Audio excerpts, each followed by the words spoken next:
بسم الله الرحمن الرحيم الحمد لله رب العالمين الصلاة والسلام على رسول الكريم أما بعد السلام عليكم ورحمة الله وبركاته. How are you brothers doing? Alhamdulillah. وعليكم السلام ورحمة الله وبركاته. Alaikum الحمد salam. لله رب العالمين. Alhamdulillah, good to have you brothers. Inshallah we'll have brother Yemeni joining us later, and maybe inshallah Sheikh Ibn Hazm as well. He said might be coming after Isha, so inshallah some of the old panelists will be back. Brother Islam Hakim and Zishan, good to have you guys on the Dawah's live stream on Thursdays. It's always a pleasure to have you, brothers. Yeah, So- no. So tell us what's happening at your end. Anything new projects on the Dawa scene, or anything happening that the audience might be interested in knowing about, inshallah. Islam Hakim, you can go first. Yeah, not really any new projects as such. I've been, went wandering around Speaker's Corner on Sunday, met up with Sabur, and we added even more things to the list of podcasts and chats that we need to do. But he's been so busy for so long, we've sort of got a big pile of them. So maybe we'll sort of do a flood of stuff on his channel, inshallah.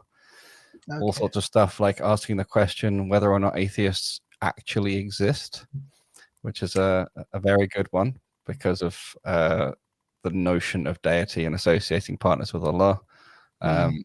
So it's actually quite an interesting topic discussion.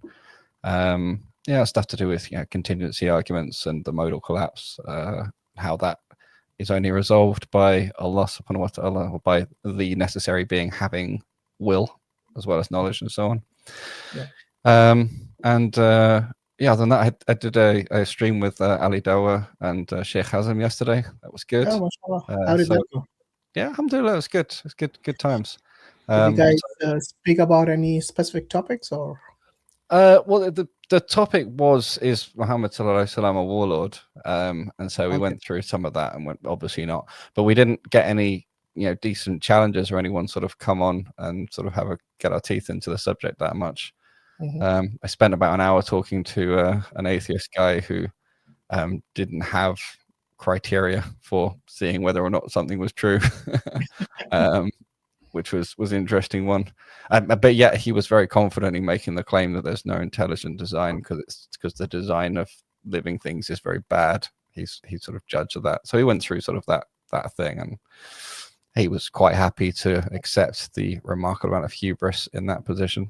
So it was strange. It was strange. You should ask them which part of your body would you like decapitated. Well, yeah, happy, take it off. Well, this is one of the points I was saying is if the purpose, we believe the purpose is to worship Allah, and then explained what that involves and how comprehensive it is as a concept, and say, well, actually getting old and decrepit is actually part of the design. This is actually a positive function in terms of what we're meant to be doing, and it's just incorrect evaluation criteria in his part.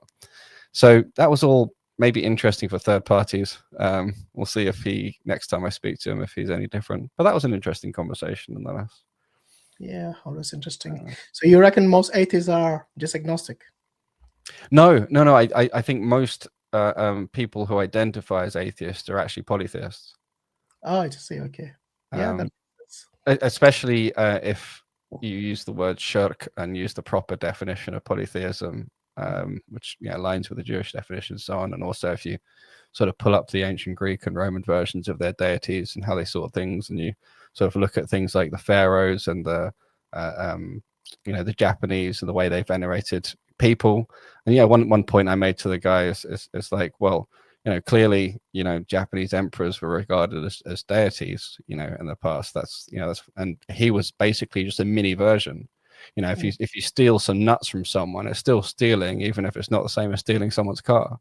It's still the same underlying thing. So, he's still deifying himself. So it's interesting. He did accept those points, but I don't know, what difference it made to him. But it's good round of discussion. And so that's something that I want to sort of talk with Sabur a lot more, because I think it can actually be shown that fundamentally, because everything's connected, you either have a single overarching authority on which everything is dependent, or you have multiple independent points of independence that everything sort of hangs under. in which case you essentially have multiple versus singular deity, because each of those points is either not a final root, or it has agency and qualifies as a deity. Yeah. Alhamdulillah. So seems like an interesting podcast. Is it out already or? No, this is literally just adding to the list of things we need to sit down and do. Right. I meant the one with the Ali Dawa. That's Oh yeah, that was just a live stream we went going yesterday. Yeah. Okay, mashallah. Do you know Brother Zishan also has a podcast? I do. Yes, I watch it sometimes. I'm subscribed. Alhamdulillah. What podcast is this? You got your own podcast. Come on, man. Tell us about it. Yeah, no, we stopped doing it. We did like 9 episodes, and I Mhm. think we've taken a pause now. Ah, And yeah, just change the direction a little bit, change the concept a little bit, and shall I try to come back a bit stronger? Yeah, inshallah. sure. That's good. Yeah, I think a studio makes a big difference because podcast can only be had in a studio. This is more like a live stream. Yeah, it's a bit different. I don't know. Do you see any difference, Brother Zishan? Yeah, definitely. I think if you're in person, you get to Yeah. you get to kind of control the aesthetics a bit more. Whilst when it's a live stream like this or like StreamYard, then everyone kind of comes with their own setup, their own connection, their own lighting, and visually it doesn't always go. Someone might have a mic. If they don't have a good microphone, then it just, because a podcast primarily relies upon the audio, and if the audio is not on point, then it pretty much defeats you really need the dedicated people that will be able to sift through the bad audio and really focus on the content, which is asking a lot of the audience. Yeah. So yeah, definitely in person is ideal because you get to use your equipment and just the guests come into that setup. But there's also the chemistry as well, and in the way you interact with each other. Because when you're all dialed in from separate places, you sort of deal with the delay and wait for people to start talking and so on. Whereas you can read body language and things much better and more instantaneously. And I think that different feel comes across to viewers as well. Even if all they see is 3 separate screens, just like this, it's still they can tell when it's a conversation in a room. There are pros and cons. Like in a live stream, having the guest call in makes a huge difference, isn't it? Yeah, absolutely. We can't guarantee everyone's setup with their audio and their.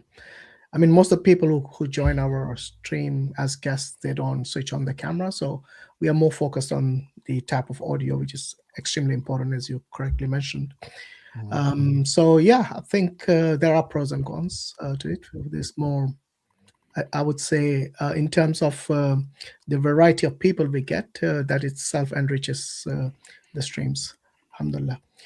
So I know we have been late today. Sorry to the audience. Apologies for that. It's just that now the Maghrib is coming closer to the 5 p.m. mark. So it does take a time for us to do the Salah and everything and then come on the live stream. So just want to apologize for that. Inshallah, we'll be maybe changing the schedule a bit. Ramadan is just around the corner, so you never know, we might have to change it sooner than the summertime sets in, inshallah. Right, so today we have the open Q&A, which means anyone can ask questions. Most topics, obviously, making sure that the questions are and the way the guests come here, we expect them to be respectful not only to the panelists, but obviously there are hundreds and thousands of people watching, not live perhaps, but later on, once it goes online. So do bear in mind that it's a reflection on yourself as well, how you perform in terms of the etiquettes and the way you put things forward. So inshallah, do bear that in mind as well. Try to keep it respectful both in the on the panel and also in the live chat. We got a lot of people who come as trolls. We'll be keeping an eye on them. They'll get banned instantly.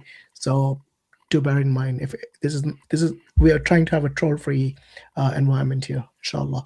So without further ado, inshallah, I'm going to post the link for the Q&A. In the meantime, Brother Zishan, if you want to share something from your Sunday, Speaker's Corner ordeals, do let us know, inshallah. I know this Sunday was a bit tough one, isn't it? Yeah, yeah, yeah. It's just these trolls are Yeah. crazy, and like the majority of them end up like, even from an objective point of view, whoever goes there, Mm. even atheists and agnostics say that these nutters are mostly Christians. Yeah. And yeah, I think anybody who kind of sees that will kind of realize that. But I think last couple of shorts I've uploaded, uh, just by chance, they've ended up being a lot on India. The latest one that I uploaded was this was a credible news channel in India. I think it's called Times Online or Times something, and they were interviewing a lookalike of Donald Trump. That it, it was a news slot, and they were literally asking him questions and getting responses, and people are just commenting saying, what the hell is this? Like, is this the quality of the news? Like, you're supposed to be a legitimate news channel. It just goes to show that all the legitimate stuff is not being reported. What's left is just entertainment. That's what it is. Like, so interesting seeing the quote unquote largest democracy in the world and how it disseminates knowledge and what sort of path it's going down. Another one, ironically, that links to the path that it's going down is there was a clip of a bunch of Hindus worshipping a bin. Oh yeah, I saw that. Shocking. How did you And- even find that? I don't know. I think I was just scrolling and then I came across I it was and thinking, I my first thought is, what was he Googling? How did that even... I think it was. I think Yeah, my feed is just my feed just knows me now. No, this Yeah, was actually a prank set up by a few youngsters to see if actually people will come and worship. So the bin clearly says "use me," so it's not something that they were even hiding. So that part, which on most of the bins in India, they probably put this, it's like saying use me as a dustbin or something. So they put garlands around it, and they just acted like they were worshiping it. So some of these locals, they saw them say, "Oh, we have to worship this." So then they all started worshiping, and then whoever saw them. So it's like kind of a chain reaction of worshippers of idolatry, Yeah. and it became a joke, and obviously it went viral. This particular, but it just shows how easily idolatry is accepted within Hinduism. Like they would literally worship anything. And I think that ties in with what Hakim was saying, Yeah. pertaining to the Christian that he was speaking to, that he was very quick in denying the existence of design and a God, but he didn't have a set criteria that he would follow. And it ties in a lot with these Hindus that they talk about spirituality and they talk about God. However, when you start actually trying to get to the bottom of a structure, you start asking about manuscript evidence of the Vedas and consistency pertaining their gods and the avatars and the likes. Nothing adds up. It is so similar to Christians. Like, you speak to 10 Christians, you'll get 10 versions of Christianity and 10 different Bibles that they're following. You speak to 10 Hindus and you'll have 50 to 100 different types of Hinduism and beliefs. This is actually a core thing that they both have in common, is they both have their own different excuses for accepting contradictions, some deep inconsistency or system inconsistencies. There's the leelas and whatever in Hinduism is one example. There's a number of different examples there, and you do exist, you don't exist. Other people do that, and obviously the Trinity is another. In Christianity, one of the contradictions you have to accept, and they say, oh well, you can't know the mind of God or how God works. So once they've got the excuses for the contradictions, the only criteria they have to say, is it quote unquote true, is, does it make sense to me? Which is basically asking, does it fit with my current worldview? Is it pretty much just in my bubble already? And in Hinduism, worshipping basically anything is pretty much in the bubble somewhere, and so it just makes sense. Christianity is a bit different in that respect, but they both dropped the fundamental criteria for what differentiates truth from falsehood, which we get clearly in the Quran. The truth stands clear from error, and there's no contradiction within the truth, the revelation from Al-Haq. So we have it solid. Yeah, I think that a similar excuse both of them use is, "Oh, you can't understand God," and Yeah. and that they say it in a way that they don't actually. It's actually a dishonest statement, because when a Christian lady said that to me, Speaker's Corner, she goes, "Oh, do you understand God?" I go, "Yeah."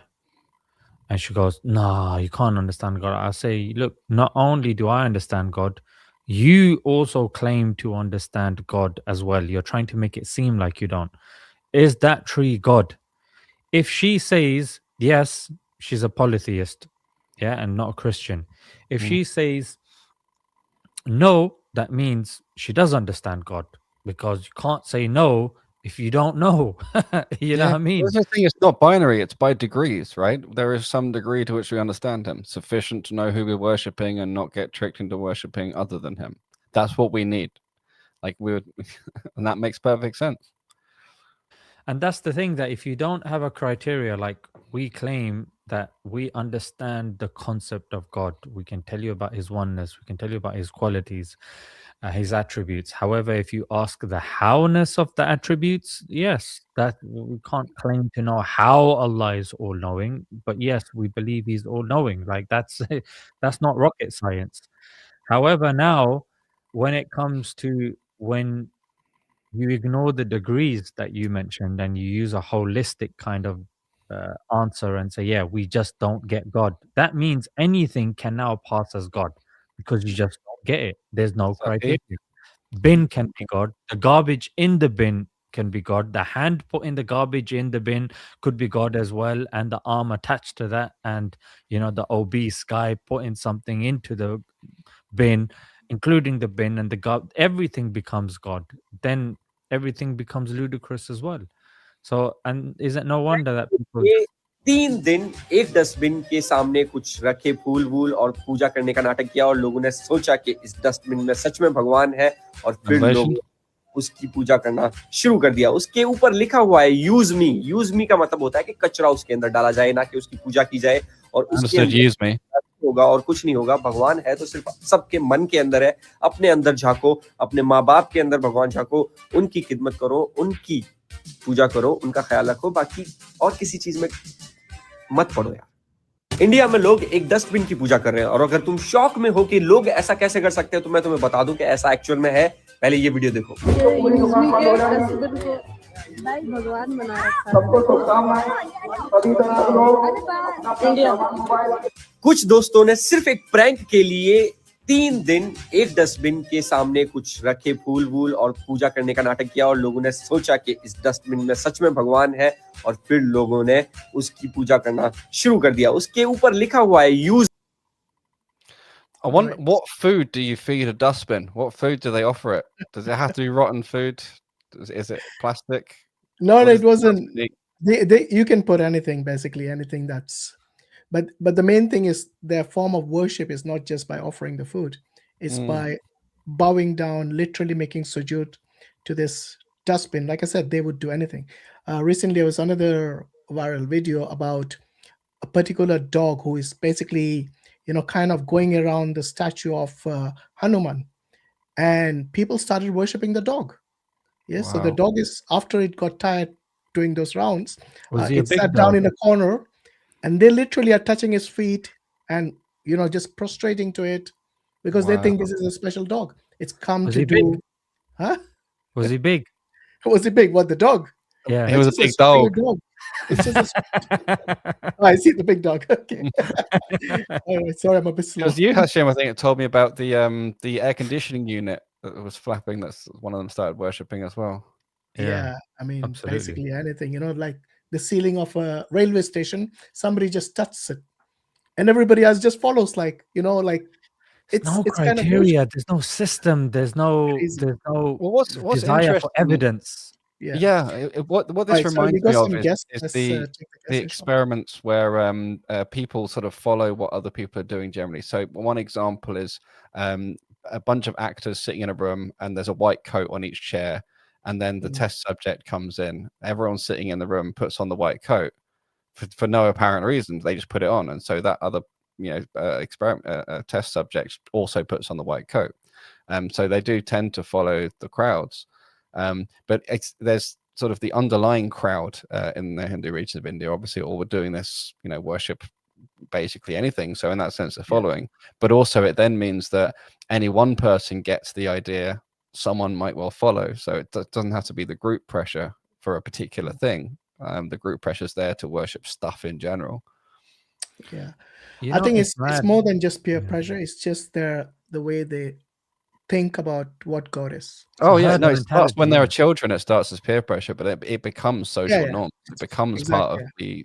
You just copy what your ancestors do, just like the Quran says, Yeah, and you know what? Normally, I remember in the playground, people would insult like, "Your dad is, so and so, and your God is this." Imagine, like this is an insult. Somebody would say, "Your God is a bin." Nah, you worship rubbish. No, your God is trash. Somebody would actually go, "Yes." they wouldn't take it as an insult. They would take it as they wouldn't actually, because their thinking is like God is in everything. Yeah. So everything can be worshipped. Like if someone says your God is the S word for dung, they'd be like, correct in some cases. Well, they have Lakshmi living in the cow dung, so they say it is not us. They literally have it in the books, in the scriptures, and we talked about this in many of our streams. Anyway, for the audience watching, we have the stream link to join the panel already pinned in the live chat. So if you want to join us on the panel, so please do so by clicking the link that is already pinned. And also, just to avoid confusion, we got the portrait version and the landscape version both having the link on it. So if you're watching from a phone and you prefer the portrait version, there's a link. I don't know if you can click it. I'm sure you can. If not, you can always go to our Twitter page and just go to Dawais on Twitter, and we have the last or the most up-to-date, let's say the current post over there it does have the link as well. So there are many ways you can click follow as well while you're there. Yeah, do share, follow, and also comment as much as you can. That'll help us. Right, so we got our first guest here, Ghulam Moin, I believe. Ghulam, you want to unmute yourself? Okay, brother. Assalamu alaikum wa rahmatullahi wa barakatuh. Where are you calling from, Ghulam bhai? India, Gujarat. Okay, good. Yeah, you got some questions for us? Yes, many questions actually. Okay, so you got an option of 1 or 2 at the most, because we have to bear in mind that there are other people as well. Okay, so if you can let us know what your question is, we can proceed. So my question is how to deal with Islamophobia, especially Hinduism, especially like I go in school, so they like taunt me and make fun of Prophet and age of Aisha. So how can we confront them? Good question. How old are you, Ghulam? 19. 19. Okay. So which class are you studying in? I am actually in college, MBBS. Oh, you're becoming a doctor? Doctor. Yes. So are you saying the medical students who are learning medicine have this kind of mentality? Especially like school and college are mixed, so many students from school come here, and because especially I only 2 and 3 Muslims are there in whole college, so they known as that they are Muslim, they are Momin, especially Momin, they called us Momin. Okay. Have you tried complaining to your faculty? One of faculty is actually also Islamophobe. When somebody do not bring any book or pen, then they say Allah ke naam pe maang lo. One teacher actually. So why don't you make a formal complaint to the because in India there is no use. Have you tried it? Have you tried complaining? Yes, yes. Formal But letter they to the are king? saying ki this teacher is going to retire in 1 year. So, Don't give him trouble, huh? But he can give you trouble. Wow. Wow. All right. Yeah, it's a good question. Brother Zishan, you want to help Brother Ghulam? Maybe, or maybe Yeah, Usman? so I in the UK, obviously each country and each kind of surrounding is different. But here in the UK, especially in kind of not the financially well-off areas. So we were like in South London, and the schools there were a bit rough. So people will pick on anything and everything. Yeah. If it's not religion, they will pick on the way you look. If it's not the way you look, if they see your parent, they will say, oh, your parent is like this, or your parent is like that. So it's a general kind of thing. It's a general way of being able to maneuver around bullying. Bullying only works if you react and you give attention and power to it. I'm going to say this again.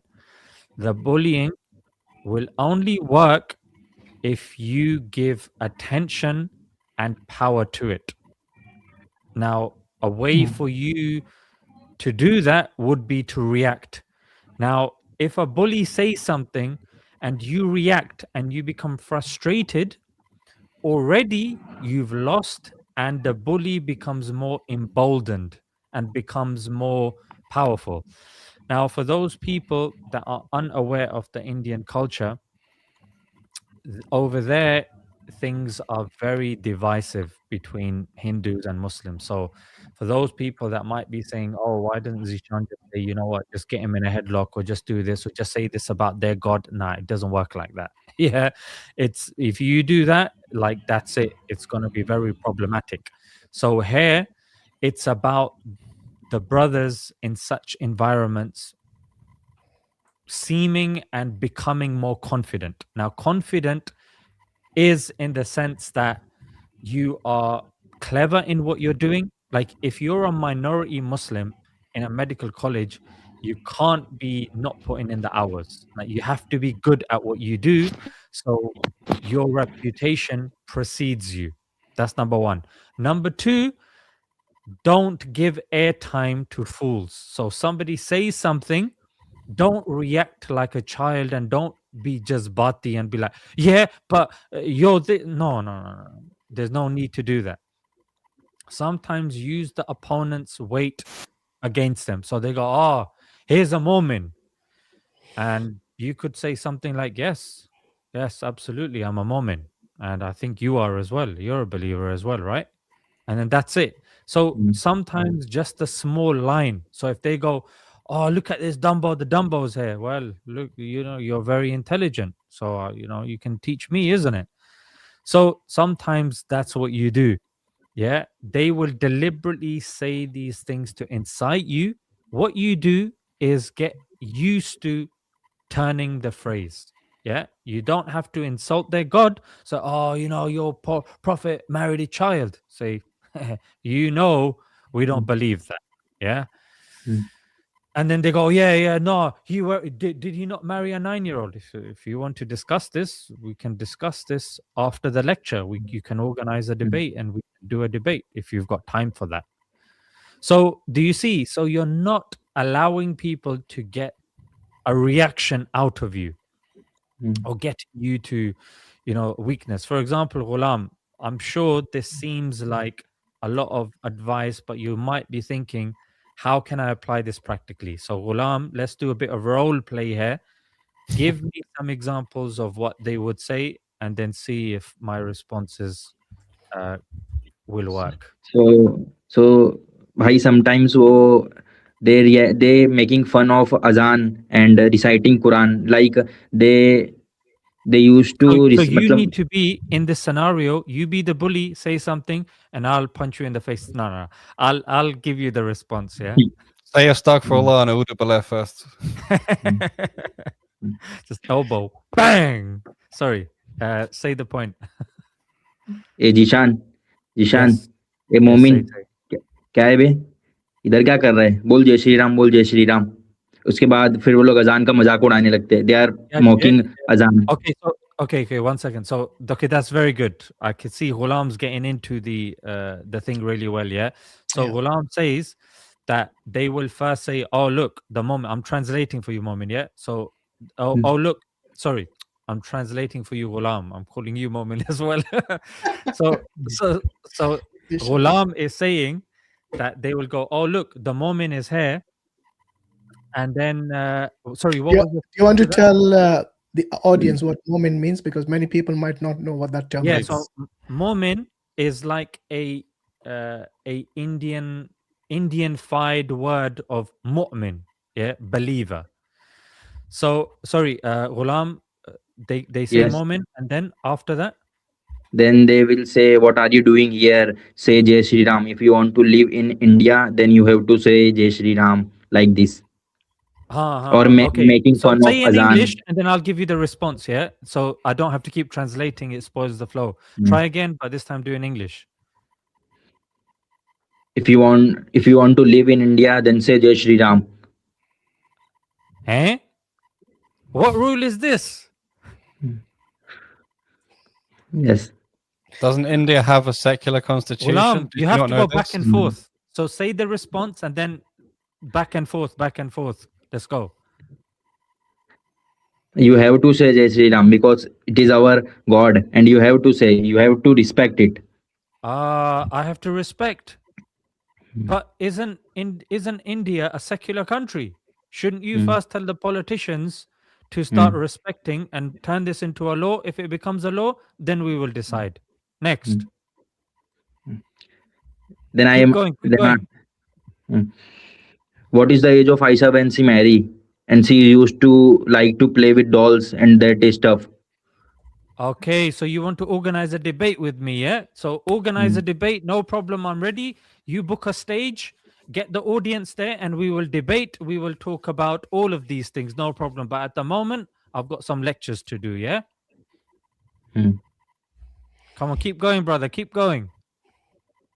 Then they start making fun of Adhan, like inappropriate Azan voices. They are giving Azan, but in inappropriate voices, like putting hand somewhere else and saying Azan in inappropriate manners. What words are they using when they put Tell their hands them in they need to inappropriate- practice. Tell them that's terrible. They need to practice. They're not doing it right. Yeah. So you could say, you know what? You need to. The tajweed is a bit off. You know, it's not good. I know a madrasa. Come with me. I'll take you to the madrasa, and you can learn this properly. If they're saying and putting their hands in inappropriate places and going Allah Akbar, Allah Akbar, you say yes. You speak the truth. Allah is the greatest, indeed. Thank you. Do you see? Yes. Now I have And by to the way, say nothing Ghulam, to you. you don't have to respond to every question or every statement of theirs. Sometimes Now you I just understand. I don't have Like time if you for remain silent or don't give response, then they don't have any further question and they will stop. No, you got to be firm in your way as well, because if you just ignore them, they'll just keep repeating because they know you're Look, getting if they annoyed. do azan, oh देखो अभी आप कह रहे थे जय श्री राम, बोलो आप तो अजान पढ़ के क्या आप ही मोमिन बन गए हो? माशाल्लाह, हमें मस्जिद एक साथ चलना है, चलो मेरे साथ चलो। That's a good one. अगर हाथ नीचे कर रहे ना, क्या वो नीचे कोई खराबी होगी है? क्या डॉक्टर के पास जाना है? मैं अपॉइंटमेंट बना सकता हूँ आपके लिए। एक मेरा दोस्त है, अगर नीचे आपका वो काम नहीं कर रहा, तो ठीक कर ले। Now understand. Asylum में आपके लिए बेड फ्री है। हाँ, कभी होता है ना, अगर दूसरा, मैं ये नहीं कह रहा कि ये करना चाहिए, लेकिन कहते हाँ वो थोड़ी नहीं ये otherwise a bit of the shibling, you know. We just look at them sideways. we shouldn't fall to that level. Yeah. But because if you start saying something about their God, then obviously it will become problematic, and they can actually become physical with you. So it's better. Yes, I understand. Forget that reason. The reason you don't insult their God is because Allah subhanahu wa ta'ala tells us in Quran not to insult their gods. So do it for the sake of Allah. Yes. In the Quran. And also the brothers that think, oh, you know, it's easy to do this on live stream and this and that. You might think that if you haven't seen my interactions at Speaker's Corner, because at Speaker's Corner, I've got like hundreds of videos there, and you guys can see my interactions with people literally coming with hatred, literally coming with accusations and stuff like this. For example, one brother, he was approached. Now, I'm not saying this is the approach you take. Christian came to him. Maybe Hashim, you know this brother. So somebody came up to him and he goes, "Oh yeah, drink the urine of the camel." And this brother responded and said, "No, you know what? First you drink the blood of your God, yeah, the blood of Christ." So sometimes you'll become more used to this. You just need to decide in which scenarios and situations, because this is known as in Urdu, Hindi, they call it ilzami jawab, yeah, and that doesn't Yes, work everywhere. In the UK, an ilzami jawab, a response that at that moment in time, it's more a response to quiet the person, which is, there's a time and a place for that. But in an education kind of place, in a scenario like that, you have to neutralize that. For example, he starts doing the adhan. He's like, "Oh, you become Muslim now, mashallah, fantastic. I'll see you for Zuhr Salah." And he starts putting his hand somewhere. You say, "Oh, is there a problem? It's not working? It stopped working, or what's it?" And he goes, "Oh, Momin." You say, yes, Mr. Momin is here. You want help with anything? I'm a Momin, you're a Momin, we're all Momins here in Bharat. Ask them what is the meaning next time. Yeah. Because it just means a believer, and the thing is, you have to be careful about these interactions, because as someone in a extreme minority, because you said you only a couple of students in your entire college, only 2 and 3 in whole college. Yeah, that's right. So what will happen is the scales will be tilted in their favor most of the time. So it doesn't matter whether you're right or wrong. It will be unfair to you. It'll be biased towards you. And this is something which you have to bear in mind as well when responding. So if you think silence is better or walking away from there is better, then take that option, because this is also the prophetic advice. If people like this, they make fun of you, they troll you, sometimes you just say salam and you walk away, and this is sometimes the best thing to do. But because you have to go to school or college every day, obviously it's not something that you're going to bear every day. You don't want to be the victim of these bullies every day. So I suggest you take if you have to take legal means necessary to basically shut them up, then I suggest you do that if you haven't already done it. But I do understand from your perspective, you're a young person, 19-year-old, mashallah, it's very difficult, I think, even for a grown-up, let alone a teenager like you. So it's do try to see if there are any legal means or avenues that you could explore which you haven't yet. Ask advice, I don't know, to some counselor if there is one at your college, or an external one. There are some teachers who support minority like us. So maybe ask them what is the legal means to fight this kind of bullies. There's a few other things to note that it's worth pointing out. Is very often in bullying situations, at least the ones I've been in, you notice obviously the people who are in your face trying to do it to you. Try to take note of the people who have no part in it, the people who aren't laughing along with it, the people who don't find it interesting or funny, and then go sit with them, because we're not supposed to sit with the ones who mock the religion and so on. So if you can, sit with the other ones who don't join in as much.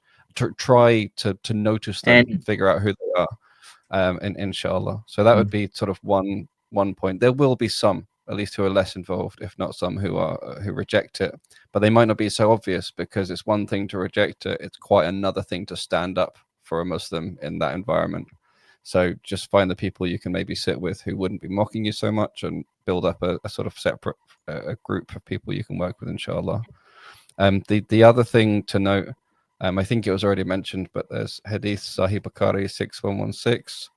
Man came to the Prophet Muhammad ﷺ and said, "Advise me." And the Prophet ﷺ said, "Don't be angry." He repeated the request for advice, repeated again, "Don't be angry."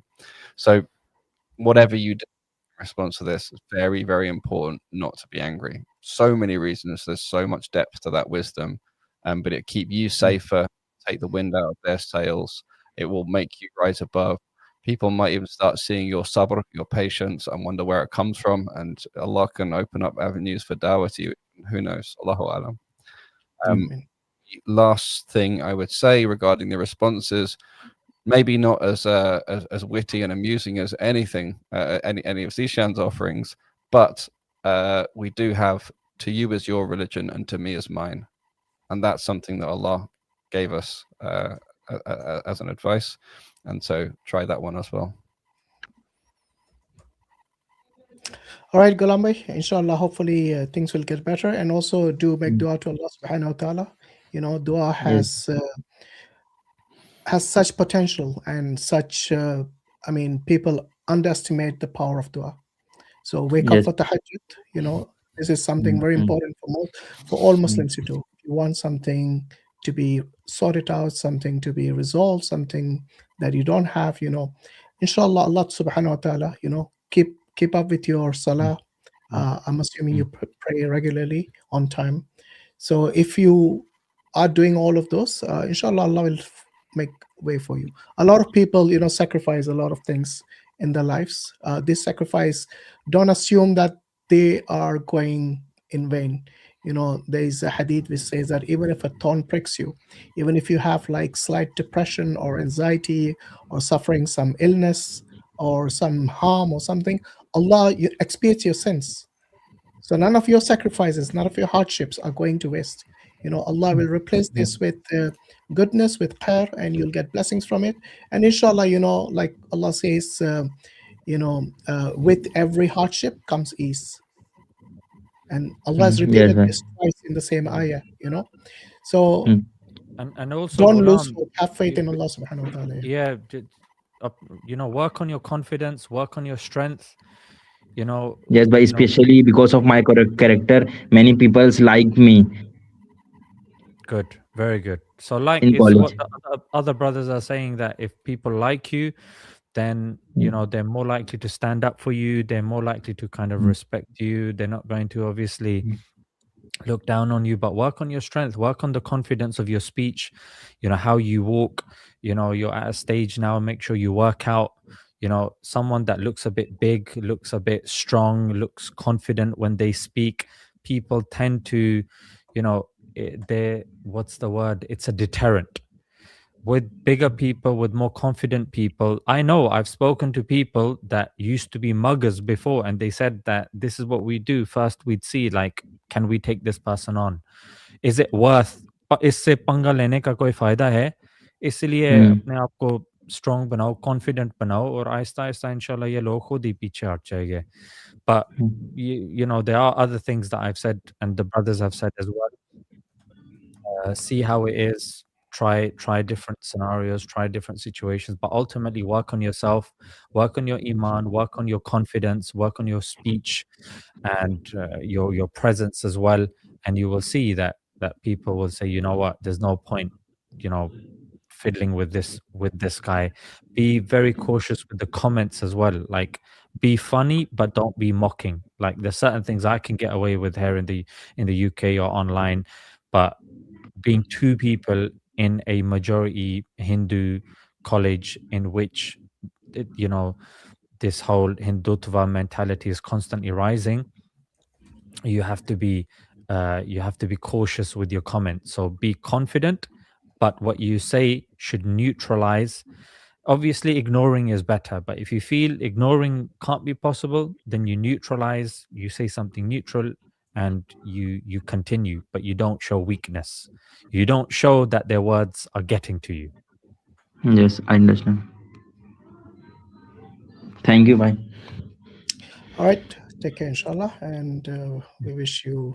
I just want to thank you, Hashim bhai, Mansur bhai, Zisan bhai, I.Hakim, and Adnan Rashid, because they helped me a lot bringing these things and watching lectures.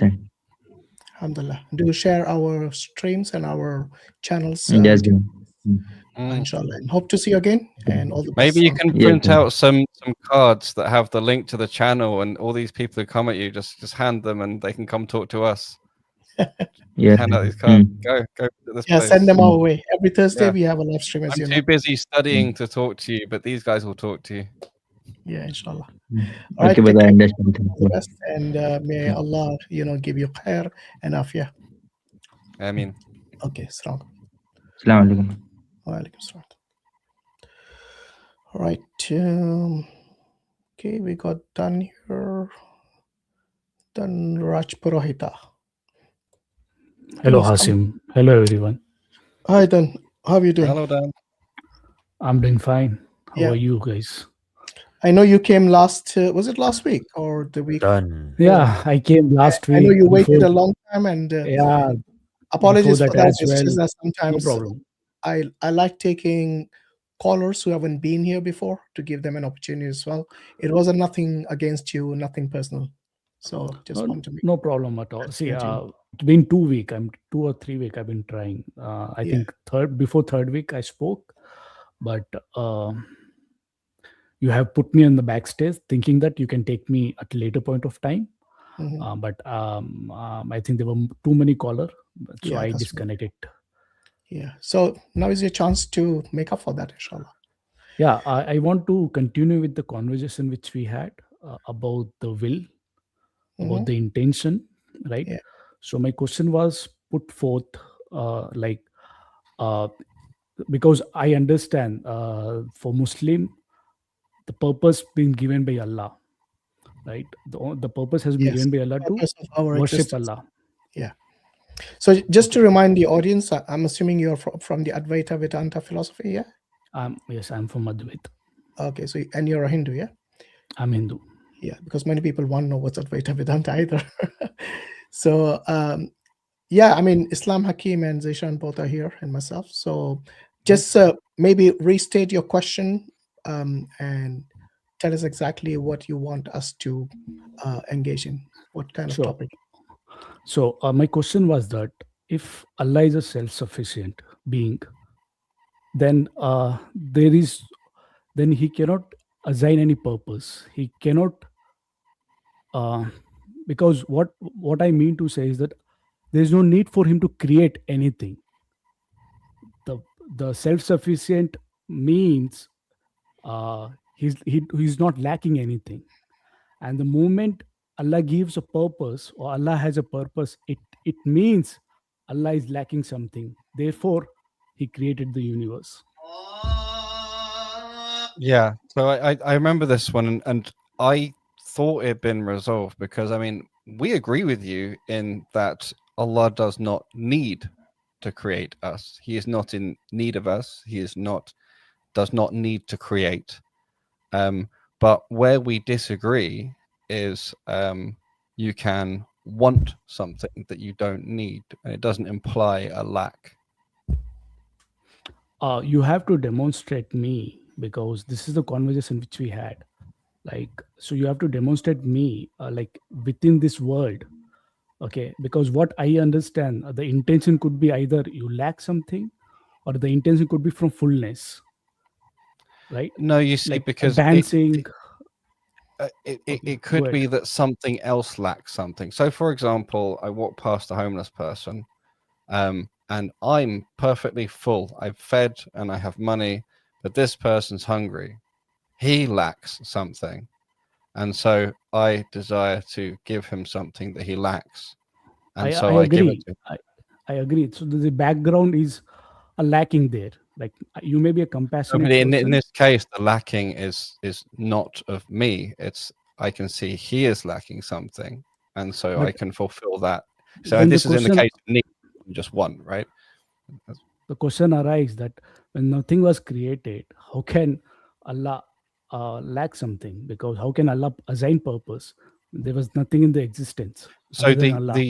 so the point of contention comes down to you sort of fundamentally take as an axiom, as a foundation that you will not move from, that if anything is done, it is only because there is a lack of something.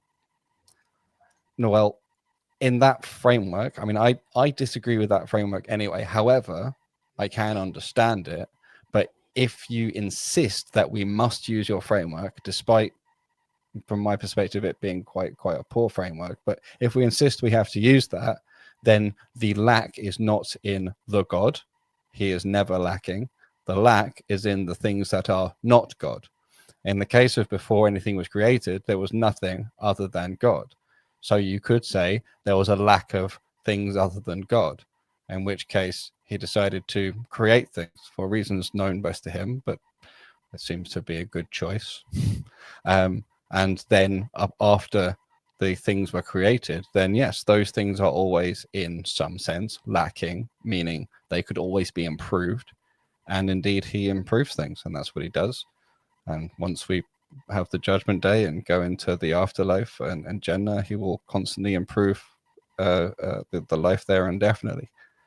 So we can make things fit in that framework, but we just have to stop trying to insist that there must somehow be a lack on Allah's part. Because at that point, you're now describing Allah. You're describing a different idea. Now, are you suggesting that we cannot use a human framework on Allah? Because when I see a human being, I see the intention only arise from two things, or three things. Let's say either a person lack, or either a person is fulfilled, or in between, like he oscillate between lack and fullness.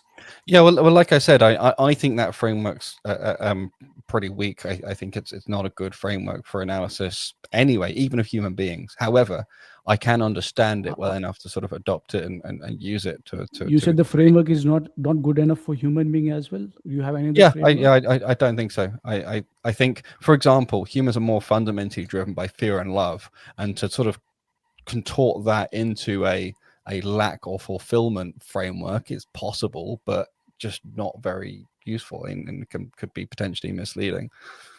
So I just think there's a lot more things that drive people. It's a lot more complex, multi-dimensional question. I think it's oversimplifying things to say it's about lack and fulfill. That's my view. But I can understand. Well, I gave the example of fear and love. Yeah. So that's, you're giving me third option where a human being oscillate between fullness and lack, right? Lack of something. That's no, what you're giving me the option, fear and greed. But you that don't means have it. Go ahead. You know, I'm just saying, for me, I can be driven by fear. It's not a lack or fullness of anything, unless you want to say it's a lack or fullness. Fear is lack of insecurity, my friend. Well, again, so then you're taking this concept fear, and like I said, having to sort of squeeze it into this framework of lack and saying fear is defined relative to insecurity. And it's, for me, it's at best clunky. It's potentially workable, but it's certainly not fundamental and foundational. However, let's not get too far ahead of ourselves, because we've got to backtrack a little bit. Because you were saying, can we not apply the human framework to God? No, we can't.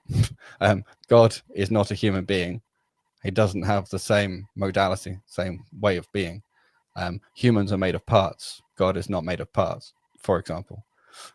So yeah, the framework for God is the one that is outlined in the Quran. Okay, that's the one we're using, and it is different from humans, because he is different from humans. So yes, we already have a problem picking up a framework which is not even that great, to be honest, for humans, but could be made to work. You have to. We're trying to then squeeze the framework for a lot into that. Sorry. When you say the framework which I provided you, right? The framework like fullness, lack of something, and oscillation between two. So human being works in those three framework. Do you have any other framework which you can suggest me, which prove the point that yes, there can be a purpose without lacking? Well, I gave you before, for example. When I gave the example of the homeless person, I said there's no way in which the background is still lacking. You may be the compassion. Hang on a minute. But there was no lacking in me in that background. The lacking was of someone else. And so if we're talking about that situation, then, as I said, if you permit that, then yes, Allah's not the one lacking, but the not Allah, the other than Allah, that is where the lack is. in that lack framework. Yeah, I mean, God is maximally perfect. You can't apply the same to creation as creator. I understood. Islam has always been taking consistent your on point, this. Hashim. Yeah. The point I want to make it clear, because he told if there is a homeless person, he is lacking something. So somewhere the purpose which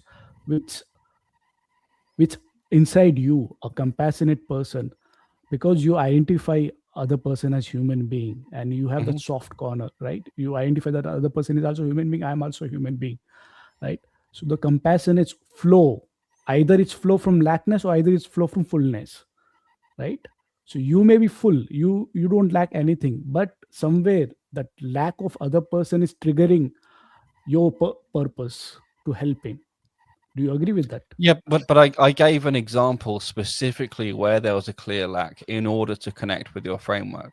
If I instead give the example of love, where I love someone and I do something to show my affection because I love them, there's no inherent lack there. You can try and I agree with you.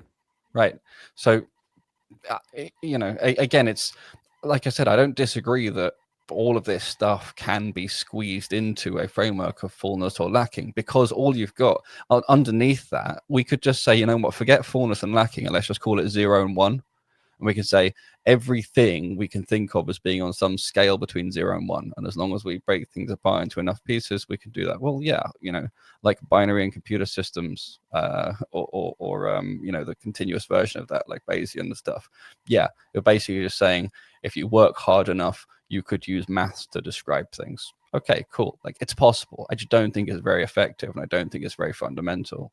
But that's not really going to help us when it comes to God, because if you're going to use that framework, then in order to use it consistently with the concept of God, you have to put the lack everywhere except God. That's the only way you can include Allah in Hakim, that, I agree with that you. framework. You see what I mean? So if you're going to use that framework, then you can't say that Allah is in any way lacking. Otherwise, you're describing a straw man. You're not describing Allah. Or we can avoid that framework altogether and discuss the will another way. So from what angle then do you think the creator is lacking? Hashim, give me a minute. I'll just answer Islam. I'll answer your question as well. Yeah, sure. Islam, you told me that you cannot apply that framework to Allah. I'm okay. I agree with you. The question is that the framework which I provided, right? It cover all the scenario in this world related to human being. I'm asking you, is there any other framework except this framework outside this framework? Can you suggest anything? Does anything comes to your mind? Well, yes, I already did. I already gave the example. Where I think it's what I called a higher dimensional vector space, where there are many more attributes than just something that's full or lacking. I think, for example, some things go between full and lacking, which is 0 and 1. That oscillate, yeah. So that's oscillate between fullness and lackness. Some things go between 0 and 1. Some things much more naturally go between -1 and 1, and 0 then has a different meaning, which isn't lack but balance, right? There's also some things much better fit that model. Some things better fit other models where you think of them as having geometry rather than a simple scaling. So, yeah, but like I said, I'm asking about the related to human being, which we can understand. Like, you can put mathematical equation out of it, right? That maybe we can discuss about that later. No, the reason I said the math is just because full and lack is just equivalent to just saying 0 and 1. And the shades in between. It's no more fundamental than that. It's just another way of saying, full and empty. And then you can say so I raised, for example, fear, and you say, it's just an emptiness of or a lack of full security, for example. And so yes, you can always use that framework, but there's nothing special about lack and full. It's just 0 and 1. It's or any intensity of anything. It's just a proxy for using an underlying idea of 0 to 1. Yeah, you agree with my framework then. That's what I understood here. No, I'm saying it, like I said from the beginning, it can be used I just don't think it's the most useful framework, but it can be When you used. say it's And not the just to most be careful again, when I said, applying to Allah, I said we shouldn't expect to take a framework that is supposed to work for humans and then apply it to Allah. We should take the framework from the Quran. And so I gave that example as an example framework. No, I agree. I already agree with you that. Yeah. I'm telling, when you say it's not useful or it's incomplete, when you use this term, because when you say that, that the framework is insufficient for human being, then I expect that you provide or you suggest some other framework which is different from the framework which I already provided to you.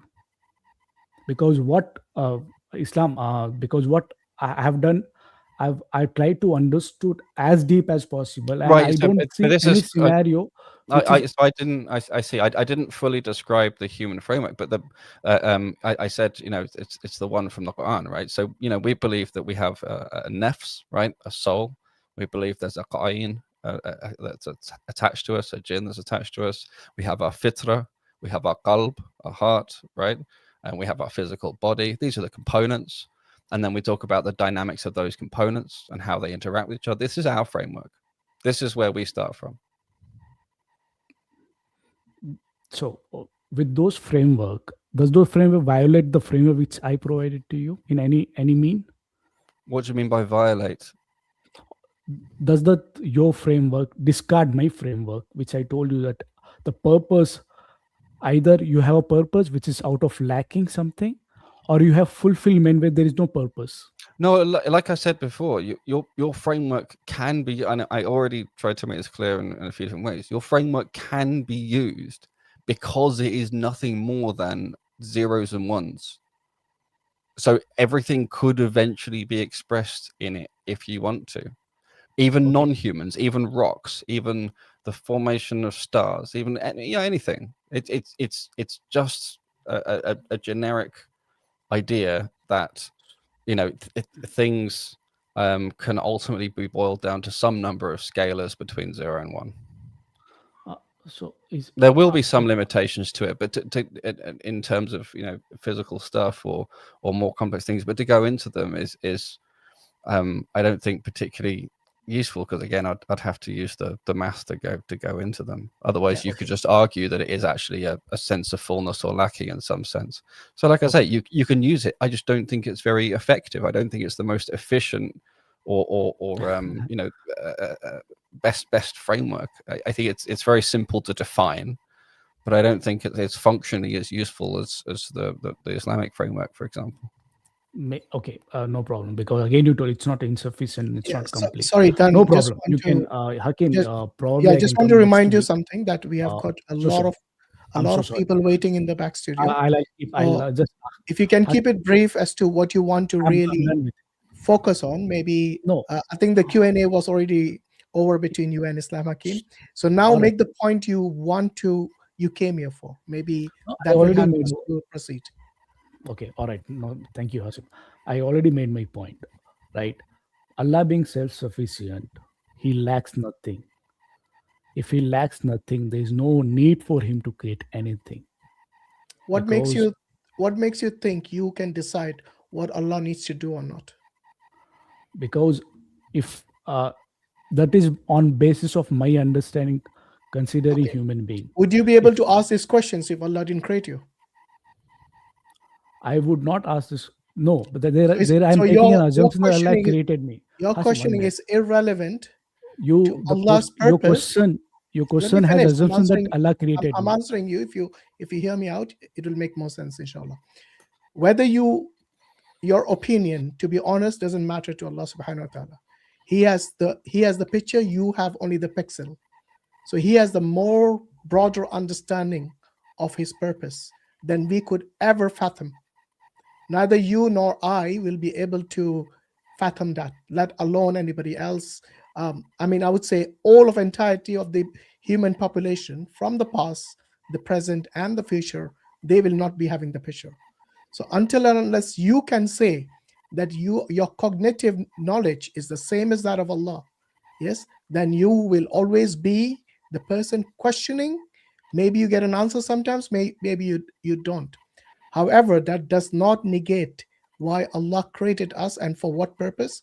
In fact, He has already told us that our purpose is something that Allah has mentioned in the Quran already.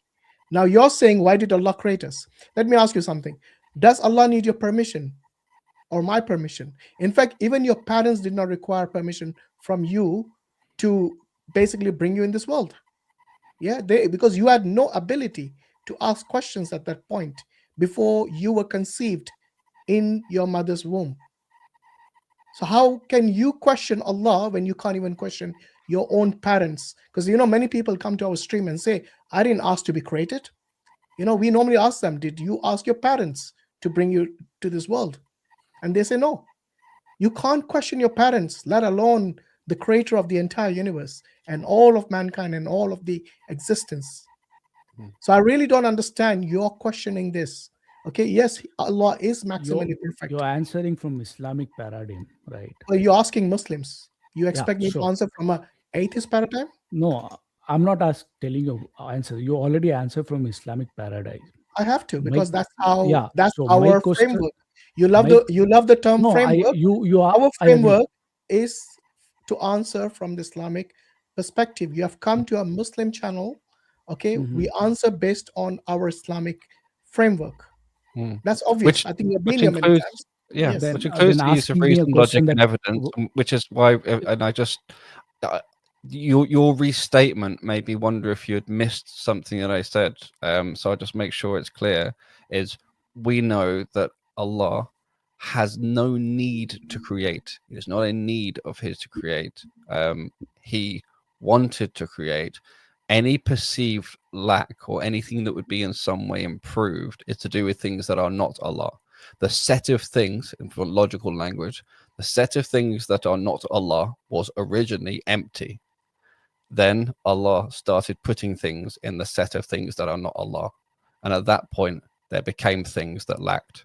So if you really want to close the loop in a strictly logical fashion, you could say that the empty set was lacking contents. But again, it doesn't, I'm not sure how it helps you, but logically, there's nothing wrong with that position at all. Yeah.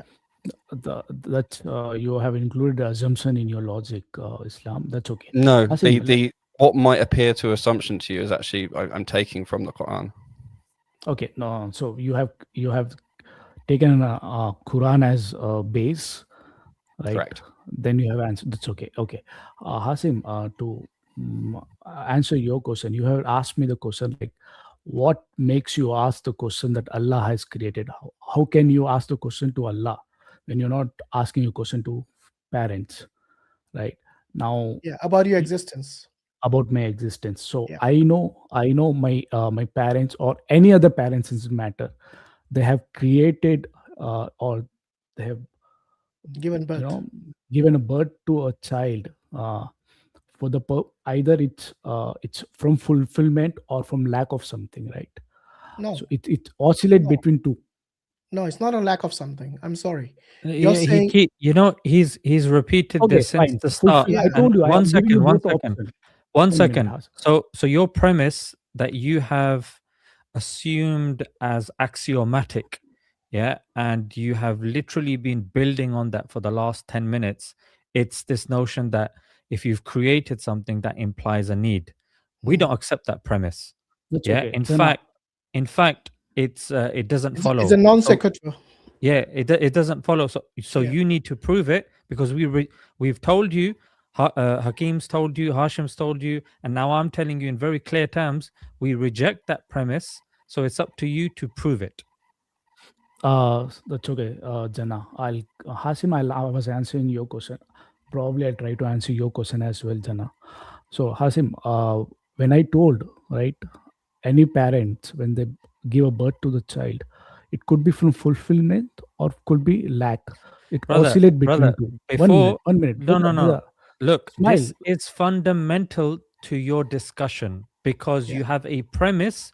It's not about I'll answer your question first and then your question. Your whole sorry, 1 second. Your whole discussion relies upon this premise that to create implies need. we reject that. Mm. Yeah, Hakim's told you and explained to you. So if you are still set on that, then you need to prove it before you take the next step, and we hear the rest of your argument out. Remember, you can't use anecdotes as the foundation of your logical proof, because that's I'm what okay you were just with doing. you, Smile to Jannah, right? When you say if someone create and it's not from lacking, that means it is from fullness. I'm making your point.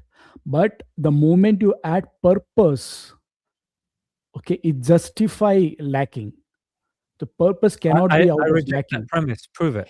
Yeah, okay, done. I think Brother Zishan's made an important point, because your premise needs to be justified by you because you're the one making Yeah. it. And you keep using lacking and a Framework. need or something like that. Have you heard of accidental pregnancies? Yes. How would you define that? Was it lacking or was it an accident? It was accident. Unplanned pregnancies. Mm-hmm. What do you make of it? Where does it fall in your framework? It oscillate. No, where does it fall in your framework? Is it need or is it something else? Or is it lack? Which one is it? There was a need base, because No, an accident is not a need. Physical. No, An my friend, accident I'm is not a asking- need. A No, need is accident, something. but for accident to happen, there was a physical need which they were fulfilling. No, it's not a physical need. It's a There was a physical nature. You need to understand the difference between a need, which means you will something, and your nature. So when a male and a female, fine. when Is- they come together and they have intercourse, then this is not something which is a need. This is the nature of that action of theirs. Agree. When- So so nature, because they are not sometimes the self-sufficient. procreation is an accident. That's the Agree. reason many Hashim. many couples, they terminate the pregnancy because they call it an accidental pregnancy, unplanned. So for them, that was not a need. That's why they terminated. For them, this is something which is not lack either. So your premise, you kept asking for example. I'm answering you. This is an Fine, example. I can answer. This is an example. I want to know where it fits in your framework. Is it lacking or is it a need? Which one is it? It is lacking. I'll tell you. No, it's not. How is it No, lacking?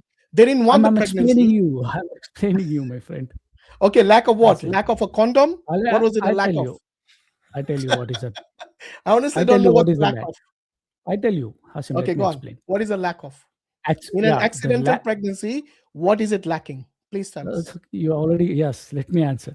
Yeah, go on. Please don't intervene when I'm answering, because No, I'm again, not you going will to ask interject. the same Just answer the question to the point, and there's no need to interject. Sure. Take. So when you say it is accidental, because the moment it was accidental because there was an Action. There was an action. there was a need, there was a nature, to what do you say, physical relation, to make a physical relation, because he was not self-sufficient, right? He was dependent on the other human being. You getting my point? I'm trying to understand where is the lack. Get to the point and I'll understand. Yeah, because maybe it is a lacking, because if it lacking was of not what?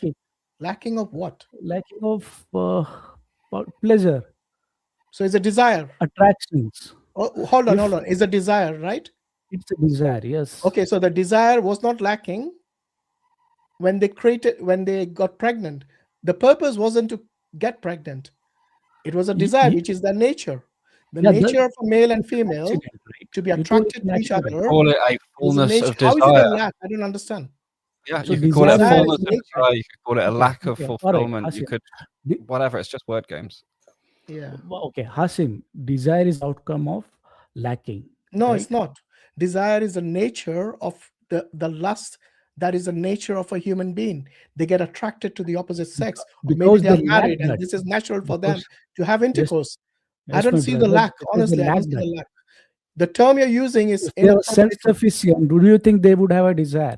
No. Hold on. When you say lacking, in this context, yes, you're actually saying it is the nature. That's what you're saying.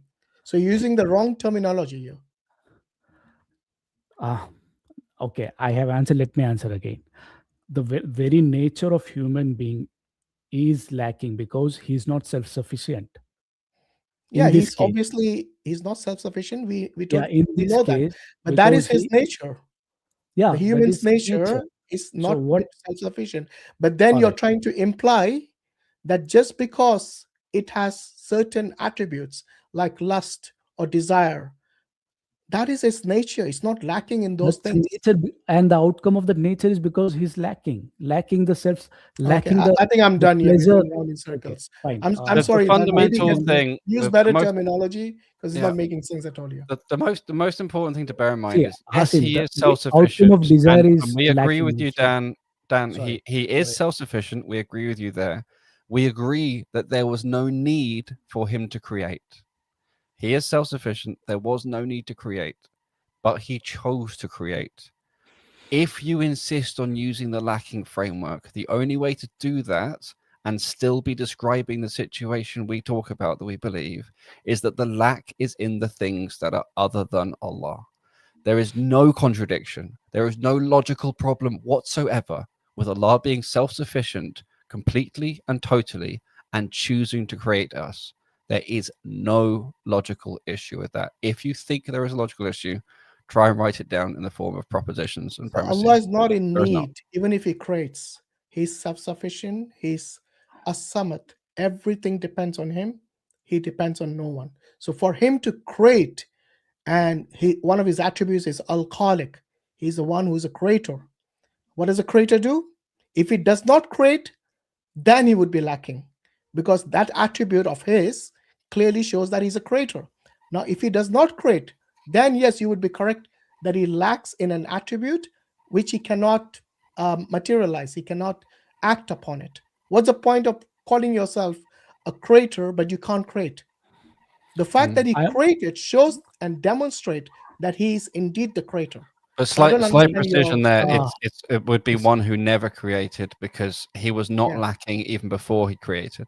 Right? Being a creator is not an achievement unlocked once you've actually made something. He was always a creator before he even created anything, and he Yeah. wasn't lacking before he created anything. He was entirely self-sufficient. He just chose that it'd be better not for him, but for other things other than him, which didn't yet exist, if he created them. Yeah. So He was never lacking even. Yeah, absolutely correct, brother Islam Hakim. But the point is that if you have an attribute and you don't act upon it, then people like you will question that he's lacking. He's called himself this, but he's not, demonstrated it in reality. So the same question to you, Dan. Do you think Brahman is lacking? Because he created, according to you, he's the one who is the basically he's everything, isn't it? Yes, You I can believe that? answer that. Okay. I'll answer and how it's different from Allah. Yeah, but I want to add one more question to that. For you, that everything in existence is Brahman. Is that right? Yes. Okay. Does ignorance exist? I'll answer your question, Hasim. No, but just answer this question and then you can. This question is very deep, I would say, because this question has been discussed over centuries. So I cannot tell you in one or two lines. I need my own How many time. lines do you need to answer the question? If Is you keep Brahman, the god of the Hindus, is he also ignorance? Because everything can includes answer- ignorance, right? And No, ignorance because does then exist. I have to go step by step to answer your question. Okay, go on. Okay. No, Sorry, which question are you answering first? No, I'm asking the question which you told, that does Brahman created out of lacking? Hashim, should we conclude this this section? I think maybe if you come back next week on that question, so Yeah. take Hashim's question as a homework question, and maybe come No, back next I'll week. tell you what. Yeah, Dan, I'll take a question. Because it's of quite a Hasim. long answer. I know it can get Yeah. very involved. Ignorance. Okay, Dan, I'll be fair because with it's you. I'll always- tell you what. If you're patient, and if I'll hold you in the back studio today, we don't have many people. We got about 4 or 5 people. So if you're patient, maybe I'll take the question later on. So I'll put you in the back studio, and then you can take a break, join later, whatever you prefer. It's, but it's we can take 12:15 a in question India. today. But you have to be patient for that. Is that okay with you? No problem. It's 12:15 in India. Can I have 1 or 2 minutes and then I'll end my call? Okay, have your 2 minutes. Go on. Okay. So Hashim, I was answering your question that when we tell Brahman and when we tell that he created, we don't use a term created. We use term manifestations. So it's a that's an expression of what he is. So it's not out of lacking. There's So no hold on. purpose given. You're saying the universe existed always, or it began to exist at some point? Universe is a manifest, the observable universe which you call matters, right? That's Yeah. manifestation of Brahman. We No, don't but that wasn't say my it's a question. no. Did it always exist, or No, did it begin to exist at some point? You're asking the question. We can get into it. That's okay. No, but it's related to this point. That's why. Related question, yes, because it will take another. I mean, you can ask question again, question, and it will take time. No, but it's related to this point. You said the universe is a manifestation of Brahman. My question, the answer which is given here is related to the question which you ask, right? That's different, which I'm highlighting here. That when you come to Allah create with purpose. Here, there is no purpose. It's just an expression of what He is. But with or without purpose, it's a fulfillment, change like the status. Expression of love. But it doesn't change whether or not there's a lack or fullness of something. In your framework before, lack or fullness of something was contingent on purpose. Of the universe if you say Allah creates for purpose, it will full. Islam, if you say Allah is created, I'll tell you what. Then rather than rushing it, let me bring you in later on. Okay, let's not rush. Sure. It's 12:15 here, so I'll. Yeah, I understand. Look, I'm not obliging you to stay in the back studio. No. If you have to go, you can go. But we are here every Thursday, as you know.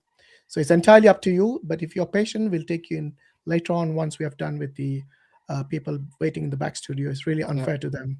If you have to sleep, we'll be here next week. Thank you. Thank you, Hashim. All right. Thank you. All right. Thanks for your time, Dan. Thank you, Smile. Bye. Okay. Take care. Bye. Right. Okay. I'm going to take Sunwedding. Sunwedding, you need to unmute yourself. I know you're driving. Whenever it's safe.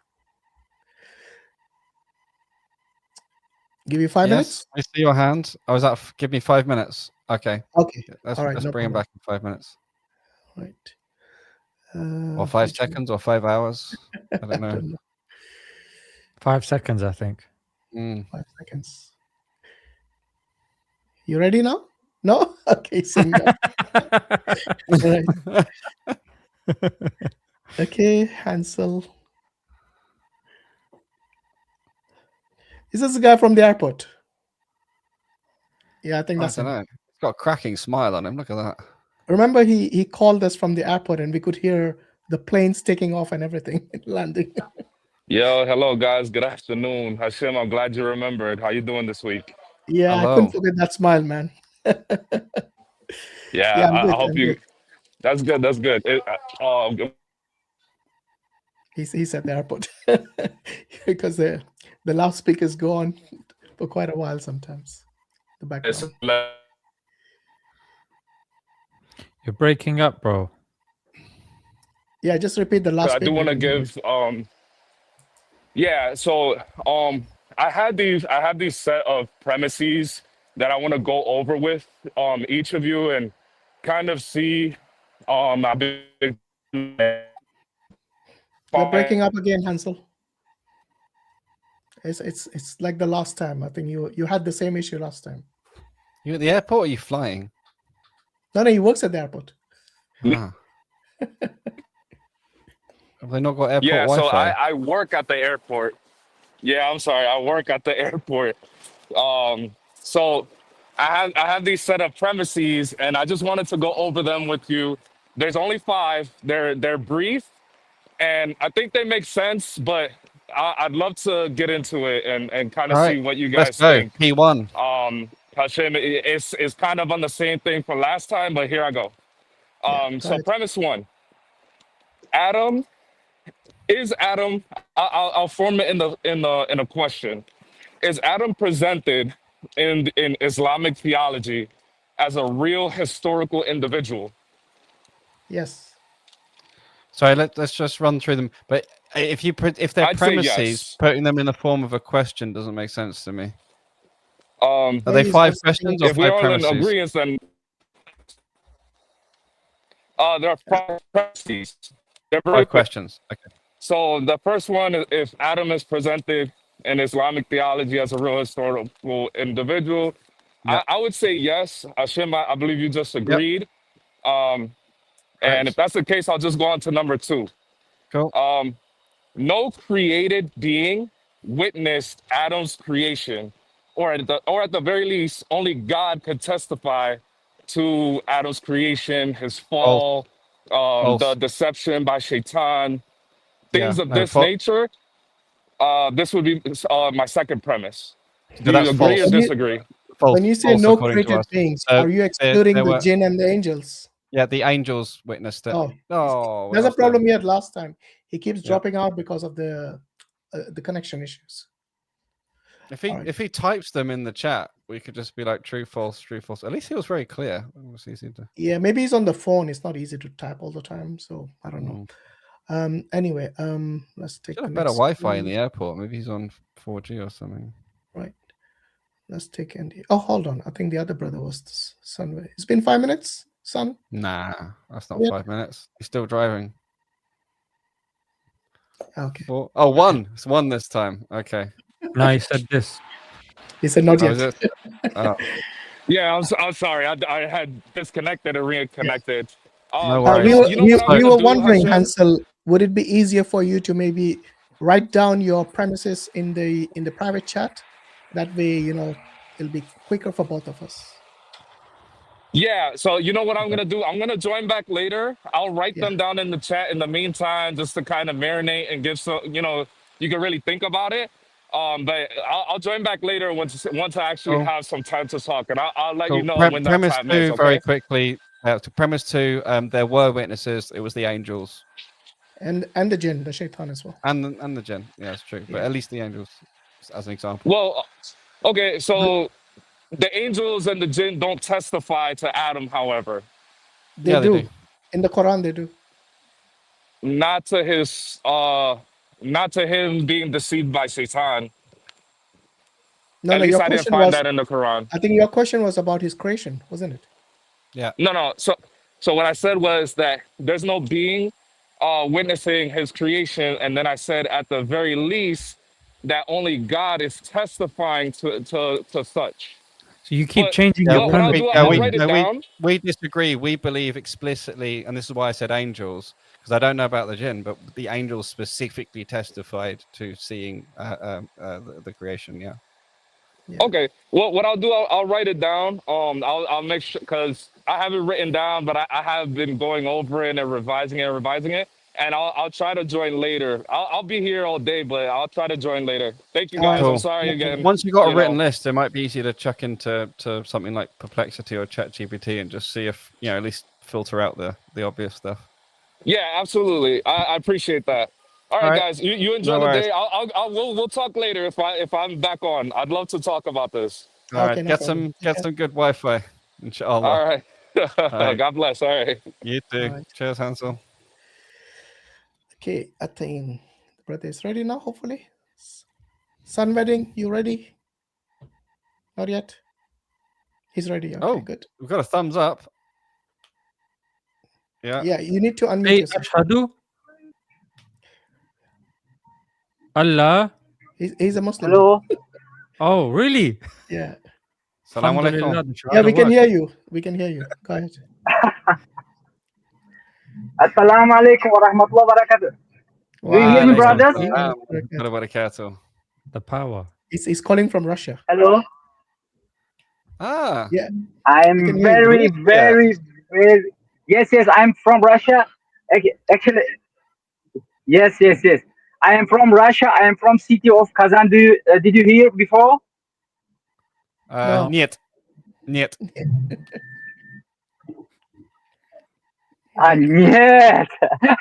you know Russia. Oh, very good. Niet I'm, kavoroti по-русски. brothers, I'm very happy. Хорошо. Я постараюсь. Но давай я постараюсь на английском. I'm glad you pulled over because I noticed you have I children. in am the car very as well. no. I am taxi driver. I have some passengers, Oh, you got passengers. so Okay, I couldn't speak. okay, fair enough. Okay, What's first of your all, I question? Have want you to got a ask, question for us? do I have some? Yeah. I have a very important question, and I believe and I hope that you can answer. I 100% believe that that you can answer. But Inshallah. before of my question, I want to ask something, brothers. Do I have some limited time, or I can exchange my feelings and make some comments and make requests from? Yeah, you can. Just keep it brief. Yeah. I think your limitation might be actually your Oh, mobile okay. signal. Okay, I will try. You keep freezing sometimes. You might drop out. The connection is not very good. Hey, yeah, it's maybe yeah, because of connection. But if my sound is okay, I think it's not important of my view. Yeah, that's fine. Go ahead and ask your question. Okay. Before of my question, I want to say thank you very much. I appreciate, and may Allah bless you. May Allah make you stronger. May Allah give you your sabr, because when I watching your streams, especially with Qadianis, and when I see that you are trying to control yourself, and even today, or even in the during the last streams, when our brothers in humility, non-Muslims, coming with interesting and very stupid question, and you are trying to answer them, and trying to explain them. It's very big job. You know, my dream, I am 45 now, and really my dream is be part of your dawa, but I think that it's not possible. And the last my request, I will write my number, Hashim brother, if you can, please, can you give my number to Muhammad Imtiaz? I want to be keep in touch with him. It's my dream, and also I want to meet him and speak, and anything like that. Anyway, if it is possible, okay. If no, because I know that a hundred people try to write you. They keep trying to keep in touch with you and with him. It's possible. If it's okay, okay. It's not. Okay. I'll Coming tell to you what, my question. one thing I can Yeah. say is that we can do a deal, because I want to learn Russian. I have books on it, and I have some Russian books, so we can do an exchange. I take my email address, and you can help me to learn some Russian, and I'll help to teach you what I know about Dawa. How about that? Okay, I will very happy. Okay,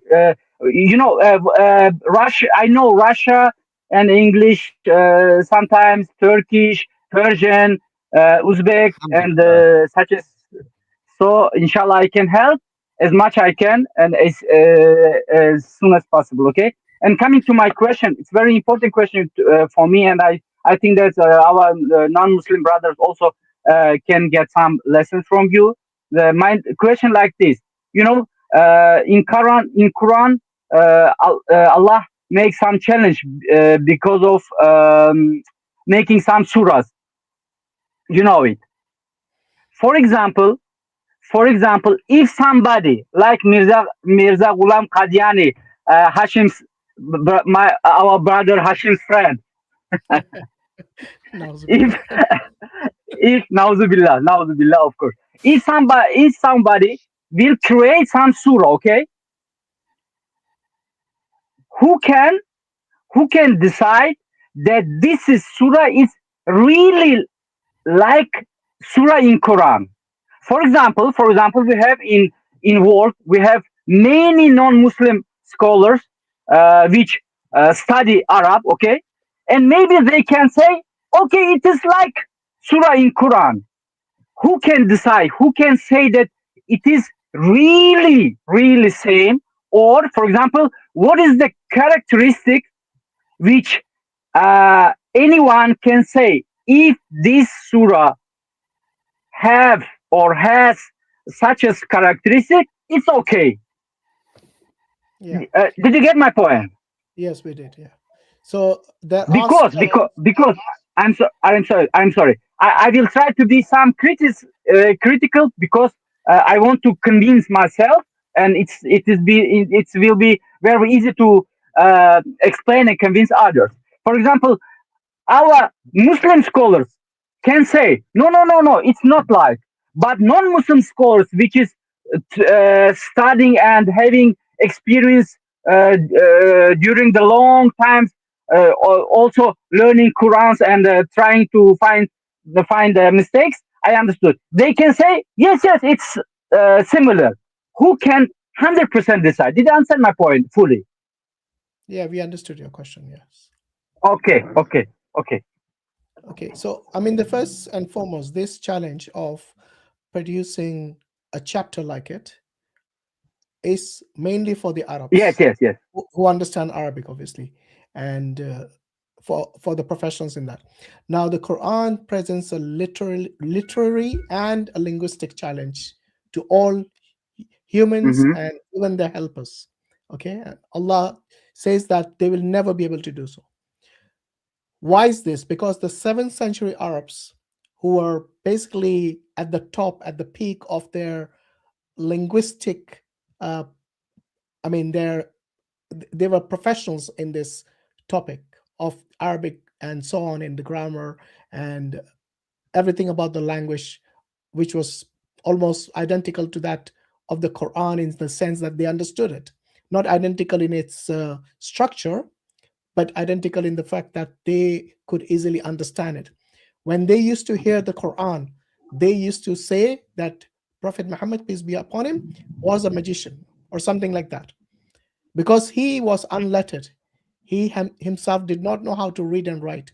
And to produce a linguistic and literary miracle like the Quran was beyond even them who were professionals in this particular field. So for someone who is unlettered, it's almost, I would say, it's impossible. And this challenge was given to them. They all failed in this. And the subsequent generations tried it as well. Now, your question about who is going to judge whether it's going to be like the Quran or not, of course, the Yes, professionals, scholars who know the language, who know the structure of the Quran, who know how Allah, structures the verses in the Quran and so on. Because there are certain, and Brother Mansur will be able to explain this much better than me if he comes later on, inshallah. There are certain ayats of the Quran which goes beyond what the normal way people would, structure the sentences. And this is something which is unique in the Quran. So the Quran brings about something which is unique, and it's understood by the people who read it, and they are basically, completely taken aback in terms of they're surprised by the structure. That how can someone, for example, Surah Ikhlas, one of the shortest surahs in the Quran, yes, uh, there's a shorter one than that. So Ikhlas is 4 ayats. Surah Al-Kawthar is only 3 ayats. Now, when Allah says produce a chapter like it, you only need 3 verses, something like that, like as short as that, and even that they failed. So the question about judging it, yes, there are rules, just like in any language. You have rules of grammar, for example, in English, in Russian as well, I'm sure. yeah, Every language has its own rules. Now, if you write something like the Quran, and I think Musaylama al-Kadhab, he tried to do it, and he started to describe an elephant, and it was really funny. So people started to laugh at it. It yeah, became a joke rather than trying to meet the challenge of the Quran. And these people were not ignorant; they were learned people, and they had understanding of their language pretty well. Because if you look at some of the poetry from the Jahiliyyah period, from the time before Islam, they were well structured, well organized. But even they failed in meeting the challenge of the Quran. So yes, those rules of the language about its structure and everything is well known to the people who have learned the Quran and its structure.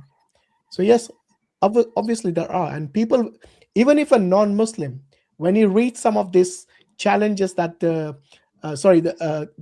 was taken up by the non-Muslims, almost every one of them, they will have some or the other flaw, and these flaws were found out by the scholars, and they listed what the flaws were. So next time when somebody says, yes, I've met the challenge of the Quran, here it is. Those scholars will tell you where the flaws are. Which rules did they break of the Arabic grammar, for example? Okay. So yes, I mean, this is not something which is rocket science. Like, Allah gives a challenge because He knows nobody will meet it. He knows the human nature. He knows the human capacity. And that is the reason Allah posed the challenge. The second challenge, and this is for everyone, including those people who don't know Arabic. Allah says, if this book is from anyone other than Allah, surely there'll be contradictions in it. So that is a second challenge, which can be met by anyone who reads the Quran. If they find a contradiction, then they can say, yes, this is not from God. So we got two challenges. One is for mainly people who understand and read Arabic, the Fusha language, obviously, and those who know how to interpret it, those who know how the structure of the Quran is. It's got its own genre. So many people will assume that the Quran gets the grammar wrong, but the Quran is actually the source of the Arabic grammar. So for them to say this is basically it shows that they don't know exactly what the Arabic grammar is or its source. And there are many other points. So this is just like a sort of a superficial view of what the challenge entails. If I give you an analogy, somebody could present you with a mathematics proof, and they can say, look, this proves proposition X. And, it could be something you say, well, I don't have the skills, and you've got to try and find someone who is an expert in the relevant field of mathematics, and they'll tell you, and they'll be able to spot the errors if there are errors, and maybe they'll be able to translate it to you so that you can understand it, or maybe they'll tell you, you need to do a lot of study before you can understand these errors. Maybe you don't have enough knowledge yet to even understand why the proof fails. And that's even in an area like mathematics. Ultimately, Allah is the judge, the ultimate judge, but plenty of people are capable. However, it is very interesting to note the point that Hashim gave, which is the best experts from among the human beings have already passed away over 1,000 years ago, and none of them could do it to the extent that they claimed it was magic. That is perhaps the best answer. Okay. But for any given claim, for any given claim that somebody makes today, you can go to somebody who is knowledgeable in these areas, and they will be able to take apart that particular claim. Okay. And the last thing about this experience, I had meet some old woman. She was 76 or 77, I don't remember, and we tried to speak about babushka, yes. She was very stary babushka. Anyway, and yes, and we started to try and speak about the Quran, and she said me that many years ago she started to learn Arabic. She was from Russia. She was Tatar, and she said, I give it up because I couldn't even brief or understand the difficulty of the grammar of Arabic language. I don't know. I didn't study, and I cannot even understand what it is. And she said, then 2 years she used to learn for 2 years, and she give it up because it was very difficult. And she said, and she said me, anyone, it was in Russia, it is very interesting. She said, anyone who will say that Quran is not miracle, he is a moron and full shit. I said, really? And I was, I was in shock how I met in Russia look, in Russia, 86-year-old someone who was in Soviet Union period, and she studied. How did she find any sources to study? I don't know. I even cannot understand it. And when she said that it is very very difficult language to understand, and after that I start to realize that this is a really miracle. I have no any doubt myself, 100%, million%. I have no any doubt because I trying to learn something and very very little. So anyway, by the way, I wrote my number, Hashim brother. Yeah, I saw I that in wrote the my number. Thank you put it in the private chat. thank you very much. Did you see? Did you see Yes. it? Okay, Brother Islam, my brother. Thank you very much. Yeah. Say my salam alaikum to our brother Mansur and other brothers who are absent today. I thank you very much. I will not take your time. See you. Salam alaikum wa rahmatullahi wa barakatuh. Jazakallah khair wa alaikum salam wa You rahmatullahi take wa care barakatuh. and drive safely, brother. Jazakallah khair. All right, wa yakum, inshallah. All right, who's next? Okay, Nihal Ahmed Ismail. Nihal, you want to unmute yourself? Hi, Assalamu alaikum. Wa alaikum salam. Walaikum assalam. Where are you calling from, Nihal? Right now I'm in Canada as an international student. So I'm from South India, Tamil Nadu. Right. Interesting. Yeah, you got a question for us? Yeah, I have two questions. Primarily, just ask one or two because we got people waiting in the back studio. Yeah, I understand. Give us your best question, maybe. Yeah. Yeah. The question I wanted to ask is, so usually I had a phase where I didn't have the belief or I had a lot of confusions in terms of like belief in the existence of God, right? But I overcame that, and now I have this fear of falling into it again because most of the time, the belief in the existence of God is based on philosophical arguments, right? So I can come across someone who's more knowledgeable than me in philosophy or like can break down my arguments. Now I have this doubt, like, okay, now I got the doubt of whether God exists or not. So how do I like overcome that? Like, how do I have the belief in the existence of God without getting into this trap? Well, you can't avoid getting the waswasa from the shayateen, right? So the whispers will come. The test is what you do about them.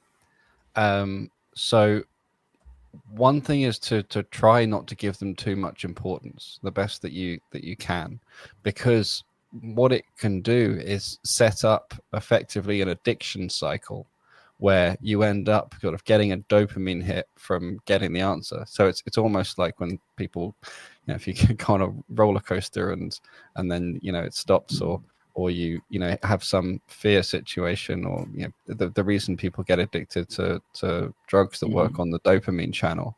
So you've got to be really careful with it, because I've met plenty of people before who seem to sort of fall into this trap that becomes like an addiction cycle where they sort of need that release from having a doubt and then getting it answered. So that's really the trap you want to get out of. Now, if there's something that's really persistent, then first of all, try and resolve it yourself, not by trying to run the doubt through your mind, but try and run the truth through your mind, right? So one of the ways that the sort of system of skepticism sort of induces these things is because it makes you sort of run their idea in your head until it makes sense. And that in itself then just sets up something that you then have to break down, and for what benefit. So what it's better to do in my experience, is to, if you're faced with a doubt, you say, what are the relevant articles of faith, right? Well, what are the relevant aspects of the Islamic belief system? And you put that stuff together, so you have the foundation of truth to start with, and then you can compare the doubt to it, and you see that it doesn't really fit. But trying to put it together so that it makes a lot of sense, it's just doing Shaitan's work for him. For someone like myself, I was a former atheist before. I grew up in that environment. I spent years, I was programmed that way, and then I spent years going through all the philosophers from the Enlightenment period and all this kind of stuff, and then everything up to the new atheist people and the more respectable kind of philosophers like Mackie and Oppie and so on, as well. So, there are people like me who, Allah knows best why, have been put through this, and we're suited to deal with these doubts and help answer them and navigate through these traps, if someone's really stuck in them. But it's not something I would encourage anyone to get involved in. It's just not, it's at best a waste of time, and sometimes can be worse. Sometimes people can come out of it with more iman. It's not without purpose, but that would be my main sort of advice regarding it. Does that make sense to you? Yeah, as you said, I've been through this, this confusion and all that. I feel like I waste a lot of time delving into these topics, and most of the time, I don't even understand what the arguments the atheists are making. Right? Sometimes it's so nuanced, and sometimes I don't even understand it. But I still, because of this confusion, I had to engage in all that. And I feel like now, most of the time, I wasted a lot of the time, and I feel this regret. But now I feel like sometimes, the evidence for the prophethood, right? So scholars have the evidences for the prophethood, right? Why can't we use that to prove the existence of God rather than going to this philosophical arguments, which makes more confusion than clarity? I agree with you. I think it's much better to go that route. I really like Hamza from Hamza's Den does this a lot, where he talks about the Prophet Muhammad sallallahu alaihi wasallam, and he says, well, look, if this guy's telling the truth, then he is a prophet and God exists. So let's evaluate if he's telling the truth. And that's a really good route through which to explain to people and tell people about the story of Muhammad. Before we move on to the Prophet, I think sticking with the evidence of God and dealing with it via a philosophical lens, there's an issue, there's a kind of foundational thing that you really need to kind of understand, because whether it's evidence of the Prophet, whether it's evidence of the Quran, whether it's evidence of God, if Mike, he is not right. Can you hear me? Yeah, just get a bit closer to your mic. It went underwater for a sec. Yeah, so whether it's the mentality that you have to understand, and you have to kind of get to the bottom of before you start delving into the different types of evidences. Because if the mindset is not there, then no matter what the evidence you're going to get, it's just not going to be enough. There's always going to be someone that can say something that can throw you off again. And if I am to respond to that or kind of unpack that for you, it's all to do with the information that's around us. Yeah. Some people get influenced by the information around them more than others.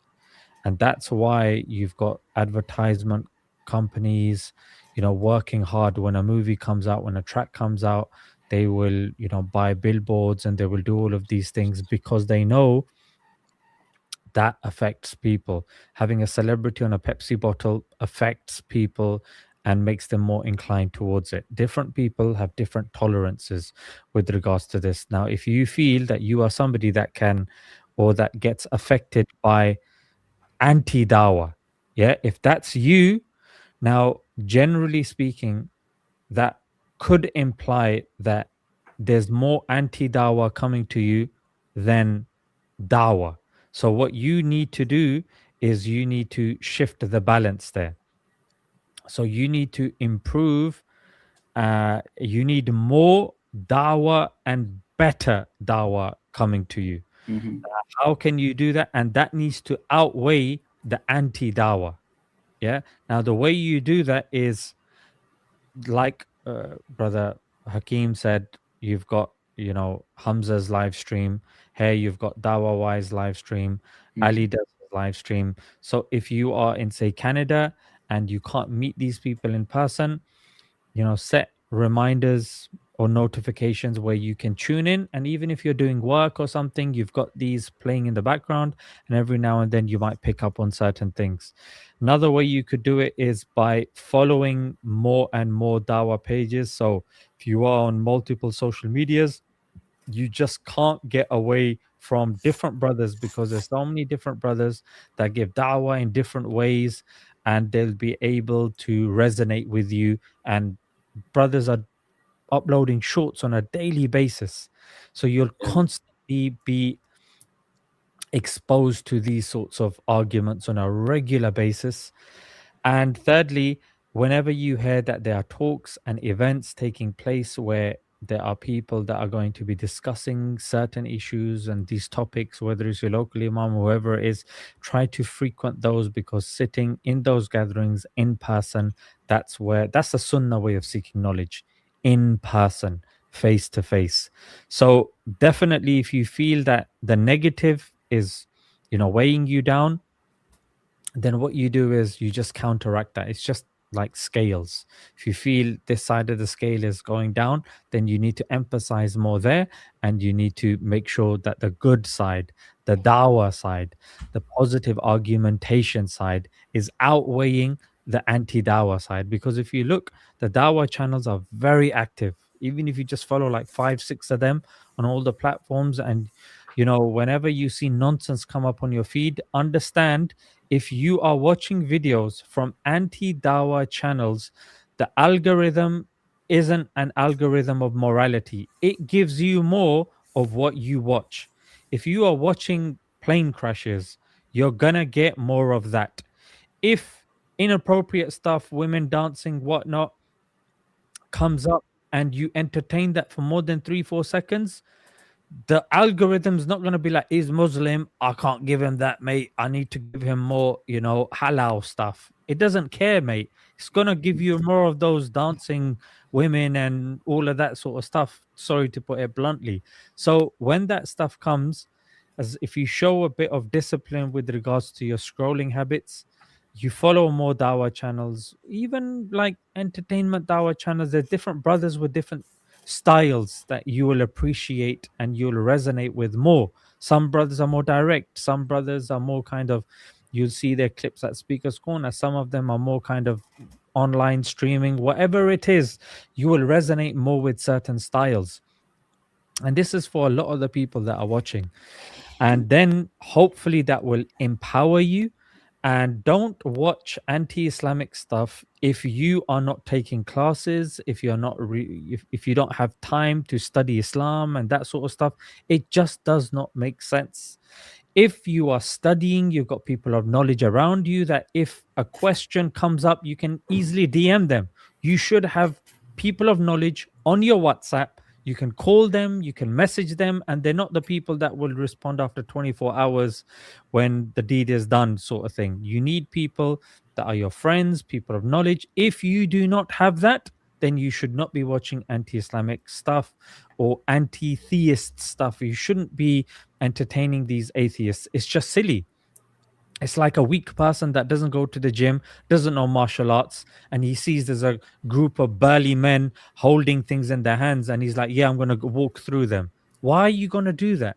Because the chances are you can be hurt if you nudge them and there's an altercation or something. Same with a Muslim that is not well equipped.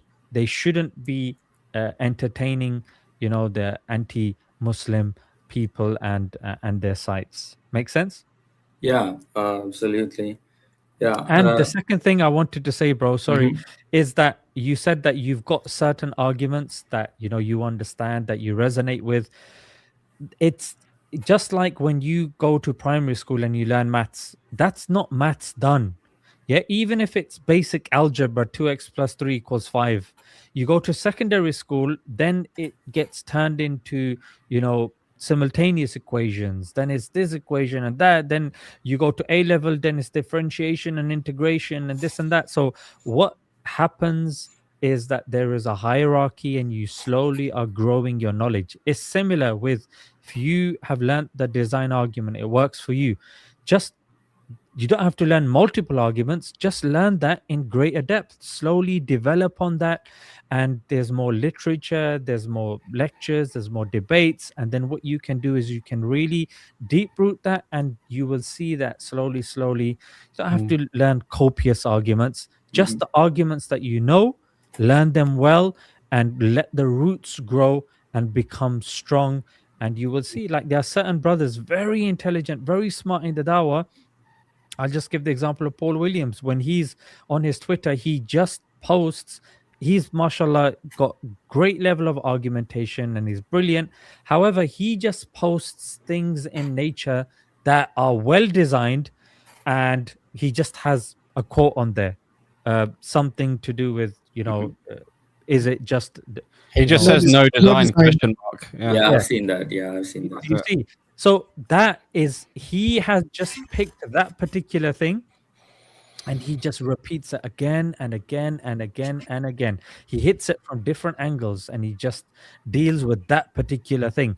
Other brothers love to use the example of information, like Hamza's go-to is information, DNA information. Subur will take it from, cutting down evolution. Some brothers will take it from the angle of philosophy, and some people will use modal logic or whatever it is. Just whatever argument resonates with you, deepen the roots of that, inshallah. Yeah. I have one last question for Brother Hakim, if you don't mind. So I've asked you about the evidences for the prophethood, right? Is this argument can be used to have faith in the existence of God, or is it a circular reasoning? Because I've seen people say it's a circular reasoning, but I'm not sure. I don't feel like it is, but since I feel like you know more, so yeah, no, it's certainly not circular reasoning. It's the determination if this guy is telling the truth and what he says is correct, then what he says follows, right? Then the Quran is from Allah and so on. So circular reasoning would mean that you presuppose the outcome first, which is not the case here. We're saying premise one, Muhammad sallallahu alaihi wasallam is messenger of Allah. Premise two, the Quran is from Allah, and so on. Now one could argue and say, well, when you defined Muhammad as being the messenger of Allah, that begs the question and says, well, Allah already exists. But then you're only saying messenger of Allah as part of an identifier to identify him.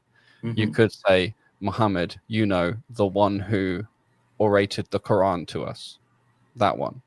And in that case, you can completely avoid any arguments of circularity. And you follow from there. So there are nuances in how you do it. It can be expressed in a way that's technically circular, but it's certainly not fundamentally circular. Absolutely not.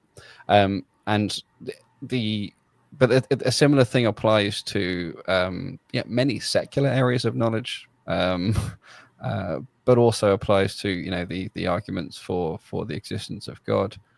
I think it is important to note the difference between a justification and a proof. In most cases, when people are talking about proofs for God, what they really mean is justifications for the belief in God, or justifications for taking God as an axiom, Allah as an axiom. And if you were to study more in physics and maths and how that works, you'd realize that in every case, the axioms are justified, not proved, because it's just there's good reasons to take the axiom, And then once you take that axiom or those axioms, you can then see that they are consistent with reality, consistent in themselves, and that then becomes part of the proof. One could argue that that's circular, but one could also say, well, it's not logically circular, and this is in fact the way that some of the types of knowledge most highly regarded by Westerners are followed. So you've got to be aware that there's a huge double standard going on here, and the world of Western philosophy, a lot of it was built up, specifically, trying to fight the concepts of God and belief in God, and also most of them are actually most of the arguments against a straw man. They don't actually apply to Allah. Right, and you'll find this in almost every case. So if you look at Surah Al-Ikhlas, right, line 4, there's none others like him. It means you can't put Allah in a category with anything else. So if anyone has a general argument for any monotheist concept of God, for example, well, fine, do what you like, but that's not Allah. That concept you have to specifically take on all of his names and attributes as he's described in Arabic, because you don't want the logical problems to come from translation. So it has to be done in Arabic as well. And nobody even does that. Nobody is. The people I went through before, people like Mackie and Oppie and so on, or people like Alex O'Connor, or whoever you go through down to the dregs like Matt Dillahunty, none of them have even attempted, not even close, to actually tackling the concept of Allah with his names and attributes. They can't handle it. They don't know it. So this is another good reason why a lot of these things are just not really worth going into, because it's basically a whole bunch of people talking about other concepts that sound. Your mic cutting off, I guess. Sorry? Okay, now it's good. Your mic was like no problem. Oh, okay. So these concepts can induce confusion, because you can think, oh wait, does that apply to Allah? Like, one example is they'll start talking about some of his attributes, but they'll leave out other of his attributes. So one example is the classic problem of evil, right? You must have heard this one. Yeah. Well, if you understand that one of Allah's attributes is the most just and the most wise, then there cannot be a problem of evil. That can only be a problem in the setup, a problem in the attack. That's where there's a logical problem. Because if there was a problem of evil, it wouldn't apply to Allah. It would apply to some other concept, because Allah is not evil, and He's all capable. So it's just be careful even with this concept of the proof of God and the proof of prophets and so on. Ultimately, remember that it's up to Allah to guide us. Allah is the guide. He's the one in whose hand is our heart, and it's Him that you appeal to, and that's it. Because ultimately, He's the one that judges, not anyone else. So you've got to think, proved. When I say proved to whom? Prove what and to who? Yeah. As you said, like, I used to watch Graham Oppie and other people. So I have another question too. Like, as we talk about like philosophical proofs, from a standpoint of like philosophy, there are verses in Quran that says like certain attributes such as like God has a hand, or like that. So from a purely philosophical point of view, does that necessarily lead to anthropomorphism? Because me personally, I don't feel like it is. But no, it doesn't at all. And in fact, any anthropomorphism would contradict other parts of the Quran, and you're certainly not supposed to do it. There's different schools of thought. My particular position is that we simply affirm the attribute. Say, yes, Allah told us He has this, And in exactly what way, I don't know, and I don't need to know.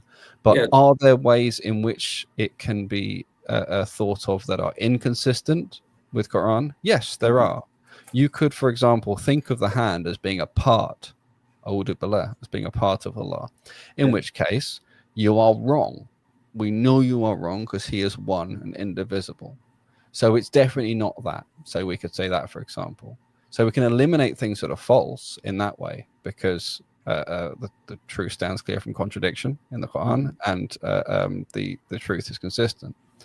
But if someone were to say the eye actually, represents his ability to see in some way, and they say it's not a literal eye in some sense, well, that can be consistent as long as it's in a way that's completely consistent with all the other evidence. Then the best you can do is still to say, yeah, maybe, as long as it's consistent, but Allah knows best. Allahu alam. Because you still don't want to go any further than what we can actually definitively tell from evidence. So yes, there are plenty of ways to resolve things completely rationally, without contradiction, but to say which one of those is the truth, or maybe something else, is the truth, would be overstepping the bounds. That would be. And it's just not necessary. This is the thing. But if someone tries to say it's anthropomorphization, then yeah, we have a problem. If they say there's a part, you can point out the contradiction or the problem there. Yeah, for sure. Yeah, even I feel like I'm like very much resonating with the fact that we just accept the attributes and say we don't know how it is, right? But I feel like if I go to Twitter, like most of the time, this is the discussion, and a lot of the people. But that's why I said, prove to who's judging. Why do you care what these people and whether or not they accept it? You see, it's what matters is Allah and what He thinks of your Aqidah and what He accepts of you. And the reason I say I lean towards, look, it's just true. There we go. And I don't know in exactly what way, is just because it's the safest. It's philosophically actually the cleanest, and also it maximizes humility, which is very important. We're supposed to avoid arrogance, and we're supposed to be attracted to humility.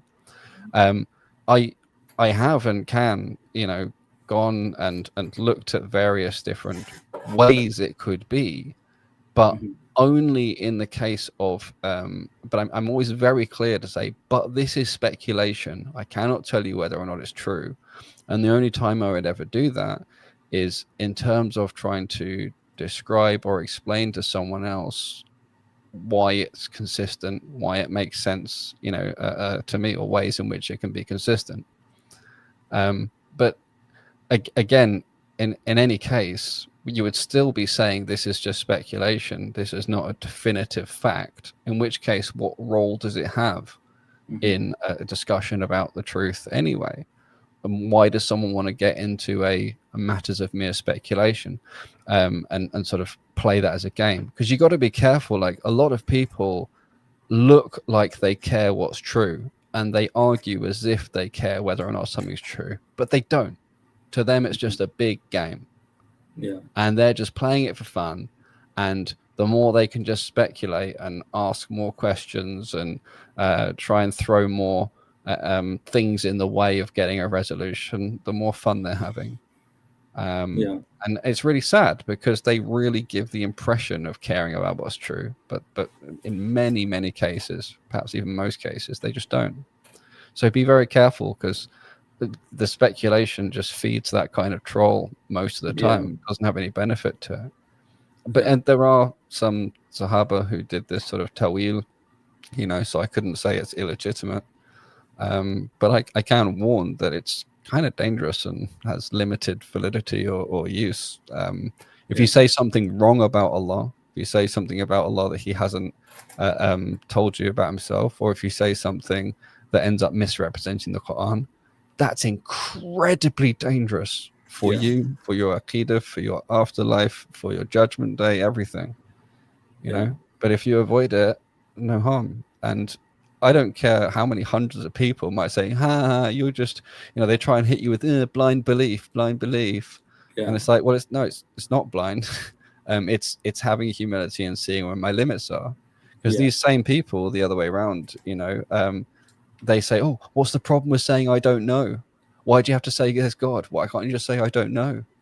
And so those same people will flip and flop the other way and just be complete hypocrites on this stuff.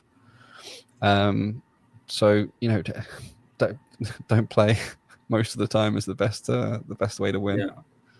Yeah, I deleted all the Twitter accounts because of this reason, because I couldn't keep up with their speculation, and I'm like, I get doubts every day. It's not that you couldn't, if Allah wills, He could give you all the background and knowledge to do so. They can be dealt with. I personally, it's been something like 15 plus years since I've seen any fundamentally new arguments at all. Mm-hmm. They're all just variations of the same kind of thing. I've dealt with them so much, it gets less and less impressive the more you understand them. They look impressive from the outside, but the more you understand them, the more you get into them, the worse they are. But the thing is, the waste of time. There's always so much more beneficial things you could be doing, and that's what you don't want to miss out on. So it's not like basically Allah may well have better plans for you, better things you could be spending your time on. And I would encourage you to do those, inshallah.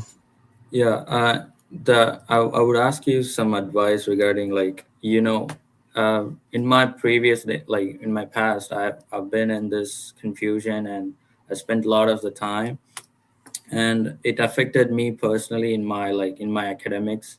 I'm studying computer science. It affected me in that area. It affected me personally in my self-improvement and all that, because I'm always inside my head thinking about this thing, right? Now I feel safe, and now I've out there and talk to various people, and now I feel like I have a grounded approach. Maybe it's because of all those experience that I had in my past.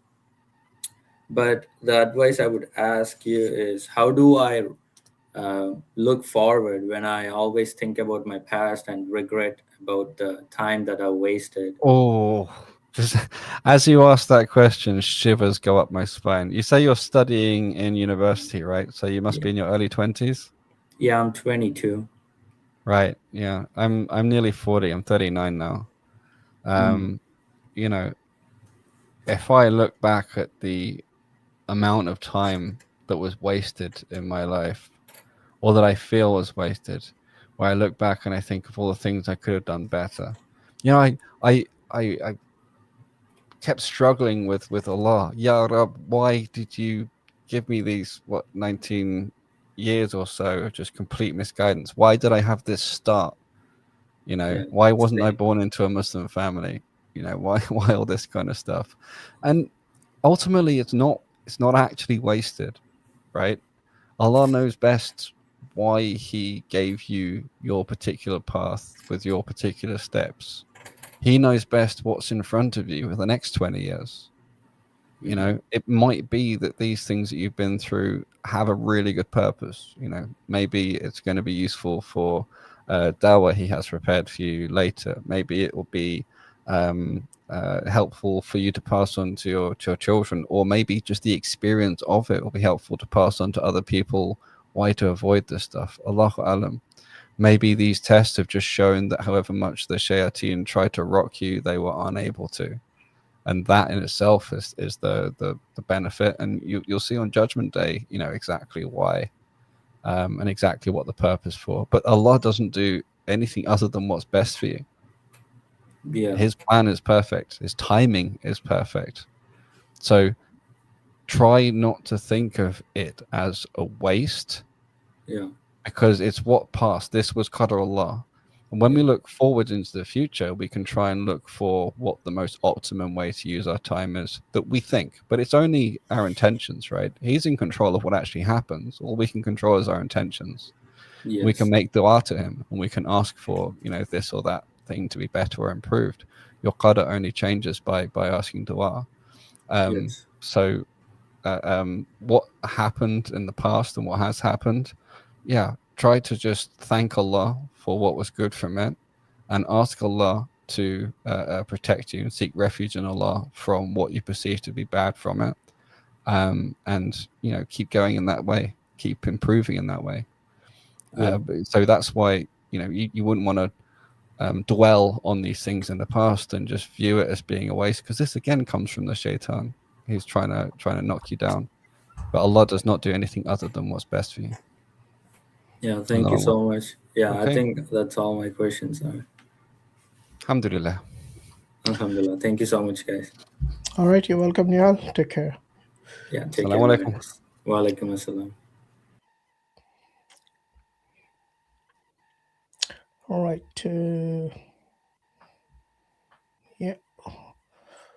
Rida Ali. السلام عليكم ورحمة الله وبركاته. وعليكم السلام ورحمة الله وبركاته. Where are you How joining are from, you? brother? I'm from New York City.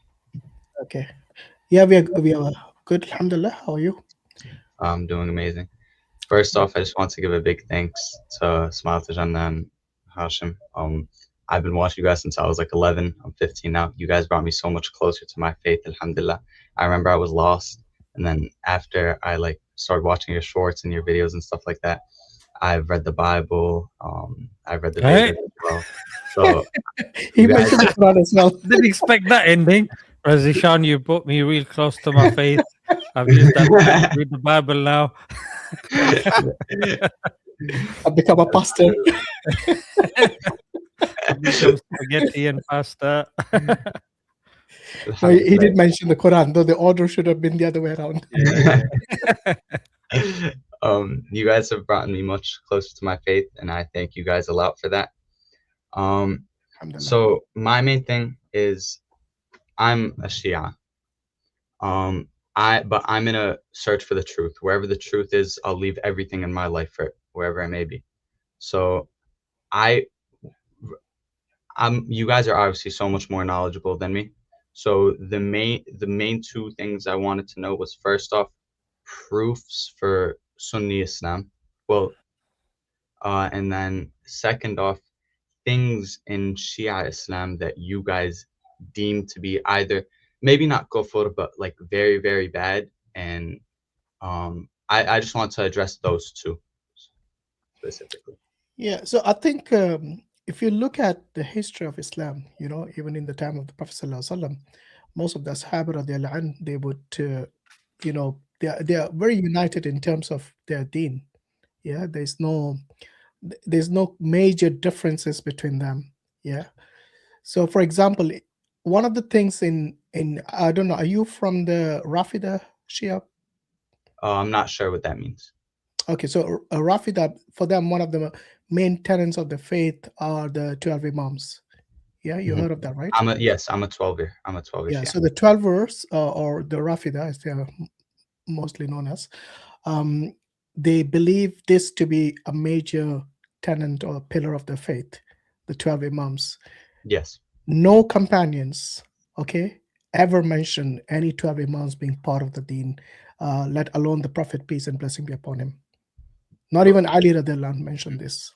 If I may point something out. Yeah. In Shia hadith, we do have narrations from the Prophet where he listed the 12 Imams by name. But of course, that is Shia hadith at the end of the day. Which again is questionable. The reason for that is because if you look at most of the Shia hadith, and I'm not an expert in this, if you want, you can speak to, you know, Brother Farid. Inshallah, he will be more than happy to take you through the steps that you probably would be necessary for you to understand why we reject in particular the Rafida Shias and their theology, because the Shia hadith mostly, you know, I don't know how, if you had ever studied how what is the method of preservation of the hadith itself. Yes, in terms of the chains of narration, in terms of the ilm rijal, they don't have any of these things. And if they did, then where are they? The Ilm al-Rijal, Yeah. we do have Ilm al-Rijal in the houses and the seminaries, and we have like isnads as well, where we grade the isnads of all of our hadith. We have Sahih al-Kafi, basically like. And that's the reason I said many of them are questionable, because when the scholars who actually look at them, they say that none of them satisfy the conditions of an authentic hadith. Now, I don't know if do they have like a criteria to authenticate the hadith, because you said you have chains of narration. Yeah. Now, so do they go back to the Prophet Sallallahu Alaihi Wasallam? So our hadith, they go back to either one of the 12 imams or the Prophet Sallallahu Alaihi Wasallam. When you say the 12 imams, yes. So who is the first imam? Imam Ali. Did Ali radiallahu anh say that he was the first imam and of the first of the 12 or anything of that nature?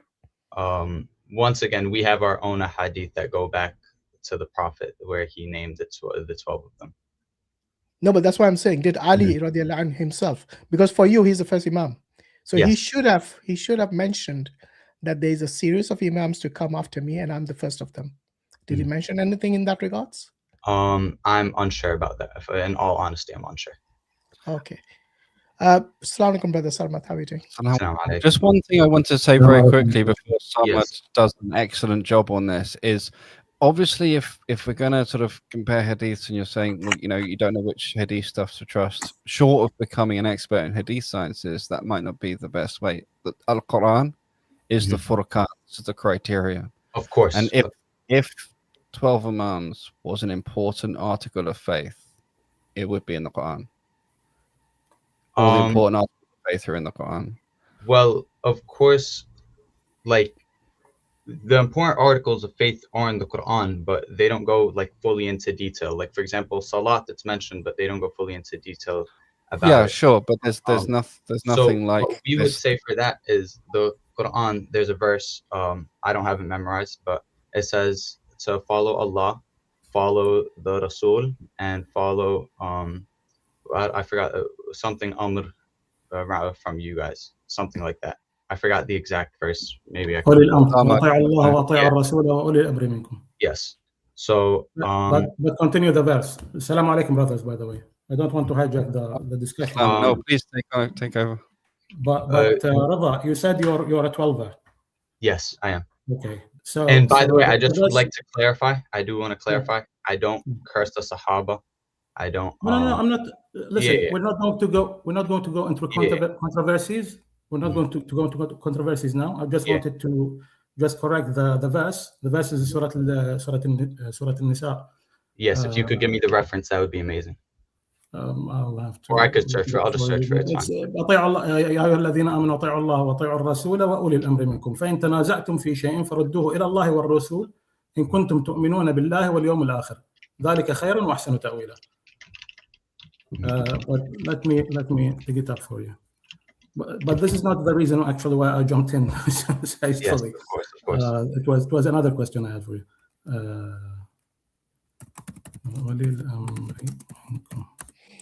So it's Surah An-Nisa 59. Yeah, I have it open. Yeah. All right. So this is not the discussion here, because for anybody who appreciates the Arabic language, they understand that the distinction is clear-cut there. There is a clear-cut distinction that you don't dispute with Allah subhanahu wa ta'ala and the messenger, but you could dispute with ulil amr. Okay, yeah. People in authority. You could dispute with them, you could disagree with them, whereas for Shia creed, this is pure kufr. فَالرَّادُّ عَلَيْهِمْ كَالرَّادِّ عَلَى اللَّهِ. Whoever rejects the saying of any of the infallible 12, actually you say 12, they say 12 imams. The infallibles are actually 14. You know that, right? Oh wait, yeah. The infallibles are 14 according to 12ers. So it's the 12 imams, starting from Ali, may Allah be pleased with him, until his so-called son Mahdi, who is not born.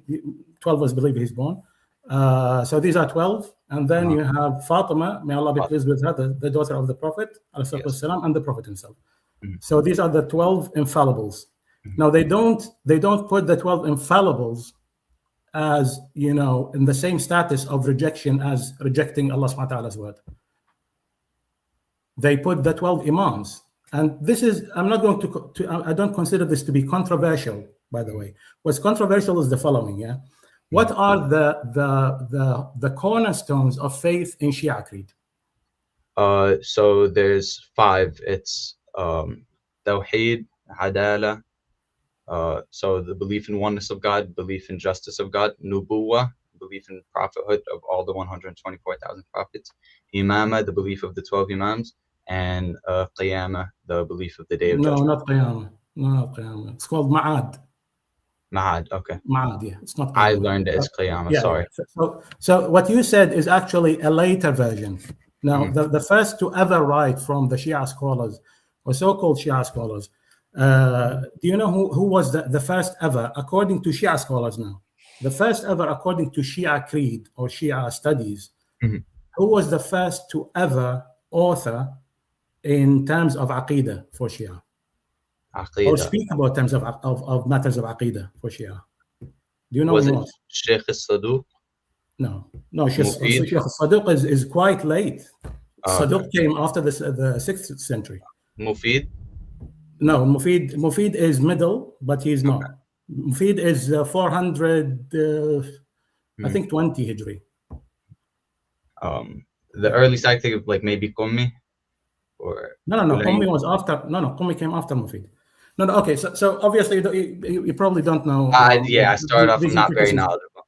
No, that's all right. I'm not pinning you against the wall. I just wanted to check, yani, what level we should have this discussion on. Yes. So I apologize if this sounded like an interrogation. Definitely not my intention. I'm here to learn. I started off. I'm here to learn. No, astaghfirullah. We learn from one another. I don't teach anybody because I need to be learned myself. But so the thing is, when it comes to Aqidah, the first to ever talk about Aqidah was Hisham ibn Hakim. Hisham ibn Hakim was in the mid-3rd century. Now, Hisham ibn al-Hakim's riwayat, his reports about Aqidah, don't actually contain 5 cornerstones. It contains 3. This is why Mufid, in his book, Awa'il al-Maqalat, which all your scholars, by the way, if you're a 12er, all your scholars go back to. When it comes to Aqidah, all take their Aqidah from him. Now, there are, of course, matters of dispute amongst Shia 12ers when it comes to Aqidah per se, because, especially when it comes to what we call minor issues of Aqidah. Now, you have the major and you have the minor, right? The minors and the majors are together 16 items. And I don't think you know about that. But anyway, so I don't want to make it more complicated than it already is. Al-Mufid is al-Umda, the highest eminence when it comes to Aqidah of Shia. Al-Mufid actually initially had only the 3 cornerstones that Hisham ibn al-Hakim related in his reports, which contain only Tawheed was not there, by the way. It was Adala, Nubuwah, and Imama. These are the 3 main ones. And then he made the argument that, well, okay, based on these, we could infer 2 more items to add to the creed of faith. Now, my question is the following. Who, amongst all the different sects of Islam, who has this particular unique faith and Aqidah other than the Shia? Nobody, correct? Because only Shia believe that believing in Imam is an essential requirement to go to heaven and to come out of the folds of kufr into the folds of Islam. Can you repeat that? Sorry. Believing in Imamhood, taking Imamhood as a cornerstone of belief is an essential requirement for anybody to come out of the folds of kufr into the folds of Islam. But this is a matter of agreement, not only consensus. There is no disagreement amongst Shia scholars about this. But then why do we regard Sunnis as Muslims? You don't. Your scholars don't. Yeah. Your In scholars fact, forget about us. Sorry, Brother Hashim, but I just wanted to highlight this. I don't consider Shia to be non-Muslims, by the way. Don't misquote me on this, okay? Because I have my uncles are Shia. My mother came from Shia family. Okay, so it's also on a family level. That's how connected. That's how connected I am to Shia. So don't misquote me on this, please. I'm not saying you, I'm saying in general. But anyway. Sorry, Brother Sarmat. I was going to say, forget about us being called disbelievers. They consider Abu Bakr Siddiq radiallahu anhu, Umar radiallahu anhu, Uthman radiallahu anhu, all of these as disbelievers. In fact, for them, cursing them is a form of ibadah. So this is something that's controversial, brother Hashim. To be fair to them, it's controversial among scholars. So their scholars do. I've seen them literally curse the Sahaba and the mothers of the believers as well. They do 100%. Yeah. Could I just 100% do, but not all of them consider it to be an act of worship, and some actually find it problematic to do. Could I just add something? I don't want. I have disputes with Shia when it comes to the creed of faith, of course, but I'm fair even against myself, inshallah. Yeah. Okay. Could I just add something real quick? Yeah. Go ahead. Khamenei, he actually forbade. Brother, please don't take us to political figures. We're discussing faith. Okay, fine. Understood. Yeah. Understood. Khamenei has his political position. He has reasons why he would hide his faith. I know that Khamenei is from the school of Khomeini, and Khomeini categorically considers all Sunnis to be kuffar. Shia, Aisha radiallahu anha, and Talha wa Zubair, in his book الحكومة الإسلامية, the Islamic government, that's Khomeini speaking. I could give you the reference right away. Yeah, it's page 328 or 82, one of them in Arabic. Go back to it and read it. In الحكومة الإسلامية, he says the following: there is no disagreement or no doubt that astaghfirullah, Aisha and Talha and Zubair are kuffar, and they are even more najis than the dogs and the pigs. This is in his book. So Khamenei is from that school. Whether he would like to change his position now for political reasons, I don't want to go into that rabbit hole. The only thing I want to show is just like we have many scholars who like completely forbid cursing of the wives of the Prophet. As for Sahaba, they are minority. They are minority, brother. Okay. I could tell you off the top of my head who actually does forbid it, and they are not somebody who are welcomed amongst Shia scholars. I could tell you that right away. By the way, I'm from Iraq. I was Shia for 5 years. So what I'm telling you came after because I didn't join Shia just in a vacuum. I didn't become Shia in a vacuum. I studied, I knew the creed of faith, and then saw the arguments and thought that there was actually evidence behind it. Don't some of them also believe that the Quran has been distorted? That is controversial. Whether they should. So the controversy is this when it comes to the Quran, but we'll discuss it inshallah later. But it's mostly about their position against those who categorically, openly said that the Quran is corrupted. They have no issues with them. Like Nuruddin al-Tabrasi, for example. Nuruddin al-Tabrasi is buried inside we call it al-Hadra, where the Imam Ali is buried. He's buried next to him, not next to him. The mosque in Iraq, is it? In Najaf. Big mosque here. Yeah, the big mosque in Najaf. That's where Imam Ali is buried. Anyway, but that's so they have no issues with Nuruddin al-Tabrasi, for example, who has an entire book about the corruption of the Quran. But that's a rabbit hole. Don't take us there. Let's go back to we're going off tangent. I'm afraid. Yeah, I know. Could I just say one thing? Faith, Could I just say one thing, please? Yeah, go ahead. No matter what, at the end of the day, no matter what scholars say anything, the Quran is the ultimate word, and it says in Surah Hijr, "Inna nahnu nazzalna adh-dhikra wa inna lahu lahafidhun." So, and Rada, again, we're talking about concepts. I'm not talking about individuals. I don't represent Sunnis. You don't represent Shia. Okay, we're talking about concepts. I'm sharing with you the little I know. Got it. Please don't take me for granted. Of course not. Go and double check and come back. Okay. What are your thoughts with regards to the hadith of the Shia?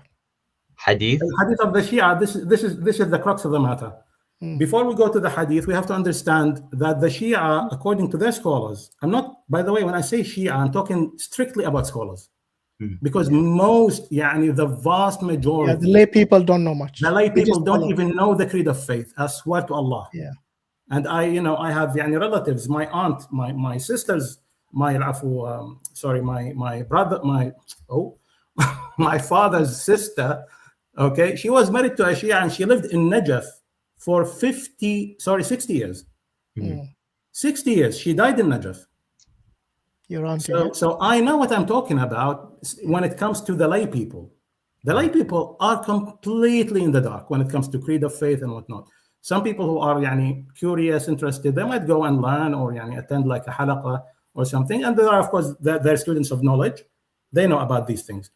But the most important thing is when it comes to the creed of faith, they put a requirement that is not mentioned in the Quran, not mentioned in any common hadith, let's say between Shia and Sunnah, that it should be a reason for any Muslim to go to hellfire for eternity.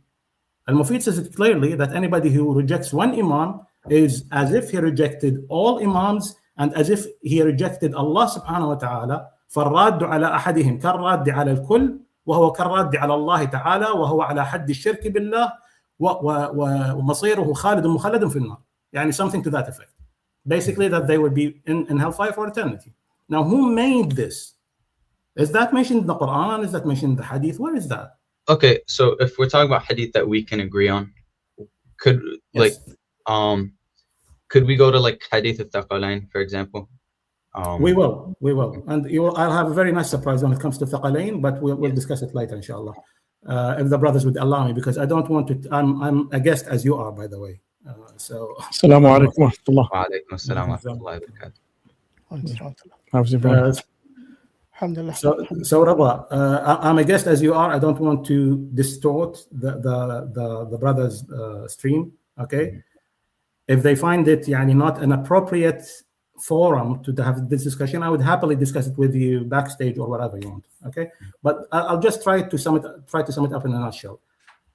Before we go to Hadith Thaqalain, the requirement of having imamhood as an essential requirement to come out of the folds of disbelief to the folds of Islam. Who made this? Is that mentioned in the Hadith, or is it mentioned in the Quran, or both? I'd probably point to our Hadith. That's like when I say Hadith, I'm trying to be fair here, brother. Remember, that we agree on. When I'm saying Hadith, I'm saying the Hadiths that you and we have in common. Is that shared between us? That you're not like the concept of Imam, the 12 Imams? The concept, 12 or even more than 12, that's not the matter. The matter is imamhood in and by itself being a requirement, an essential cornerstone of faith. Is that mentioned in any hadith? When I say, again, any hadith, I'm referring to the ones we have in common. It isn't. Now, let's go back to our hadith, the Sunni, because we have from the Prophet ﷺ more than you guys have. We have literally by the hundreds of thousands. I'm not saying all of them are authentic, by the way. Yeah? So don't misquote me on this. But if you compile all the hadiths we have coming from the Prophet ﷺ, they are more than hundreds of thousands.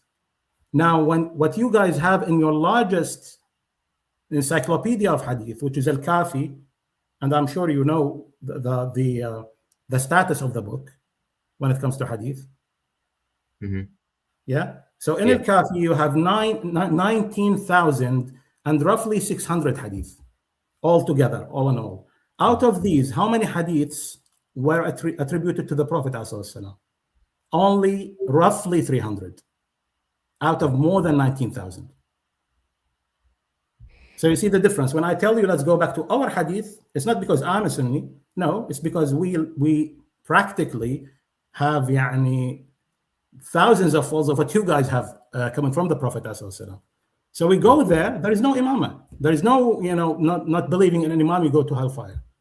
There is the hadith, the only one that they use in debates and arguments, which says something to the effect of من مات ولم يعرف إمام زمانه مات ميتة الجاهلية. So whoever dies not knowing or not identifying the Imam of their time, they would die in a state of Jahiliyyah. And our scholars make it a clear-cut case that it has nothing to do with Imamhood. Using the other hadiths of the Prophet ﷺ, because this is how we understand hadith. You can't just appeal to language when you don't even understand the stylistic of the language of the speaker. Because the Prophet ﷺ had his own style in speaking that wasn't matching to Abu Bakr, may Allah be pleased with him, or Ali, may Allah be pleased with him, or Hussein, may Allah be pleased with him. You see what I mean? So you go back to how he used to speak. You can't make a case there. And even if it were, where do you find it that they would be for eternity in hellfire? I mean, wouldn't you agree, though, that if the Prophet told the Muslims to do something, and a Muslim were to clearly reject that thing, that in itself is kufr? If you explicitly know the Prophet said something. No, I wouldn't say it's kufr, because it depends on the status of the listener. Did they understand? Did they hear literally what he said? I'm saying if they know and they understand something and then they reject it. Okay, so you're referring to Hadith al-Raziyah.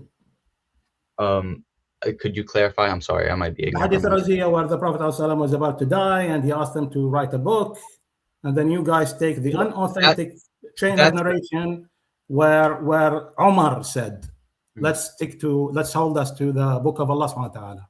That's not the route I was going. What I was trying to say, roughly, brother, I've had these arguments for years, literally. So the Shia, listen, by the end of the day, we would sit here and discuss for literally days. You wouldn't be convinced in what I say, and I wouldn't be convinced in what you say. Unless we find a common ground. I told you when I came in here. Just listen to the end, brother. Yes. Unless we find a common ground. The common ground is, where do you get your hadiths? Where do you get them from? The 14 Ma'sumin.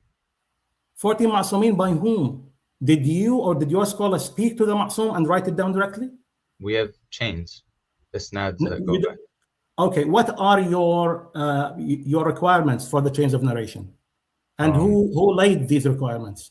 By the way, for the audience benefit, Shia made it forbidden to study Ilm al-Rijal.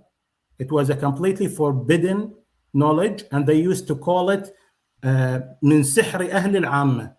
This is the saying of al-Jazairi. You know who al-Jazairi is, right? No, I don't.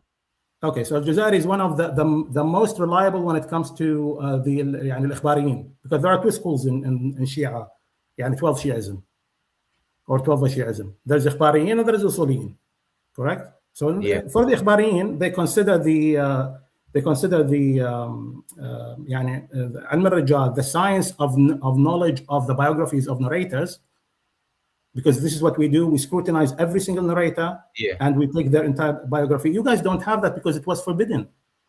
Well, until when? Hang on a second. Until when? Until the time of the first martyr, Shahid al-Awwal.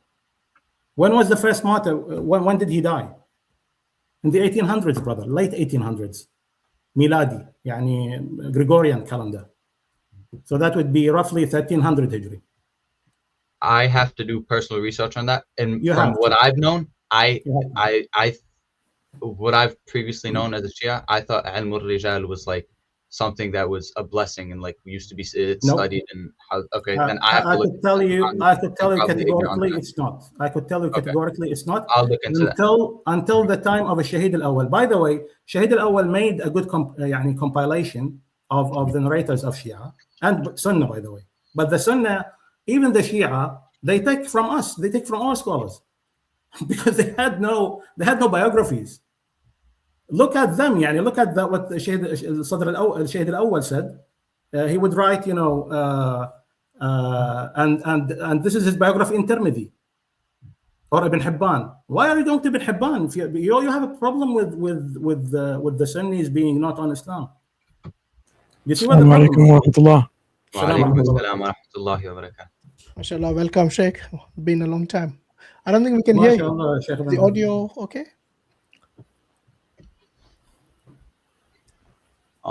So yeah, that I have to like personally look into. I thought Ilm Rijal and Shi'ism was like a big thing and it's been studied since the very beginning.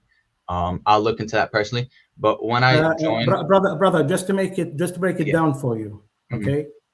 The requirements of hadith for Shia until the time of Shahid al-Awwal, whom they call the first martyr, about more than 100 years ago, he died. Okay. After him, there were many actually who had their compilations of biographies and whatnot. Even what was his name? Al-Khu'i in Najaf. He had a very good compilation actually. So what year did you say Ilm al-Rijal started? Literally, it was accepted as part of scrutinizing the hadiths of Shia roughly 100 years ago. A little bit probably more than that. No, not 100 years, more than that, because it's late 1800s Miladi. But like, for example, many of our scholars are like high scholars, like Al-Majlisi and stuff like that. They had Sahih. For example, Majlisi had Sahih Usul al-Kafi. He had a So yeah. how what were the criteria, brother? It wasn't based on Ilm al-Rijal. It was based on the authenticity of the narration being possible to attribute to Ahlul Bayt, coming through through certain men or through certain narrators. And this is why you have the schism amongst 12 Shias. You have Ikhbari and Usuli. The difference between them is only that for Al-Ikhbari, they followed what Al-Ikhbariyin, they followed what I think they followed Ibn al-Mutahhar al-Hilli, and the Usuliyin Al-Ikhbariyin followed Abbas al-Qummi, and Al-Usuliyin followed the requirements of Ibn al-Mutahhar al-Hilli. That's the only difference. But what are the requirements? They don't have these requirements when we say that الحديث الصحيح هو رواية الضبط العادل عن مثله إلى منتهى من غير شذوذ ولا علة, and then we will have like 5, 6 for each and every single one of these requirements for الحديث الصحيح for Sunnis. We have subcategories. How to define that, whether that is acceptable or not, what are the problems that you could stumble upon.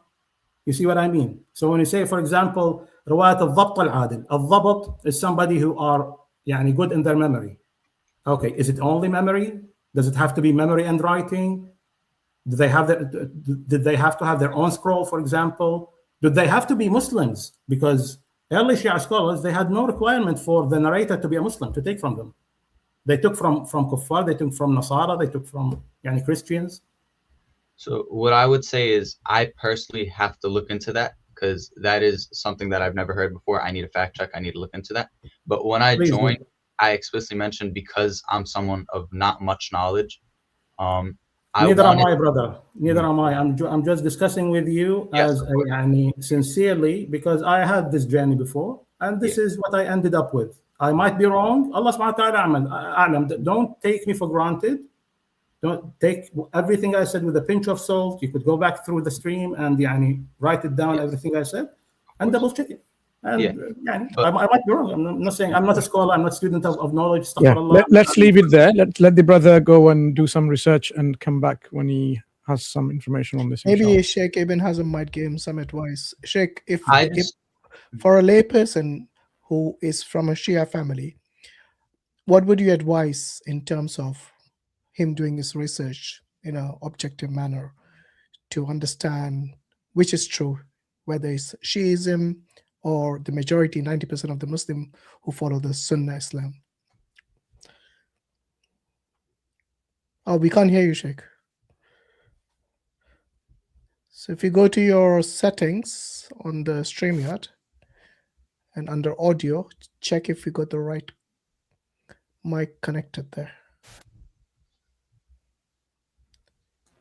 Yeah, you can hear us maybe, but we can't hear you. So maybe your speakers are working, but not the microphone.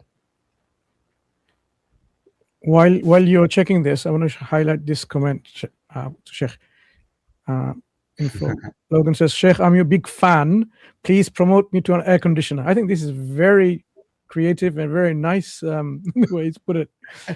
From fan to conditioner, but fan in a different meaning. So we talked about this, Brother Salmad, in terms of how words have different meanings, and depending on the context is understood. But this is a very good use of the words. Yeah. We can't still hear you. We can't hear you yet. Could I just say one thing quickly? Yeah.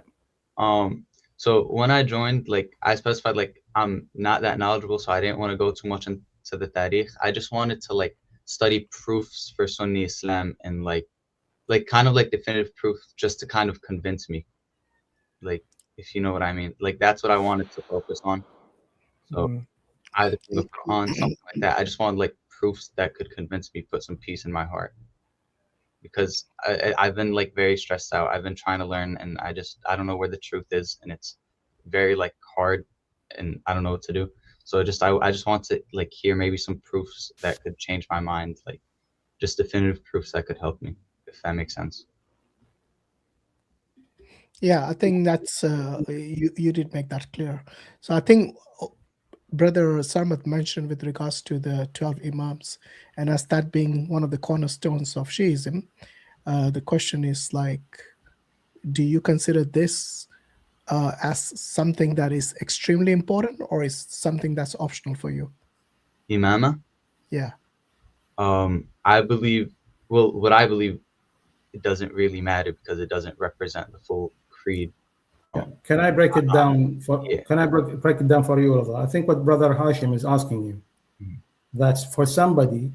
Now we as Sunnis, we believe that if somebody was a Muslim and they were convinced and knew all the signs and the reasons why to believe Islam is true, which are undeniable, okay, and they leave Islam willfully and just rejecting it because they don't like it, or they just reject it because they find it not convincing anymore, okay, that would be problematic for them.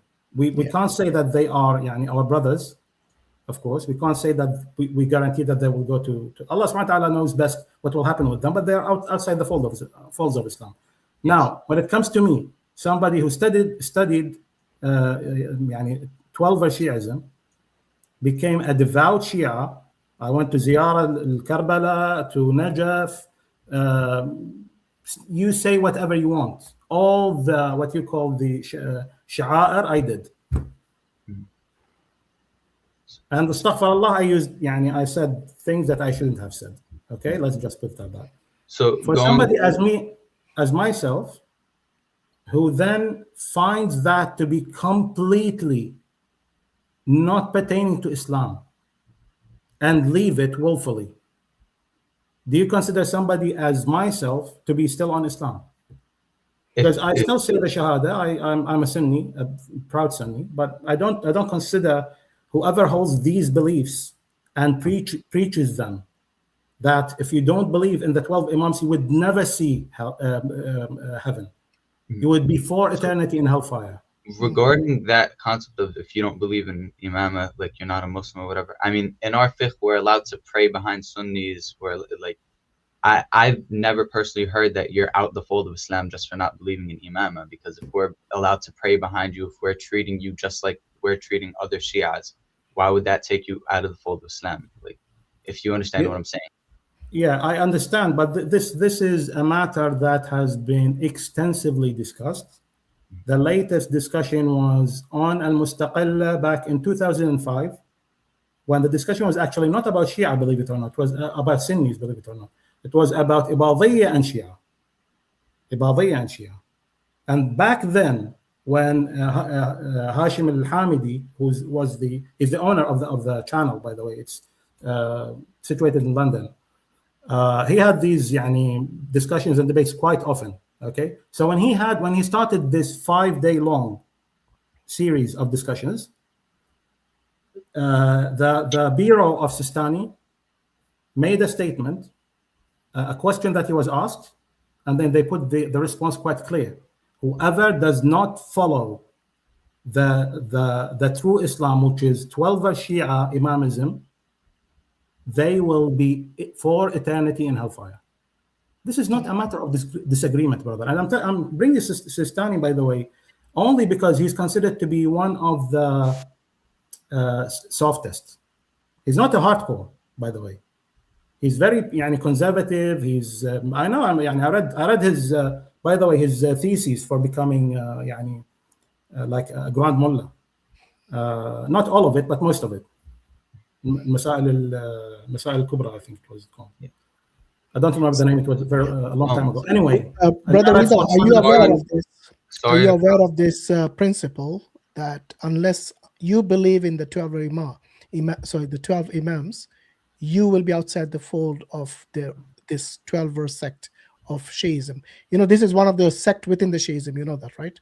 There are other sects as well. So the Rafida is one of the sects, and there are other sects like the Zaydi Shias and so on. Yeah. So are you aware that because the name itself, I think there's a clue in the name. If you call them Ithna Ashri, the 12-verse, it's because of the 12 imams. Yeah. So this is a fundamental pillar of the Rafidi Shia sect. And if you don't follow that, then you're outside the fold of the 12-verse. Are you aware of this? No, you're outside the fold of Islam, brother. Yeah, but this according to them. That's not true. According to them, no, according to them. Yeah. Starting from Why is it allowed in our fifth nobody, nobody. Let me just make the case, please. Nobody except Al-Khou'i kept silent about this question. And Al-Khou'i died back in 1990, was it 93, I think. And he was in Najaf as well. He was the grand, how do you call it? Al-Marja, the supreme scholar. Okay. And when I say Najaf, probably for Sunnis, they don't understand what I'm talking about. Brothers, when I say Najaf and Shia, the grand scholar in Najaf, he is literally the scholar whom roughly about 90%, 80 to 90% of all 12 Shias on the globe follow. That's not a matter of dispute. So I'm telling you, Sistani said that if you're not a 12 Shia, you're for eternity in hellfire. And he's one of the softest. But we take it from the start. I'm taking you back to where it all started. Al-Mufid, in his Awa'il al-Maqalat, his book, he laid the foundations for the systematic construction, the systematic design of the Shia creed of faith. According to Al-Mufid, if you denounce only one, reject only one of the 12, you would be rejecting Allah subhanahu wa ta'ala. Because they are appointed imams. They're not elected. They're not imams because they had virtues. No. They are elected. They are chosen, they are chosen by Allah subhanahu wa ta'ala by name. And they go for that, they go back to the hadith al-Sahif, what do they call it? There was like a scroll. They have this, fabricated hadith attributed to Fatima, may Allah be pleased with her, that she told Jabir bin Abdullah al-Ansari, she told him about her 12 sons and grandsons by name and their characteristics, and whoever would denounce one of them would not be a Muslim. Roughly, yeah. So, Rida, are you aware of this? If you do not follow the 12 imams, you're outside the fold of Islam, basically, not just the 12 verse. And you'll be eternally in hellfire. I'm not aware of that, and personally, I don't think that's true because we have so many fifth principles where we treat Sunnis as Muslims who are allowed to pray behind them. That's fine. And in fact, Rida, can I just take? Yes. I really wanted to point something out here because, as you say, you're not a person of knowledge. You're a lay person, just like myself. Mm-hmm. What's really important here is when you're asking for definitive proofs of Sunni Islam.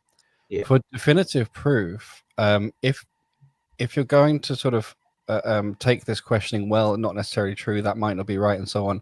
These are the questions and answers which you need to be a student of knowledge for. You need to really go into depth if you're going to question.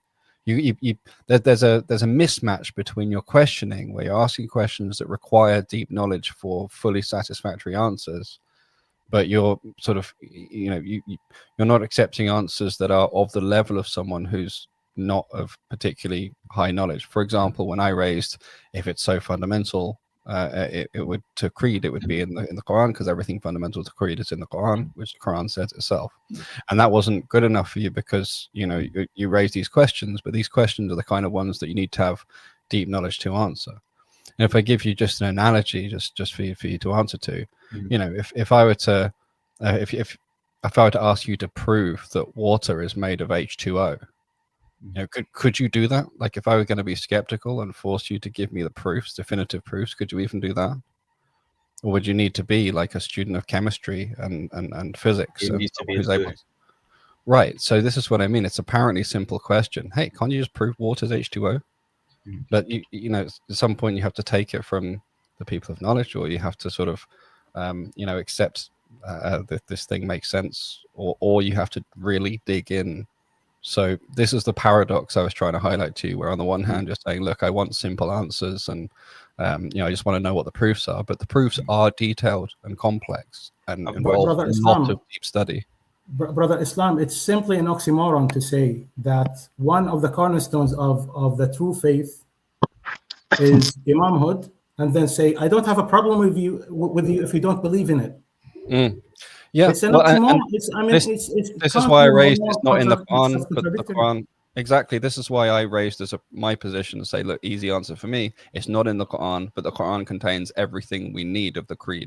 And the Quran tells us it contains everything. I could, for the sake of argument, I'll take it from anybody who would say, okay, imamhood is not, they will agree with us that, then they have to agree with us, by the way, if they're sincere. It's not mentioned in the Quran, it's not mentioned in the Sunnah of the Prophet as a cornerstone of faith. Okay. And they would say, well, you have to go back to the hadiths coming from the Imams, because some of the Imams we do consider to be truthful people. And Imam Jafar, for example, he was one of the great scholars of Medina. And he was the sixth Imam for the 12ers. Imam Hussein, Imam al-Hassan, these are Imams named as Imams by the Prophet ﷺ. Brother Samad, I think the brother, when he's not in this kind of approach, look, because we're going to let him go and for him to study, but before he goes, this is the advice, because the Sheikh's, I'm not sure whether his mic's working or not. Look, the default... Can you hear me now? Yes, we can. Yes. Alhamdulillah, we can hear you. So we will get you, Abu Sheikh, to give a final advice. The point I was going to make is this, if I may just put this in. The default position of Muslims, the default are the Muslims who are the mainstream. They do not need to prove about the mainstreamness or the correctness, because that's what the default position is. Anyone that deviates and makes themselves a Shia, a faction, a section, a firqa or some kind, they need to establish the proof why they've moved away. Because the main jama'ah, the main body of the Muslims has always been the case. This is the default position. We don't need to, like somebody becomes a nation of Islam and questions, how do I know the main body of Islam are Muslims or not? No. The default is this is the correct position. You, if you consider yourself a nation of Islam, moved away, factioned yourself away, made into a sectarian group, whatever, you have the onus of the burden of proof to establish why you think yourself is the right faction or the right group or the right sect. That is how you should be thinking, Brother Rida Ali, not the opposite way. We don't need to provide you anything, because that's the default position. Anyone who deviates away, it's their responsibility to establish why they think is the truth. And this is what Brother Salman is pointing to. Your whole theology in Shi'ism doesn't add up to anything of Quran and history and even common sense. Not even that. It doesn't add up to even the methodology that you approach to establish your particular way of, if you want to call it the Aqidah section or a faction. It doesn't add up. It's only when you have in modern times, like you were saying in the late 1800s, that you started looking into how do we establish what the Prophet ﷺ may have said, because now you're giving importance to the words of the Prophet. Previously, it wasn't important. The Imams were sufficient. So this is what you need to really investigate what you're on. If you find that what you're on doesn't make sense, then you can just leave it and then ask this question, what is the main Jama'ah, and why did the Shia become the Shia from the main Jama'ah? You will get all the answers there. We do not contradict the Quran, but your imamah is contradicted. There's nothing in the Quran that talks about, oh, Allah has given the imamat, these 12 imams who will rule over you and so on. it simply doesn't exist. That is what you should be questioning. My 2 cents. According to Well, if you want to keep it really simple, I mean, the the calendar other, of Going to 12 just summarize and go to Sheikh Ibn of Hazm. 12 months are the imams, by the way. Okay. That's how desperate they were. They went to 12 months. إن عدة شهور في سورة التوبة إن عدة شهور عند الله 12 شهرا في كتاب الله يوم خلق السماوات والأرض منها 4 حرم. And they go there and say, well, these are the 12 months. These are the imams. That's how desperate they are. Yeah. I mean, not talking about modern day really simple back at the time. if you want to keep it really simple, Rida, think of it this way. You got 5 pillars, you got 6 articles of faith. If you just stick to that, you'll be safe. And then you don't need to go into all the rest of the detail. How about that? Okay, understood. By the way, I provided the quote from Sistani that says that Sunnis. I'm aware of that quote. I'm aware of that quote. Just for give some advice before the brother leaves. Let me just give. Can I just get one piece of advice? We're not brothers. We are prolonging it for no reason. He's not a knowledgeable person. He's not going to benefit from any of that. I quoted Sistani as a response to me because I said that Sistani said. Sistani put his website on pause for 5 days after the debate.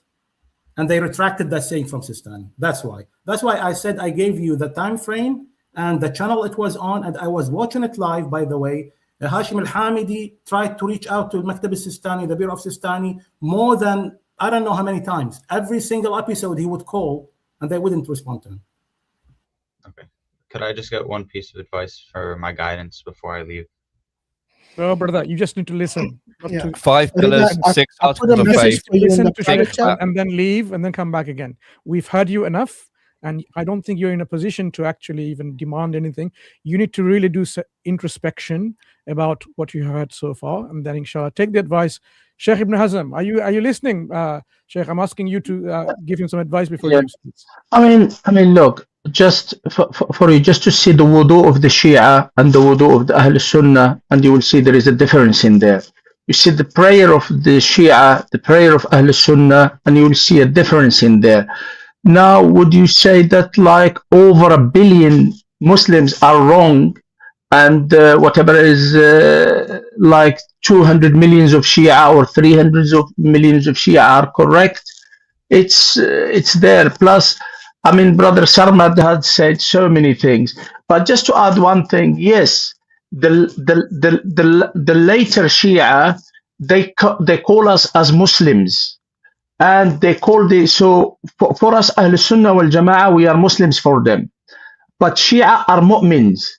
So we are, because we don't believe in the imamah of the last imam and of al-Mahdi, then we are not classed as believers. We just classed as Muslims, meaning they can marry from us.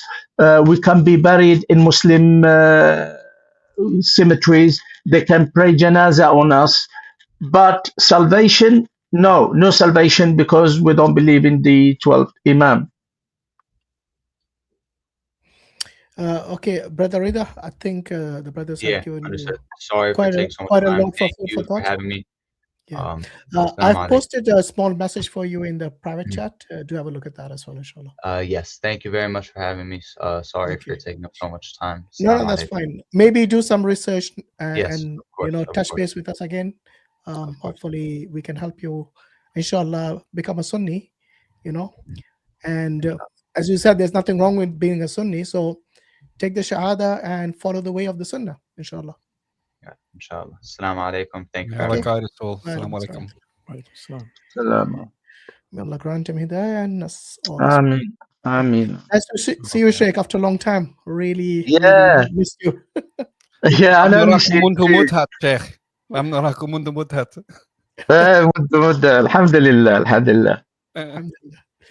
MashaAllah. Let's take before you take the next guest, Hashim, this comment about this particular individual in the comments, Dawah and Vice can't go together. He says you have to misrepresent the Quran and be intellectually dishonest to ignore the obvious Islamic dilemma. If you really think this Christian delusion is something so important, you would be able to kindly provide us a particular a journal reference maybe where we can go and look at this, which scholar took that seriously. Islam has been there for more than 1400 years, and you expect Christian scholarship whether through Orientalism or elsewhere, to talk about this, to pick this up, not suddenly like from Speaker's Corner or somewhere there, some dancing evangelist suddenly come up with something massive, a defeater for Islam, and no other scholar of Christendom who are scholars understood that.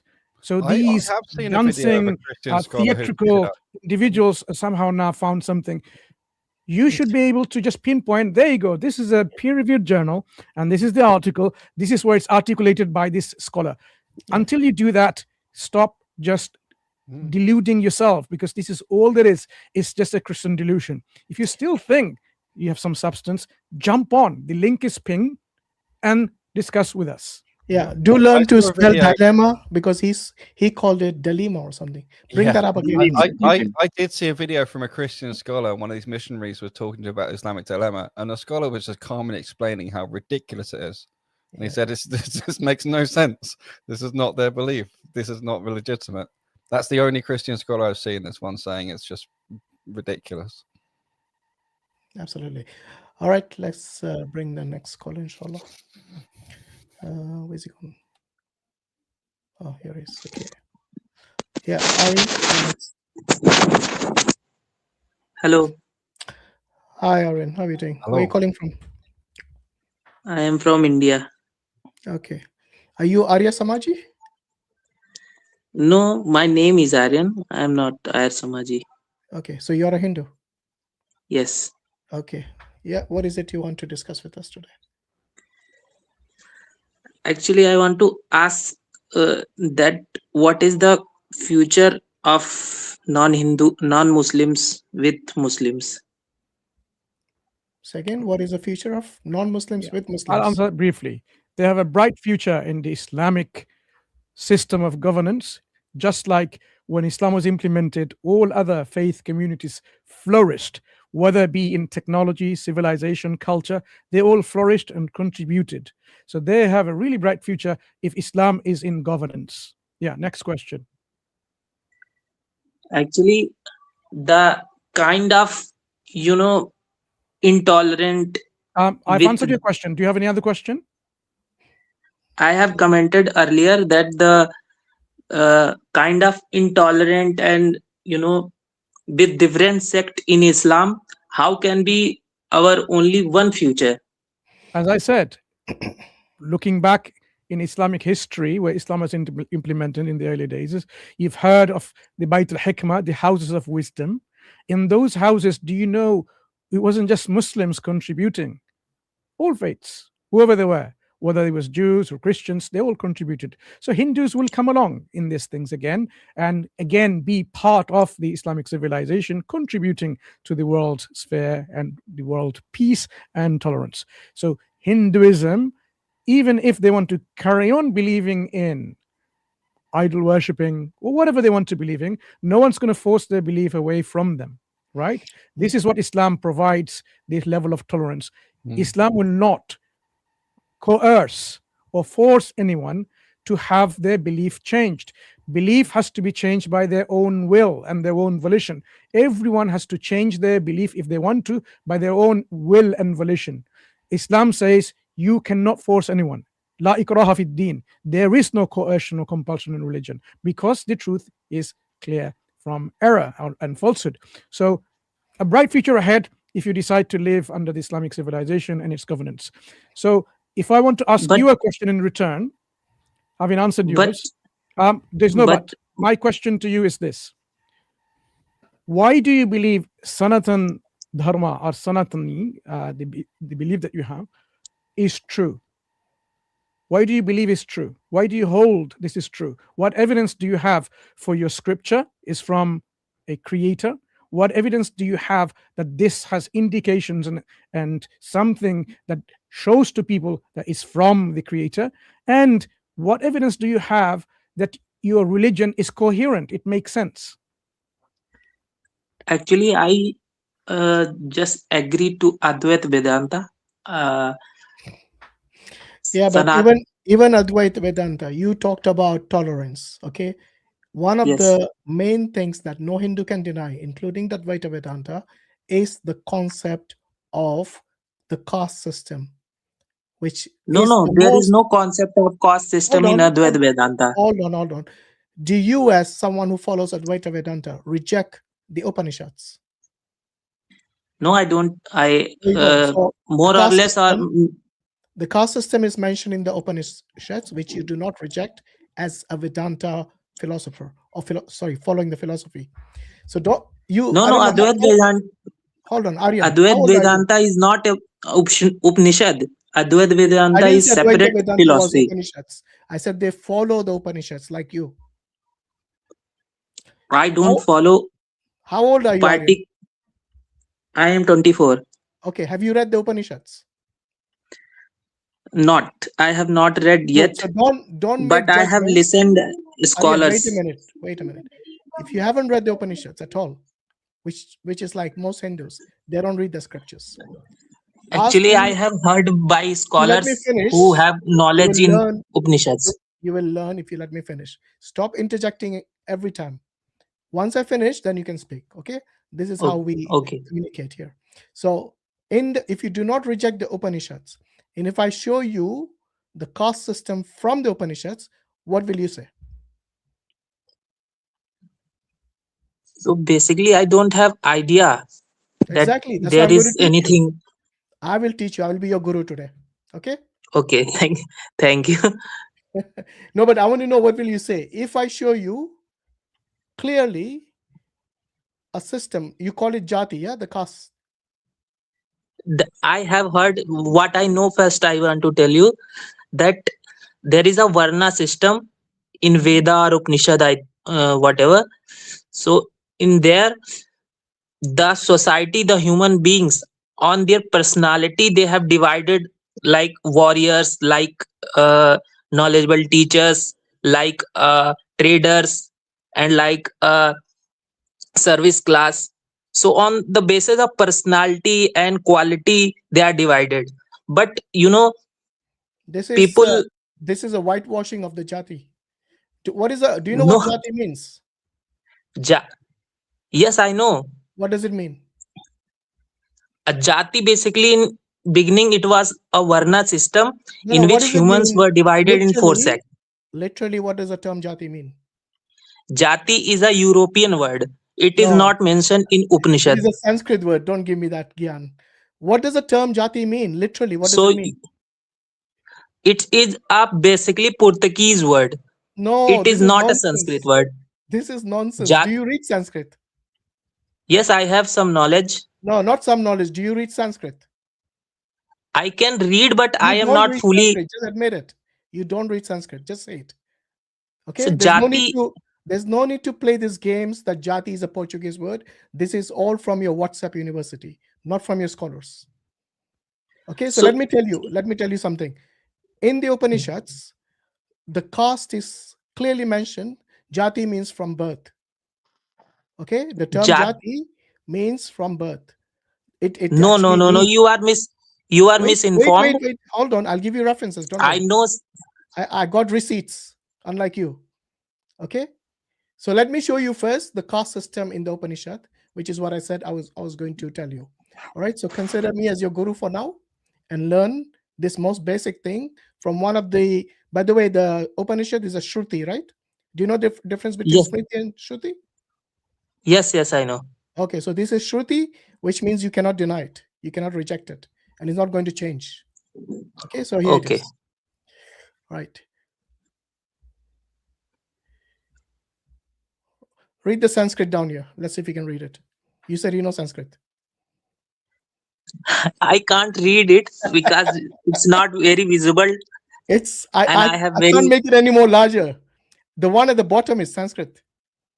I am talking with my mobile, so it is not very visible. See it on a mobile, trust me. It's that big.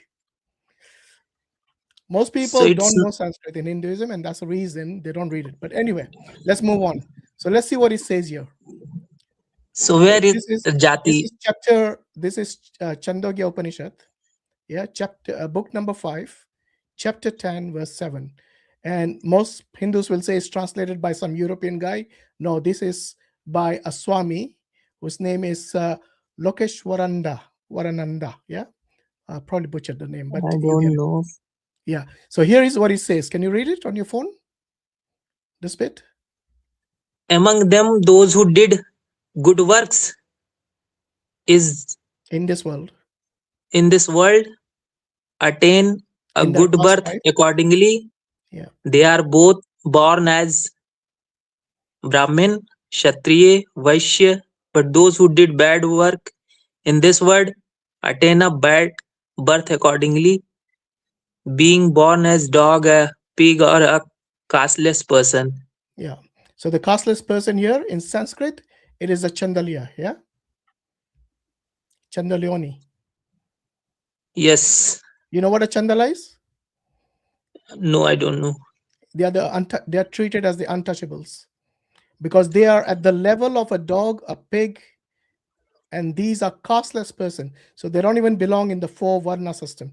You know, they are outside Yes. that. That's why they are called outcast, and they are mistreated.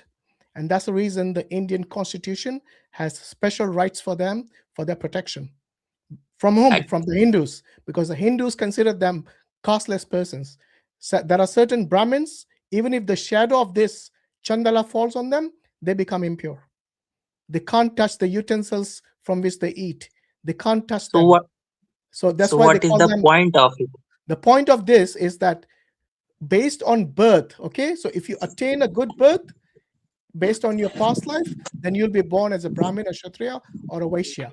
However, if you do bad deeds in your previous life, your karma then determines that your bad birth will be accordingly, and you'll be born as a dog, a pig, or a Chandala, a casteless person. Now tell me why it says bad birth and good birth. This is the jati I was telling you about. So what is the point of it? I don't Point of this is that understand. it is your birth that determines your caste. So if your parents are Brahmins, you'll be a Brahmin. If your parents are this Chandala, then you'll be a Chandala. And a Chandala is at the same level as Sir, filthy animals like dogs and pigs, according to this book. so whatever you have read, there is no mention that your parents' blood will decide whatever caste. They Okay, so what clearly decide? mention your there. How would you know what is in your past life? How would you know? Tell me. So karma, there is Yeah, but clearly how would you written. know your past karma? It says here in the past life. That's what determines it, your past karma in your previous life. How would you know what you did in your previous life? The only way you can know which caste you belong to is which family you're born in. Basically, my point is these Upanishad. What I have never read this Upanishad, and this Upanishad, all the Upanishad actually are not word of God actually. Earlier you said it is something you accept, and now you're rejecting. You put it under the bus when it goes against you. Seriously. I think we need to ask him, what do you consider the words of God? What are they? Is it the Vedas? Is it the Puranas? Is it Bhagavad Gita, Upanishads, which you discounted? So what is to you the scripture from Ishwar? Which one? So the God, in my understanding, will not give any direction in any language or any word. The God, it have itself their laws in nature. So truth is present in nature, so we can find truth by ourselves, by our investigation and our knowledge.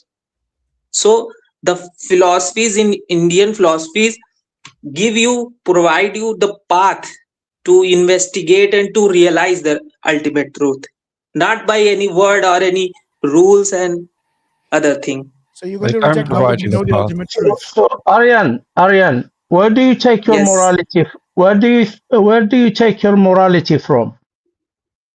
So I basically take my morality by my consign. What's that? You mean your conscience? My consign, my inner voice. Yeah, that's your conscience. Yeah. You can say that, but there is difference. What's the difference? Has your inner voice ever been wrong?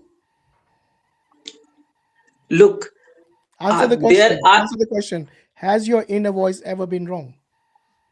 so in Bhagavad Gita there is also mention that if you have choose the right decision by your consign, that there is also some direction is given by Lord Krishna, that how You, you can choose the rightest path.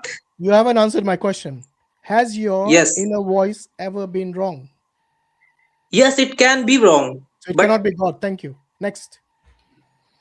So it can't be a basis for truth. So when you're talking about morality, you don't have truth involved in that concept. It's just whatever you judge yourself to be okay. What no, about the Bhagavad Gita saying that if you reject the injunction of a scripture, then you will not attain moksha? no, that is Have you heard not of that? written that if you, Have you heard of that, by the way? yes, In the Bhagavad Gita, it says if you reject the injunctions of the scriptures, then you will not attain moksha. so I don't believe in moksha concept actually. You don't I am, really.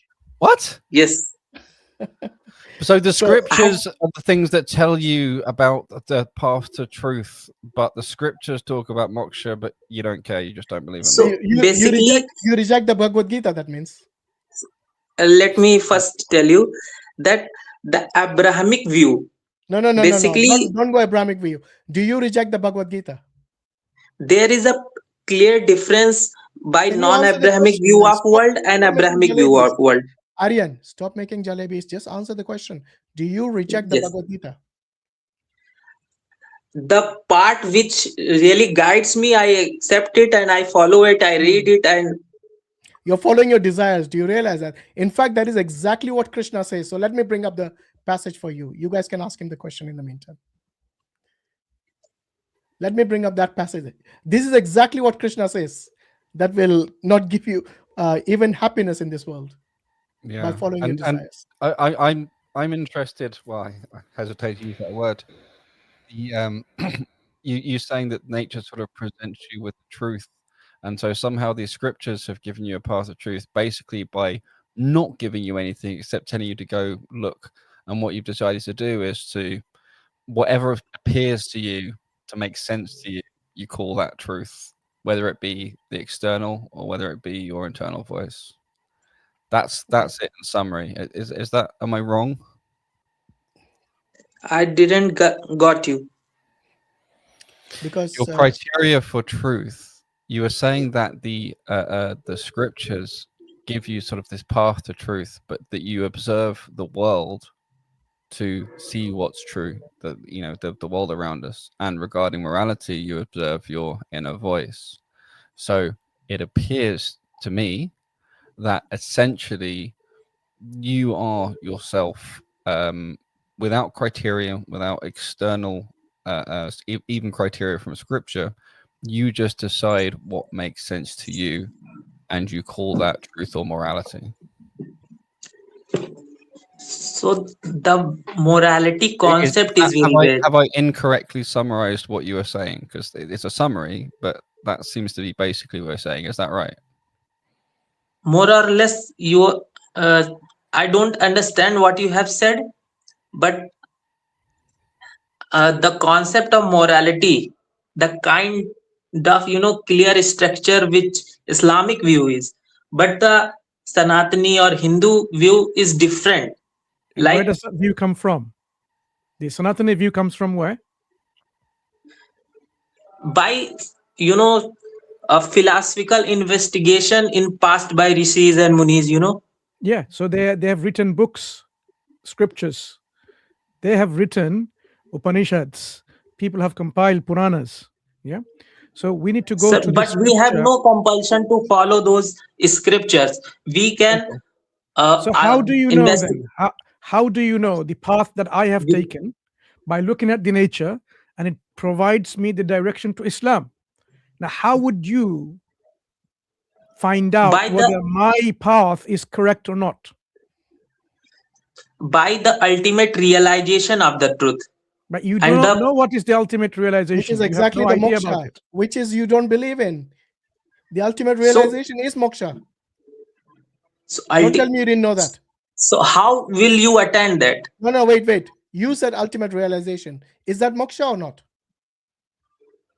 Moksha is the afterlife concept which I don't believe in. The No. I Moksha am is not the just afterlife. realization I am talking about. You will only attain moksha once you have attained this ultimate realization, and then you're free of this cycle of birth and rebirth. This is what moksha So, is. I'm surprised you so don't even this know the is basics of Vedanta so or this the is the basics of afterbirth. Hinduism. This Of is the course. afterbirth concept. But you can, by living, you can realize that ultimate truth. So You can enlighten yourself. who attain moksha while living? I know some people like Give me one Osho. name. Give me one name. Osho. Really? The guy who used to run a brothel? He attained moksha in the world? Yes. Subhanallah. Yes. Swami Vivekananda, with the photo I am using. Swami Vivekananda said most of the Vedas are lost, 90% of them. Are you aware of that? So You yes, haven't read it's any of your true. books, have That's you? what. That's why the corruption in scriptures are there. Good. So do you agree Vedas have been lost, 90% of them? Do you agree with Swami Vivekananda? Yes, I agree. Good. So where is your knowledge coming from then? When you say self-realization, which you haven't attained, which 99.99% of Hindus haven't attained, so where is your where is this knowledge coming from? Because you also rejected the books. You said what I find to be acceptable, I take that from the Gita, the rest I reject. I give you one example to give my point. Just in universe, the gravity existed before its Has got invention. nothing to do with morality or your books. I'm saying Yes, I'm saying according to the Krishna, Vedic knowledge which have lost were all present from the beginning, and if they have lost, we can again find them by investigation, by philosophical investigation. What investigation when your books are lost? What investigation are you going to do? By find the truth. How will you find the truth? How will you know what is the truth? You reject the truth from the Gita. You're that kind of person. You will throw everything under the bus that doesn't agree with your conscience, with your desires. And this is exactly what Krishna says in Bhagavad Gita, chapter 16, verse number 23. The desire are different from consciousness. Wait a minute. So you don't need divine revelation. Listen to what Krishna says. He says, he who discards the injunction of the scriptures and acts upon the impulse of desire attains neither perfection nor happiness nor the supreme goal, which is moksha. Okay, so you discard the injunction of the scriptures, is that right? Because most of them are lost, so you can't even go to them. Desires are different from consciousness, from consign, from inner voice, from right voice. Do you reject the injunction of the scriptures or you don't? The scriptures which are truth, which we can established by like just scientific laws, we can establish it is right or wrong. The verses we can got nothing to do with morality, so stop trying to compare the two. So actually I'm not very good in English. No, you're quite good. You understand it. In fact, when Krishna says you reject those who discard the injunction of the scriptures, you're one of them. Because when I showed you the Upanishads, you did not agree with it. So I don't know where you find that. I gave you the reference. Book number 5, chapter 10, verse 7. Go home and read it in Hindi because I know you don't know Sanskrit. So in Hindi, I have read about Varna system, but I have never read those. You never read the Upanishad. You already confessed that you did not read the Upanishads. That's why I said, yes, I have. Be your guru today. So I will teach you from the Upanishads that you have the caste system which discriminates human beings like dogs and pigs to that level. Actually, let me deviate you from the beginning. I have joined. I am talking about the caste system, but I have come to ask about the future of Islam. Do you reject that Hinduism has a caste system? Do you reject it? Like Hindus have caste system which have opposed by many scholars in India as well. Give me one scholar who opposes it. A Hindu scholar who is credible. Give me one name who opposes it. Even Swami Vivekananda did not oppose it. If I have to, You can't name one scholar. You know why? Because caste system and the karma go hand in hand like that. Okay, and I showed you this example from the Upanishads that if you do good karma in your previous life, then you'll be born as a Brahmin, a Kshatriya, or a Vaishya. Okay. However, if you do bad deeds and you have collected bad karma in your previous life, then you'll be born as a dog, a pig, or a Chandala, a casteless person. What is your caste, by the way, Aryan? I am Kaushal. What is that? You're a Shudra? Basically, I am a Vaishya. You're a Vaishya. A trader. Okay. Were you a Vaishya from the day you were born? I was basically a Hindu. Were you a Vaishya from the day you were born? Actually, I was born as a person, as a human being. What was your caste when you were born? Stop playing games with me. What was your caste when there you were were no born? There were no castes. He was casteless. He was casteless. That's why I was I was casteless. Yes. Okay, so you were a Chandala. You were not even in the four Varnas. So how did your parents consider you from the day you were born? Were they So the caste system is evil to the society. Exactly, which is in your holy books, which is in your even in the Bhagavad Gita. Do you know the women who are born? They are born as low birth. Not any caste, but all women are born as low birth. Krishna says even they can attain moksha because they are born as low birth. They can rise to get moksha as well. Now the question is, why does why does Hinduism discriminate based on which family you're born? Because you cannot choose where you're born. Like the way you were born as a casteless person, you did not choose that. But according to your book, it is your past karma. Maybe you were a bad person in your past life, so you got punished by becoming born as a casteless person. So you are misinterpreting the Sanatan Dharma in Sanatan original Sanatan. Unlike you, I showed you references. So the reference you said is not, relevant, or it's not relevant. What we'll say. So you're saying the Upanishads are not relevant now, really? The Upanishad you have mentioned is not, what will I say? Go on, say it. Push it under the bus. Go on, like you guys always do. That's not the point. Originally in point? Sanatan Dharma.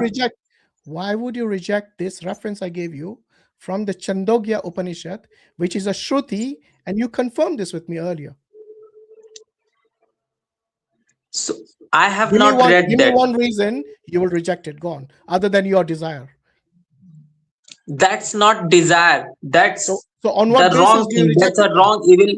That's the evil thing. On what thing. basis? Give me one rational reason on which basis you're going to reject the Chandogya Upanishad, which tells you your birth is determined by your past karma. By any simple logic, the thing which divides people is not good. Okay, so you reject it, yeah? Am I right? Do you reject it? You reject the Upanishad now. So you are a person who will reject. I don't reject the whole Upanishad, no, because but you can't reject any of the Shruti. That's the point. Vivekananda, so you are saying that will be livid with you if you reject the Upanishad. He is not. You are saying that. You are saying that in Sanatana Dharma we can reject anything. No, you can, not your scholars. Your scholars will not reject these key books. Show me one place where Vivekananda reject anything from the Upanishads. Go on. So you have shown me that Vivekananda has shown me. No. You're the one making the claim that we can reject anything we want. Show me where Vivekananda rejects anything from the Upanishads. You made a claim, substantiate it now. So you can name that Vivekananda has supported caste system or anything. Did he reject the Upanishads? So the Upanishad which were written by low scholar, we can't accept it. The How scholars do you which know have the scholar really is a low scholar? How do you know that? How do you know that?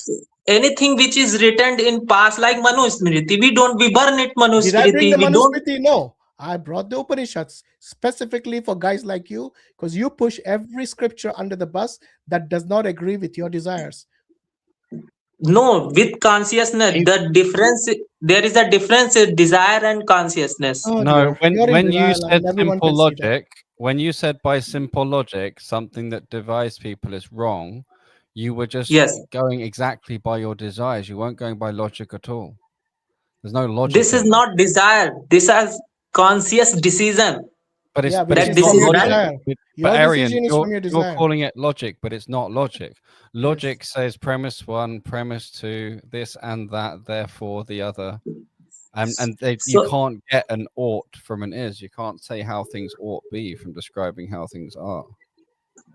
so it's a blame game only. That a No, Hindu will It's your blame script. Islam that No, this it's is not bad. blame game How at you all. will defend it? God said that, and the Muslims say vice versa, that this is No, bad, this is I'm just wrong. I'll tell you what. I'm just asking You you to bring any stop evidence you have misusing from the the words Quran. logic. The word logic and philosophy and reasoning, I'm asking you to stop misusing them, because you keep claiming and falsely claiming that you are using logic, philosophy, and reasoning, and every time you say that, then you show and demonstrate what you mean by that. It is not logic, it is not philosophy. It is simply you stating what makes sense to you, which is not logic, it's not philosophy, it's just what you feel like. And that's why we say it's your desires, because it's what you feel like. You're ultimately running on feelings. Basically, from where I start, basically the Hindu's philosophy is about the finding oneself, the existence of oneself. Have you found yourself? Because your feelings. So it's Just, again, you're now admitting you're based on your feelings. Let's just hone in. Have you found yourself? Mansur just still searching for it. So you're searching for it. Okay. Yes. What if we say to you, we found it, and it is Islam? So I will say that is the foolish thing that you found it. Hang on. So you're saying there's something to be found, but actually no one can find it, and whoever claims that they found it is they're being foolish? Yes, Does yes. that make sense to you? Yes. How does that because make sense Islam to you? Islam says How that does it make Allah sense is. to you? If somebody Yes. says we found the answer, and you're saying no, you cannot find You the say answer. Islam says that No, I because want you say that I Allah want you cannot be I want you seen, to Allah explain this. can be here, Allah cannot be touched. So Wait. how can Wait. I want you to explain one thing. If we say, if anyone else other than you Yes. say that they have found the answer, how would you know that the answer is correct or incorrect? What is your criteria to determine, to distinguish which one is correct, which one is not? If I say I found it, a Christian says he's found it, a Buddhist person says he's found it, how would you know whether when they say they found it is actually they've correctly found it or not? How would you know? What do you have to compare with? So if someone says that, then he have to prove that Proving does what? whatever they are claiming to be. Okay, so let me just give you very quickly. We have the Quran that we Yes. know, and we can prove to you by demonstration it's from the Brahma that you believe in. You call him God. And it's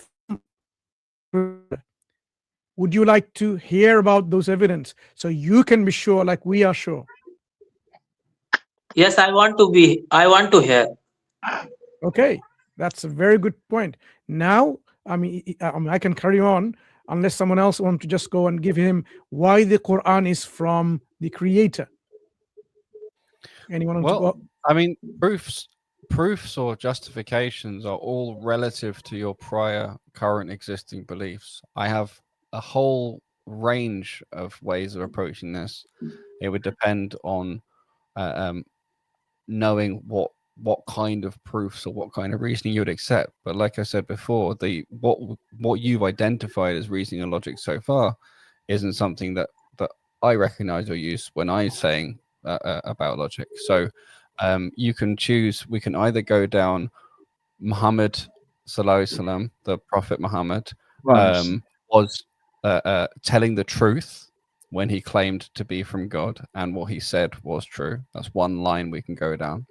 Another line we can go down is that the Quran could not have been authored by human beings, singular or plural. Its author must be Allah. Another line we could go down is that the Shahada, the testimony of faith, is the ultimate axiom. There is no better foundation for a framework of truth and understanding of our purpose and the universe around us. I mean, let's start maybe with those three. Any of those three of interest to you?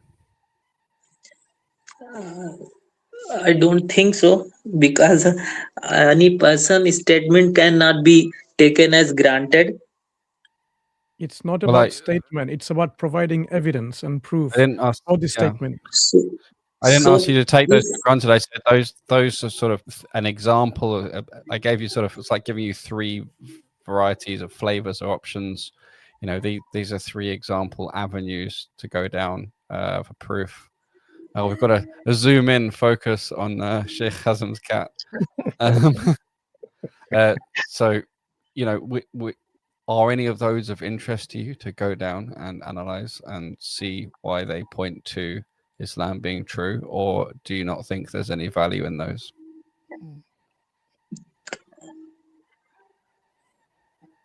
The words you said, I just didn't understand. Okay. Do you believe there is one God?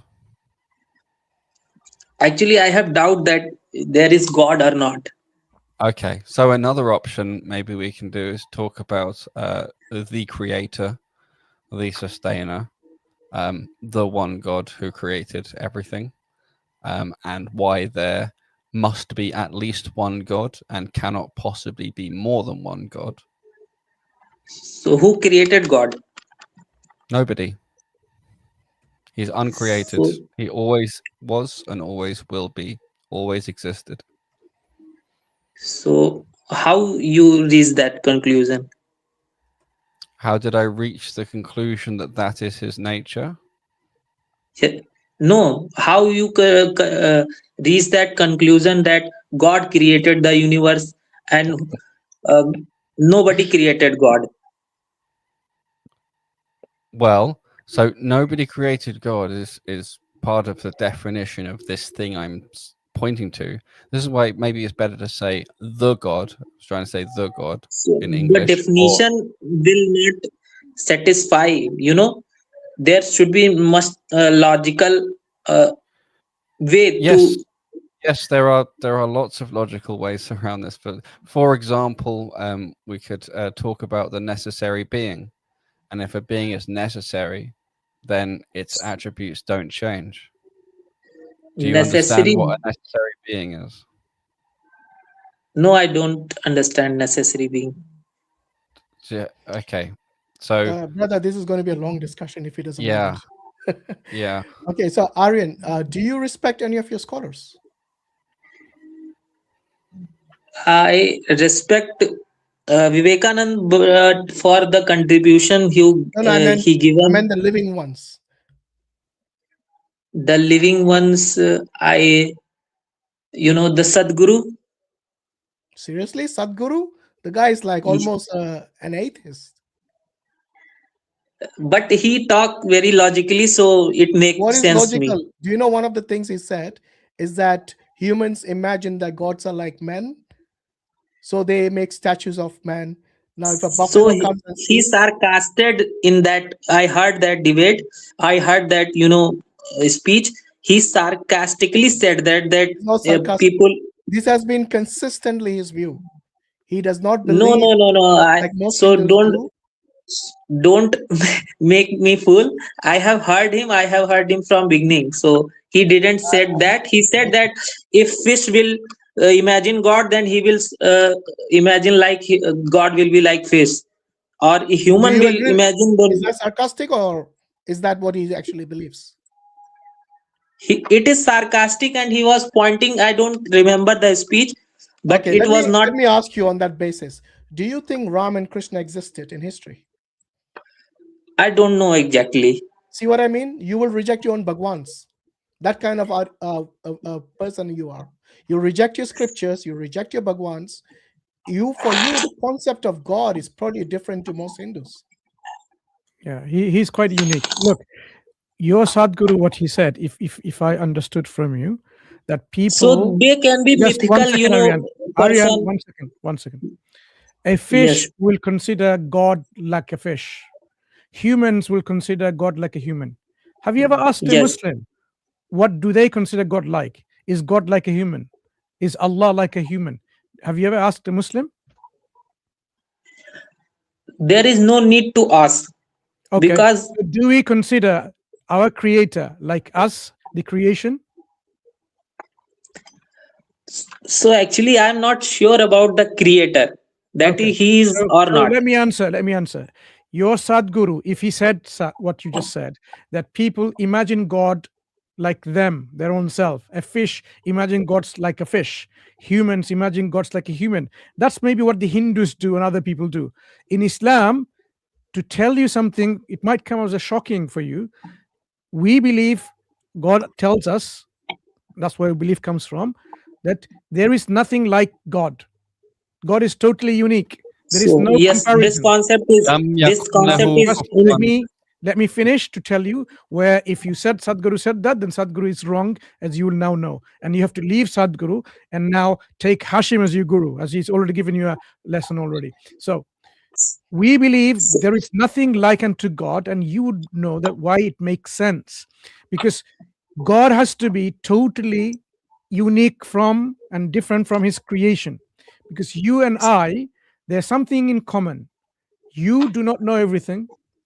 You are limited and dependent on so many things. For example, if I ask you to stop breathing, take in oxygen, you would die. You would not be able to live if you stop breathing. You have to breathe in. You have to take in the air, take in the oxygen from the air. If I say stop eating food for 2 months, you will die. You won't be able to live. Why? Because you are dependent on food. If I say stop taking any water or any fluids whatsoever, you will die. So you are dependent on water, on food, on air. You are dependent on your parents to bring you back in this life, yeah, to give you life in this world, to bring you in this world. So all of the things that we see in this world around you, whether at your workplace or your college, university, school, wherever you may be, they share the same thing. They are dependent. They depend on something. If everything is dependent like that, then this world would not just simply exist, because dependent things cannot exist by themselves. Like if I ask you, did you exist by yourself? You'd say no, your parents. And where did you get your parents from? Your parents came from their parents. So everything dependent depends on something else. So ultimately, the only logical conclusion, because you talk about logic, now let's share some logic with you. The only logical conclusion is all of these dependent things must depend on something that is not dependent. And that's what I mean by independent. So our creator, our God, our originator is independent. This is the logical conclusion that you and I, both of us here, we will agree. So when we talk about our God, our creator, he is not like us in the way that you imagine. He's independent, self-sufficient. That is what we talk about God, and this is why God is a necessary being, because if everything is dependent, they have to necessarily depend on something that necessarily exists all the time. Because at one point, if there was nothing, you and I would not come into existence, because nothing comes from nothing. Something cannot come from nothing. So the fact that you and I exist as something, there has to be always something, and this something necessarily has to always exist and has to be something unlike us, different. So I've given you enough for you to think why Islam presents you these solutions, logical solutions to understand the reality and find the answer. And that's why we are telling you we have the answer, we know the answer, and this is Islam. If you want to know more, we can go on, but I think this is sufficient for you to think and ponder and pick up a copy of the Quran and ask yourself, why have I not read this book? I've just read in the internet, heard people saying, oh, go and fight the unbelievers and the infidels and wipe them away or whatever. That's what you may have heard. But open up a copy of the Quran, get a physical copy if you can. Just a question. Do you have a copy of the Quran? Actually, the verse, actually, I don't understand, Arabic. No. Sorry, in Do English. you have a copy of the Quran? A printed copy? I have seen, right now I don't have, but I have Right. Quran. Would you like us to send you one? If you send in your private chat, we can send a physical copy. But alternatively, there are Quran recitations you can hear at the same time. You can read. So have you read the Quran, say first 5 chapters? Not, chronologically, but the controversial verses I have read it. Controversial verse.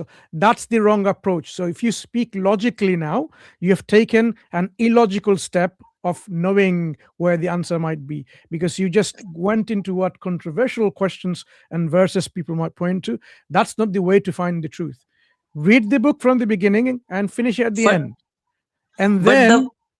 And then next step is, once you finish reading it in one reading, whatever you've understood, come back to us again. We have been doing this stream for a long time, Thursdays, every Thursday now for a long time. So if you read this book, the Quran, say in 1 week, you can read it in a few days, read it in 2 weeks if you want to, and then come back on the 3rd week and tell us about what you've understood about God, what you've understood about reality, what you've understood about why you are here and what is going to happen to you. We can then take it further, because there's no point discussing any further unless you've actually understood this message that we are trying you to believe in. You have to read it. You have to understand it. So the thought that comes first of non-believing Islam because of the present of, controversial verses. Forget because those controversial verses. Start reading the book from the very first. Look, if I tell you this is how the book starts, yeah? Like you have all of you. One second. I want to show you how the book starts. If it starts with Bismillah ar-Rahman ar-Rahim, in the name of Allah, the most gracious, the most merciful, the ever merciful, it automatically tells you this is a book is going to be about God, about someone who is very kind, very compassionate, someone who's very merciful. So from the very first thing that you read in this book, it tells you that this is a book about a creator who has these properties of compassion, mercy, love. And then if you start judging and says, okay, Alhamdulillahi Rabbil Alameen, all praises and all glory, all gratitude belongs to God, who's the Lord of all that exists. If you even think about this second thing that you read, actually, of course, he deserves our gratitude. We should be grateful to him because he's the one who's the Rabb. He's our Lord, someone who's created, someone who guides us, gives us nourishments, nutrition, and so on. So this is the reason why we should be grateful. And he's not just the God, the creator of the human beings. He created everything. So from the very beginning, you have a concept about something which is called the creator of all that exists. And there's a reason why we should be grateful to this creator. So you should be asking, what is this book talking about? Is this book talking about like just go and start fighting one another? He says, no. Ar-Rahman ar-Rahim.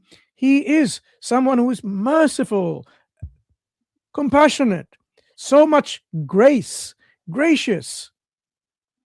So the picture that you're getting from the beginning is that it's unlike what you've heard. So that's what I'm saying. Start reading the book from the very beginning. Go along chapter by chapter and finish at the end, and you will see the difference. It's only when people don't read the Quran, they have all this negative imagery and negative images. If you have read the Quran and you pondered on it, you will see the message is clear to you. You will see the truth stands clear from error and where the evidence is within that book itself. Would you be able to do that? Do you think you can take some time off and start reading this book?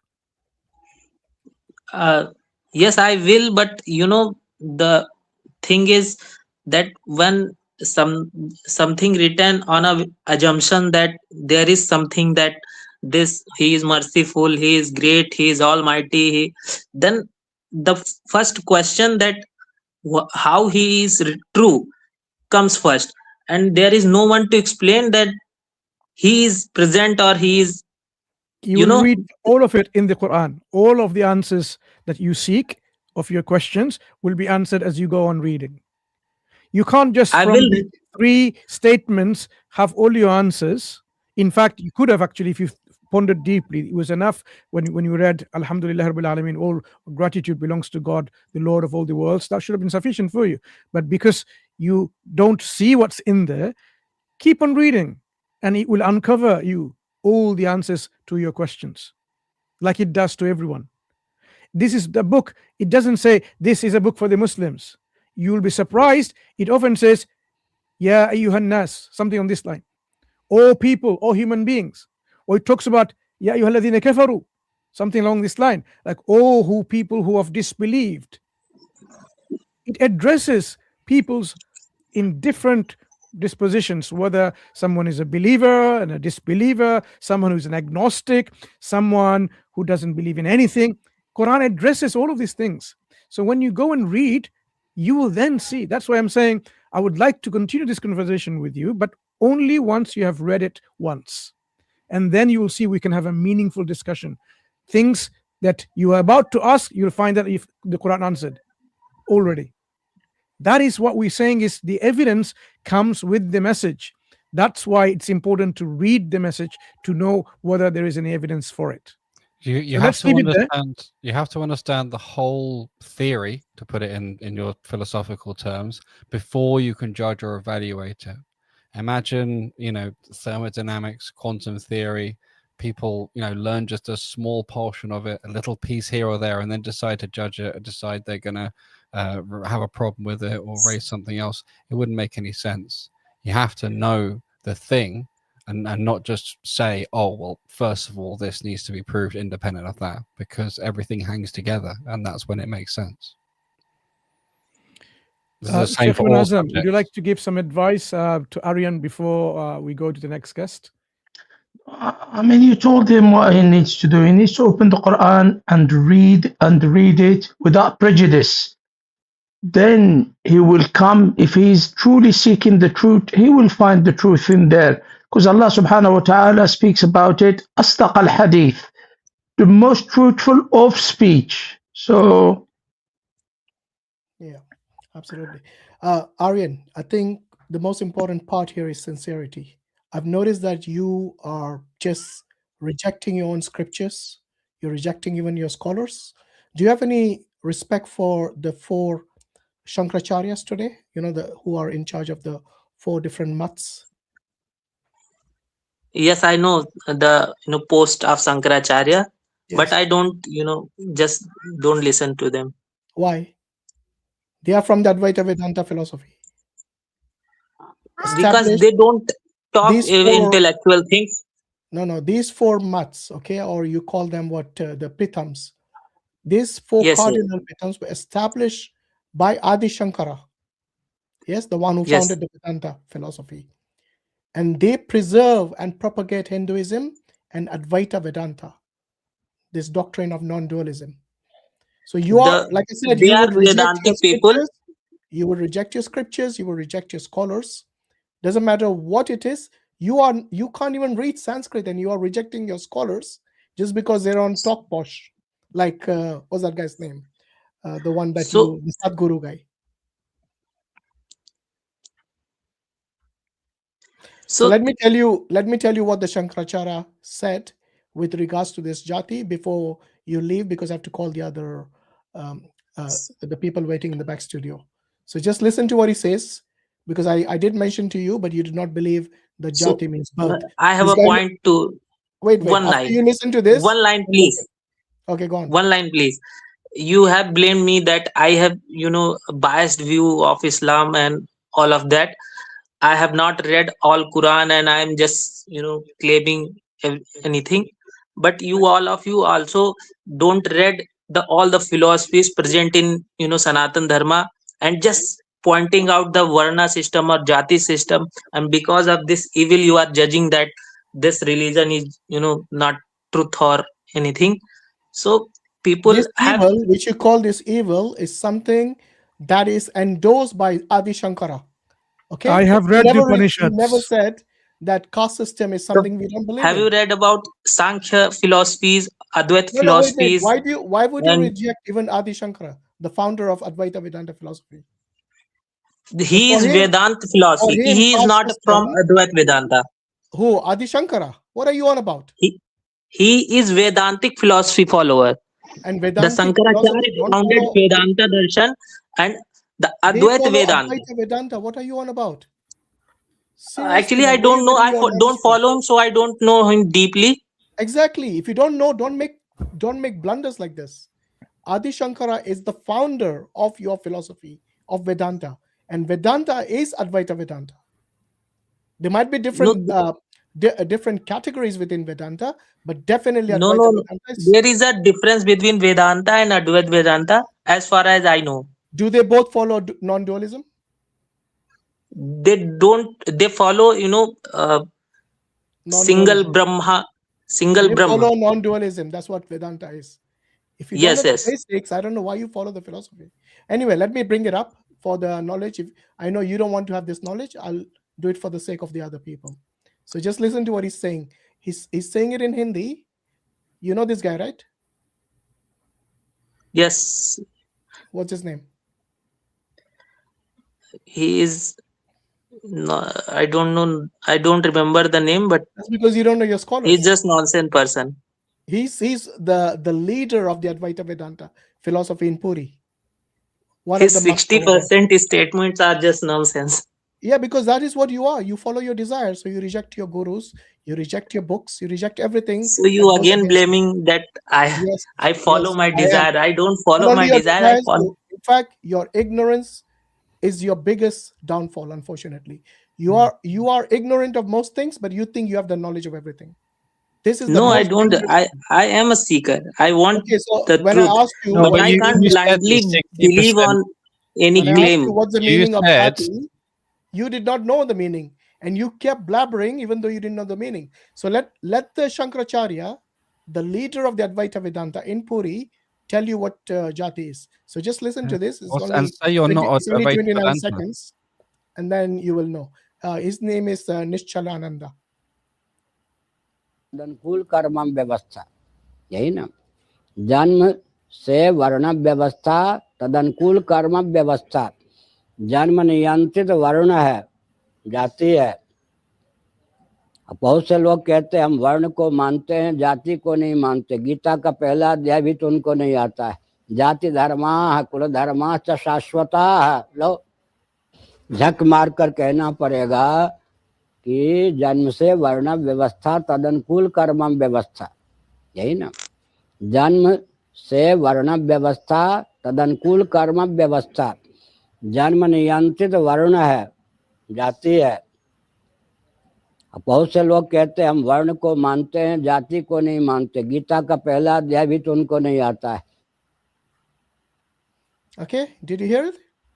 He explained it in Sanskrit and in Hindi. And if you still didn't understand that, then the problem is with you, not with your gurus or your books. Okay, anyway, thanks for your time, Aryan. Hopefully you will do some homework next time before you come here, and don't just push everyone under the bus just because you're ignorant of that knowledge. Okay? Take care. All right. Welcome back, Brother Sarmat. Shall we take next? Okay, I think the sister's been waiting for a while. Andy, can you hear us?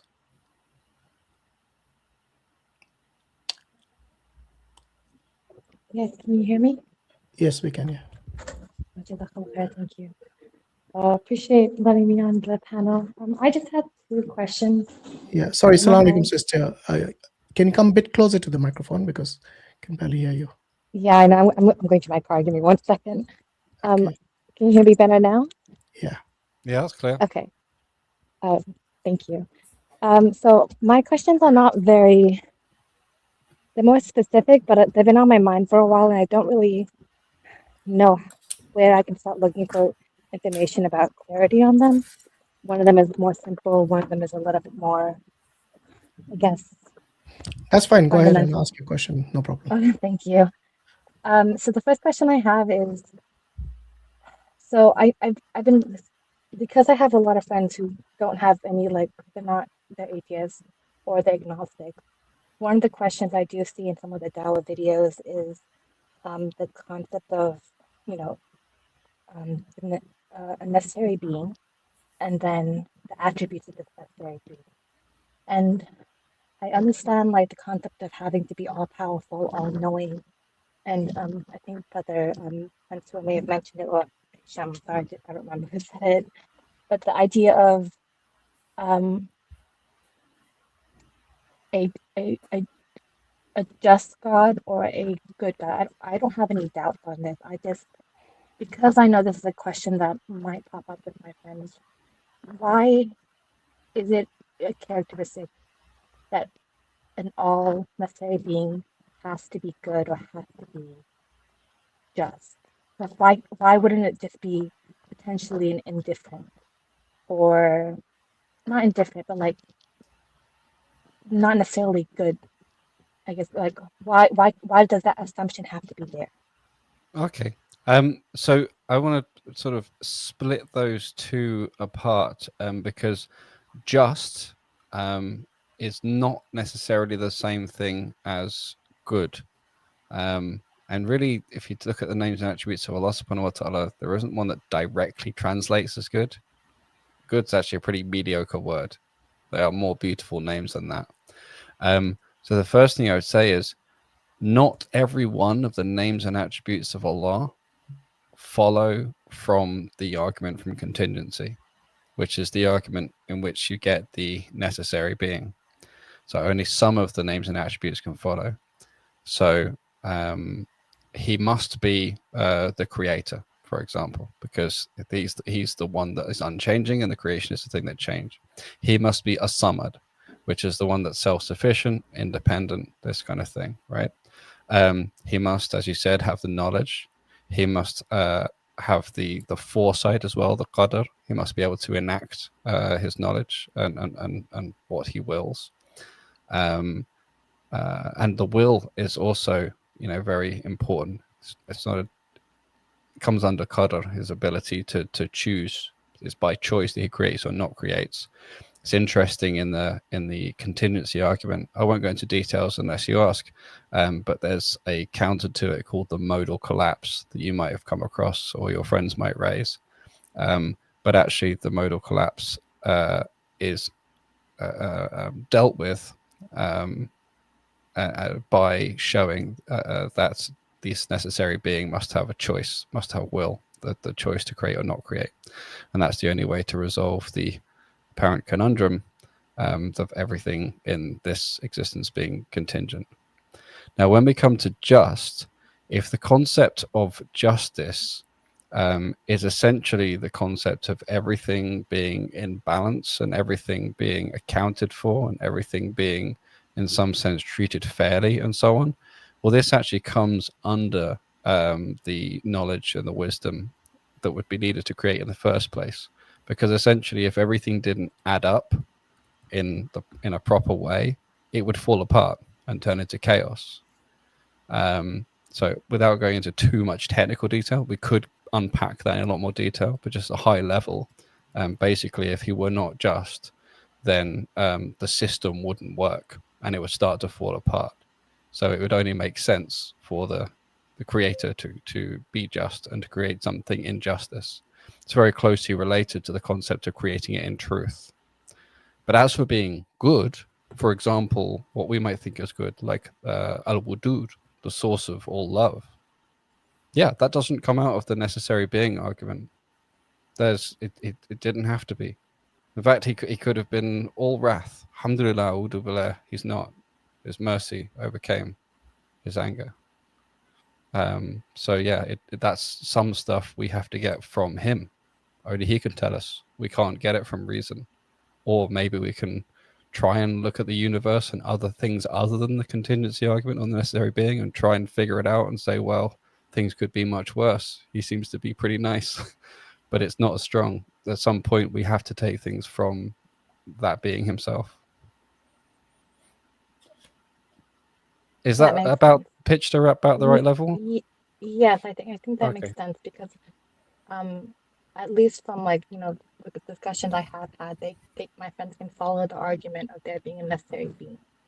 And then the characteristics of this necessary being. And then what I kind of get stuck on is the concept of, okay, well, how do I identify which necessary being that would follow under which like belief system? And you know, that there's the discussion about like, okay, well, these are the characteristics that God identified himself to us. That's how we know.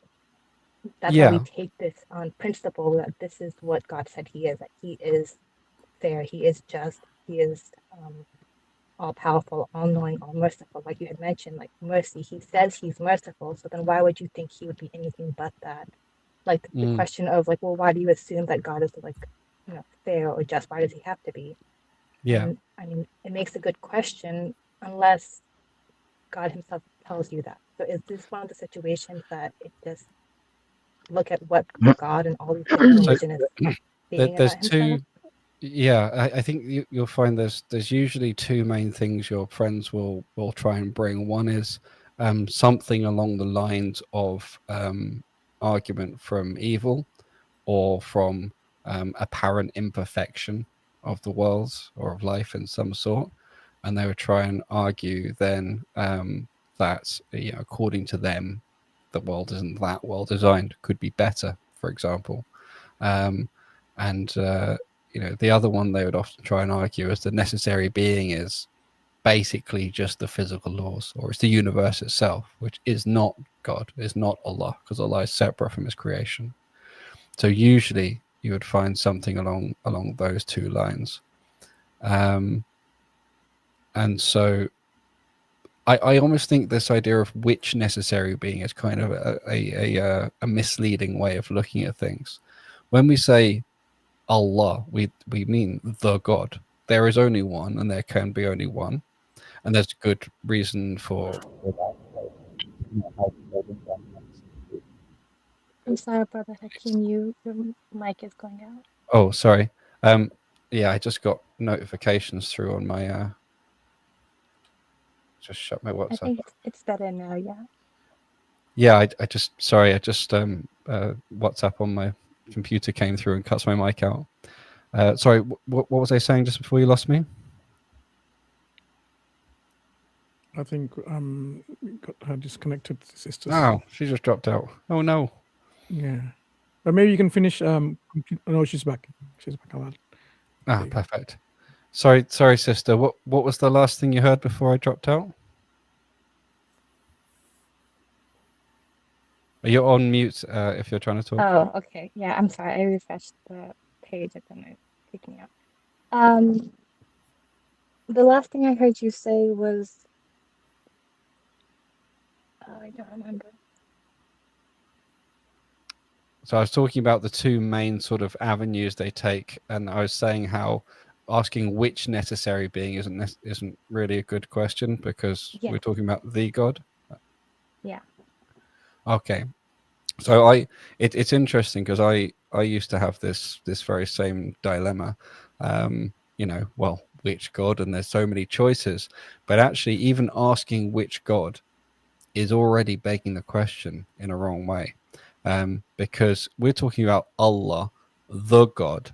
So there can only be one maximal being. This is by definition the maximal being. There could not be, two that are equally the greatest. We can go into more detail to unpick that if you want to, but essentially there's very good reasons, which are purely to do with logic and contradictions, why there can only be one God with this set of attributes that we've already derived from necessary being. And so really the way to think of it is there is one God. Different people can be confused about this one God to various degrees. You can have different ideas about him, but there's only one of them. So it's not about choosing one or the other and them being different gods. It's about how confused or misinformed people are about the one God. Do you see the difference in framing there? Yes, I do understand. That makes Yeah, sense. I think that's really important for a number of different reasons. I don't know if I need to go into those, but once you start talking about, look, we're talking about the necessary being that has the intelligence, the power, the will, and so on. And so, now we're talking about what attributes and characteristics does he have? And also, crucially, how does he connect with, interact with, and guide his creation? Because that's what matters for people. This shouldn't just be an academic exercise. At some point, it has to connect to people's real lives, right? So that's where you sort of get to this thing of prophets. But without getting too far ahead of myself, we had this one thing we're talking about is he good? This sort of problem of evil, saying, well, if he's all powerful and he's so good and nice, then why do bad things happen? This all comes down to arrogance and hubris, right? There was someone I was talking to just yesterday on another live stream who was telling me that in his opinion, human beings aren't particularly well designed and other things aren't particularly well designed. And I asked him how he determined that.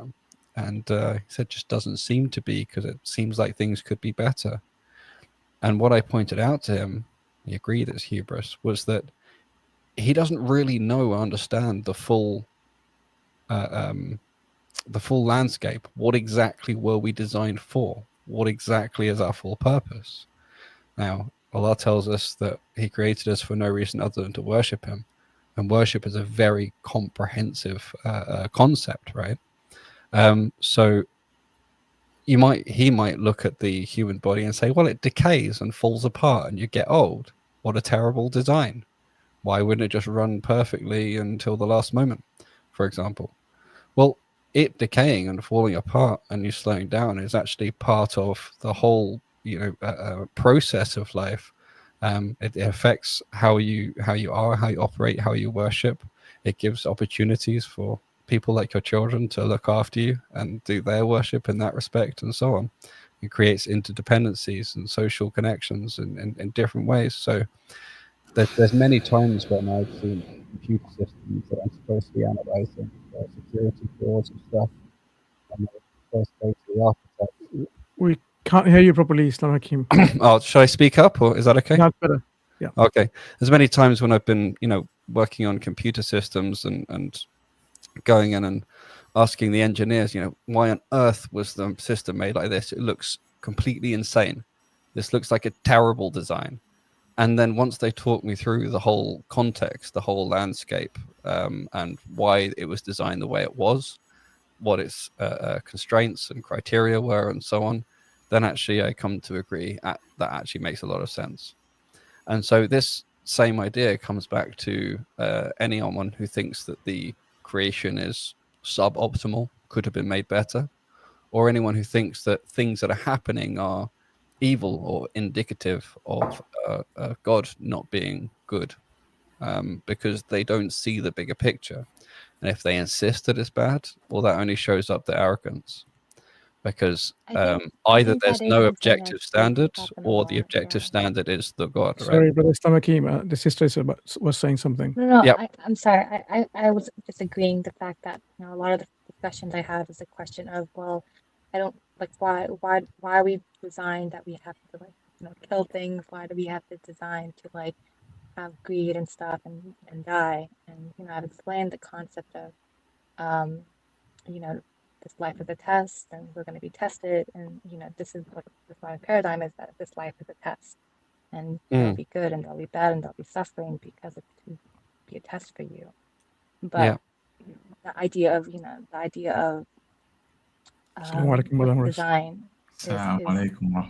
something that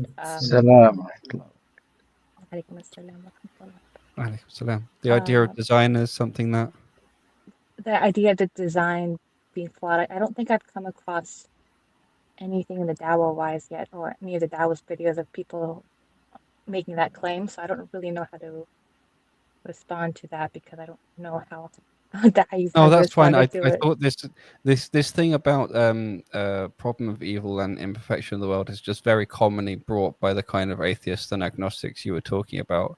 But if that's off track, there's no point us going into it. Was there something more specific they bring to you wanted to ask about? Not yet. I'm gonna be having a discussion with them this weekend, so maybe inshallah next week I'll have questions that I don't know how to answer, and I'll come back to you.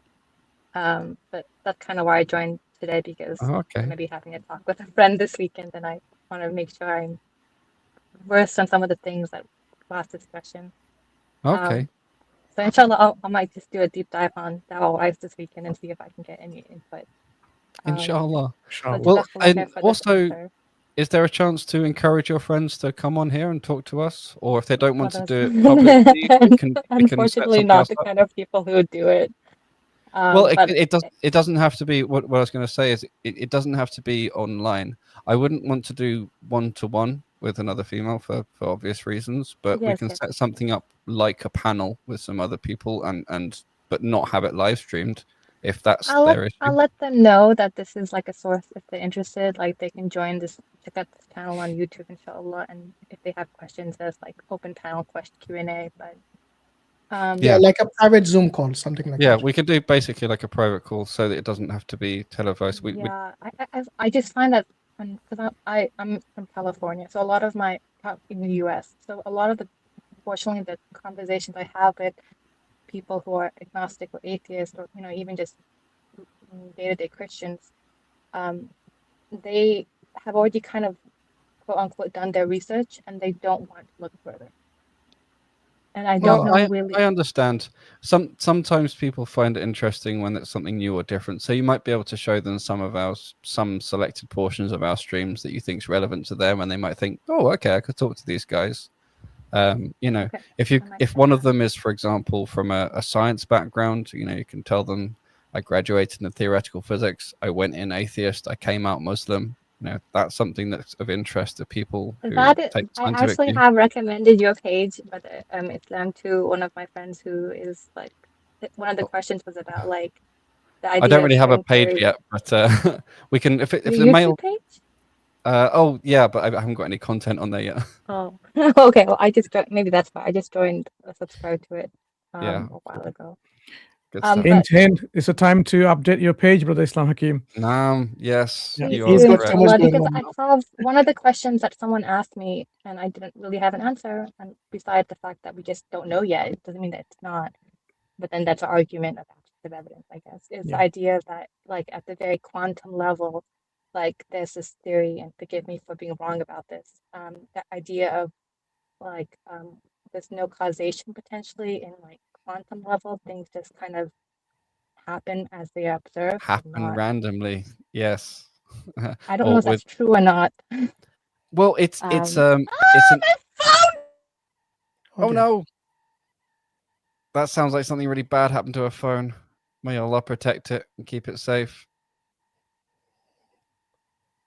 May Allah grant the sister an even better phone if it died. I don't know if that was a phone, but. Oh, she said, "Oh, my phone." How is it? Oh dear. Yeah. Not sure what I've heard. I hope someone's not stolen her phone.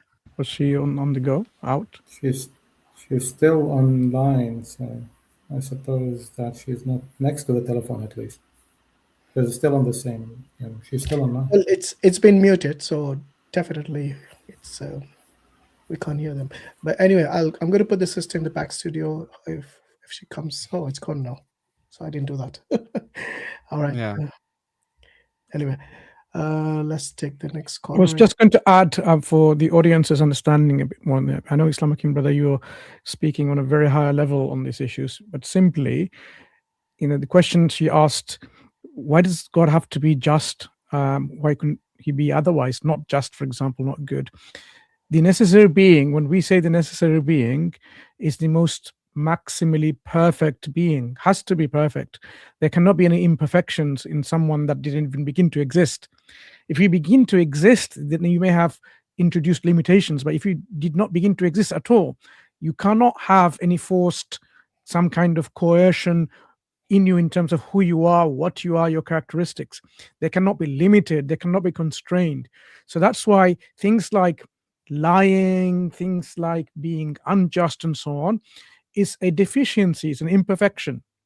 So the necessary being, by very virtue of being necessary, has to be free from all of these deficiencies. Imperfection is a deficiency. Perfection is what makes sense of that necessary being, because something that exists by itself, intrinsically with all the attributes, cannot have any constraint in the attributes.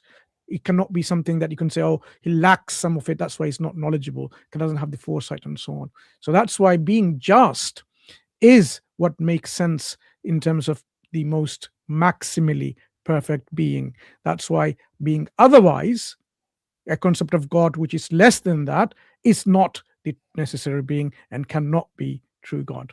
Just want to add that point. Okay, Jazakallah khair. All right, good. Abdulaziz next. Muslim. Hello. Assalamu alaikum wa rahmatullahi wa barakatuh. Wa alaikum salam. Brothers, I have some question here. It's quite simple. It's about in the Quran, Allah says, وَلِيَعْلَمَ اللَّهُ الَّذِينَ آمَنُوا.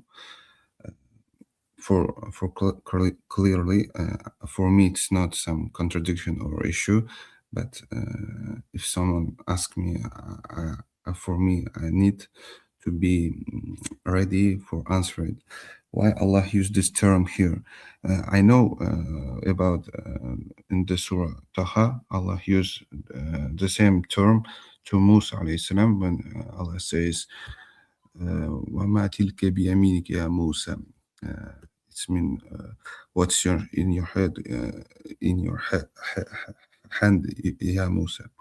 So this in your right, in your some right. similar term. Yeah, I know. I want to know why Allah used this term here when Allah knows everything. It's a rhetorical question.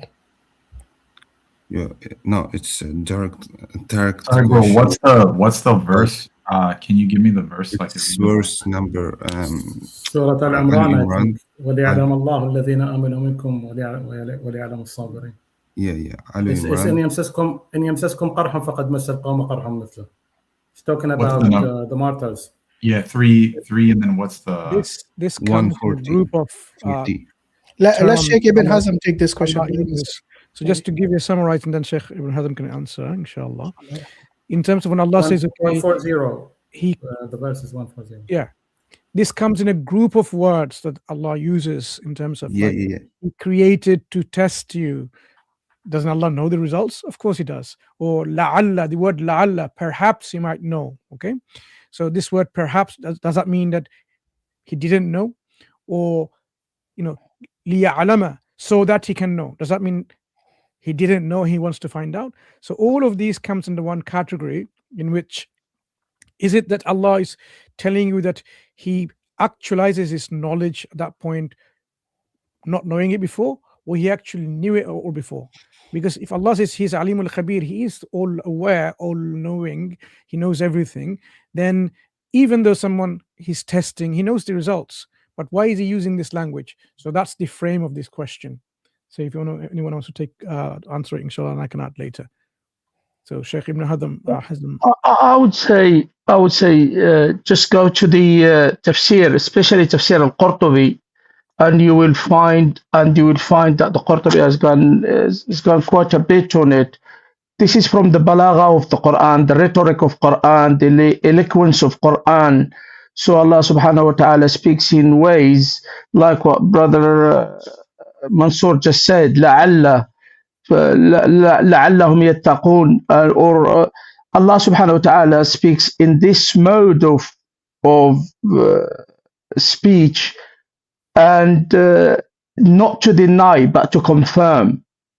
So, but as I say, go to Tafsir al-Qurtubi, and al-Qurtubi has spoken enhancedly on this subject. Yeah. Why am I asking? So I'm always use the tasfir, but I use the tasfir from the Ibn Kasir or Sadi's tasfir, but Sadi is more it's a contemporanean one. It's kind of Sadi is just simple. Yeah. Summarized, yeah. Very summarized. Yeah. You said I said the Qurtubi because Qurtubi goes for the language, you know. So. I got you. I'm sorry, Sheikh. I think even Zamakhshari, detailed. He had the exact same argument as Qurtubi. About linguistic aspect. Yeah. Barakallah. Okay, brother. Abdulaziz.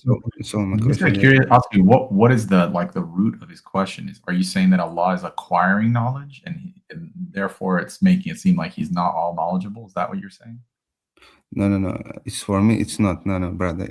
You can misunderstand me. It was a need for me to understand not for non-believers because I have some not friends but whom I am calling.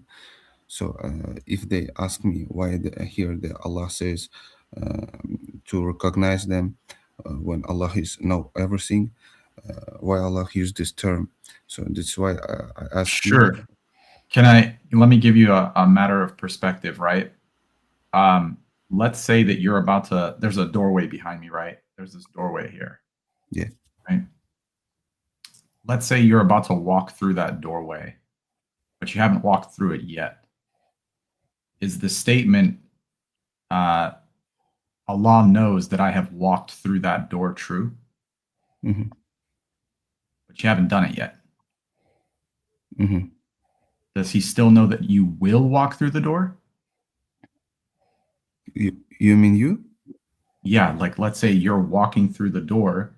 Does he know that you will walk through the door? Yeah, Allah knows, yes. Okay, does he know you are walking through the door currently? Yes. No, you're not walking. If I get you, if I get you truly, I think you haven't done it yet. So he knows that you will walk through the door, but the statement "I am walking through the door" is not true. Mm-hmm. You understand? So what that basically means is that there is an action that is going to be conducted, but the action of you are walking through the door is not conducted yet. So in that way, you can explain to your friends, that he knows that you will walk through the door. He knows when you are walking through the door, and then he knows that you have walked through the door. There's 3 sequences. You understand? So the middle sequence has not happened yet. Doesn't mean that he doesn't know based off of his all-knowingness. It's just the statement of "I am walking through the door" is not true yet. He knows you will, but you can't say that he knows "I am walking through the door," because there's an actual internal shift that's happening. You understand? It's something hard to me, but okay. Sorry, Brother Muris, if I could just explain in other words. So what Brother Muris is trying to tell you, Brother Abdulaziz, is that the knowledge, there is what we call ilm taqriri and ilm ghaibi. There is knowledge of the unseen, and there is knowledge which is factual of things that already have happened. Okay, so the knowledge Yeah. of Allah subhanahu wa ta'ala is absolute. Yes. It includes what has happened, what will happen, and what never happened, how it would have happened if it were Yes. ever Yes. to be. Okay, so these are the three levels. Now, when Allah subhanahu wa ta'ala talks about, because here the verses talk about the future. reward. It's specifically about the reward of martyrs and how they will be rewarded, and what would they say and what not. Like they wish that their kin would follow after them, and they don't know what Allah subhanahu wa ta'ala had bestowed, the kind of mercy He has bestowed upon them, and so on. So this is talking about something that is factual knowledge, meaning that it already had happened. They already died as martyrs, and they were already rewarded. Now Allah subhanahu wa ta'ala, when He's giving you this picture, He's not giving you a hypothetical. Actually, I don't know see, what's so- mean so- hypothetical. Okay, hypothetical is something that when they say like for the sake of argument, if something would happen, how would it happen? How would it happen? It's forecasting forward an imagination. So you're building a scenario in your head. You're building something in your head, and you're saying hypothetically speaking. So you're saying it is a thought experiment. So this is not something imaginary. This is talking about factual events, things that really, in fact, have happened already in this scenario. Now Allah subhanahu wa ta'ala says, وَلِيَعْلَمَ, that's why they need to happen first in order for Allah subhanahu wa ta'ala to judge them upon that knowledge. He wouldn't judge them upon the knowledge of the unseen for things that they haven't committed. Allah subhanahu wa ta'ala would know if I would go to heaven or to hellfire. Allah subhanahu wa ta'ala already knows whether I would die as a Muslim or whether I would die as a astaghfirullah non-Muslim. You see what I mean? But Allah subhanahu wa ta'ala would never take me to hellfire before I actually left Islam. Hypothetically speaking. Inshallah, I would never do that. But hypothetically, if this is hypothetical, the brother Muris used that word. Okay? So Allah subhanahu wa ta'ala says that, so He knows that it already happened, and He would judge them upon that knowledge. Not the knowledge of the unseen, not the knowledge of, they didn't actually, they would have probably done something else if something else happened.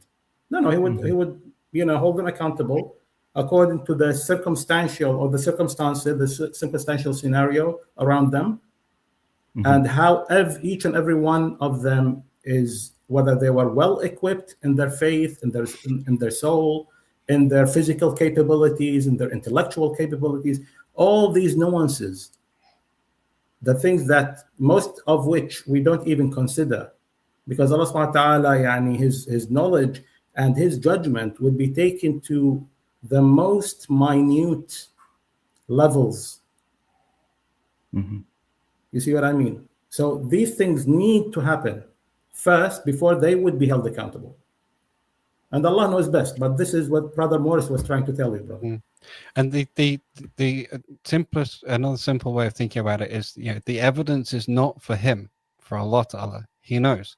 The evidence is for us, all the people that I've wronged or that have wronged me. That's how I got. That's how I got. So it's not. Sometimes people think of it the wrong way in terms of a test.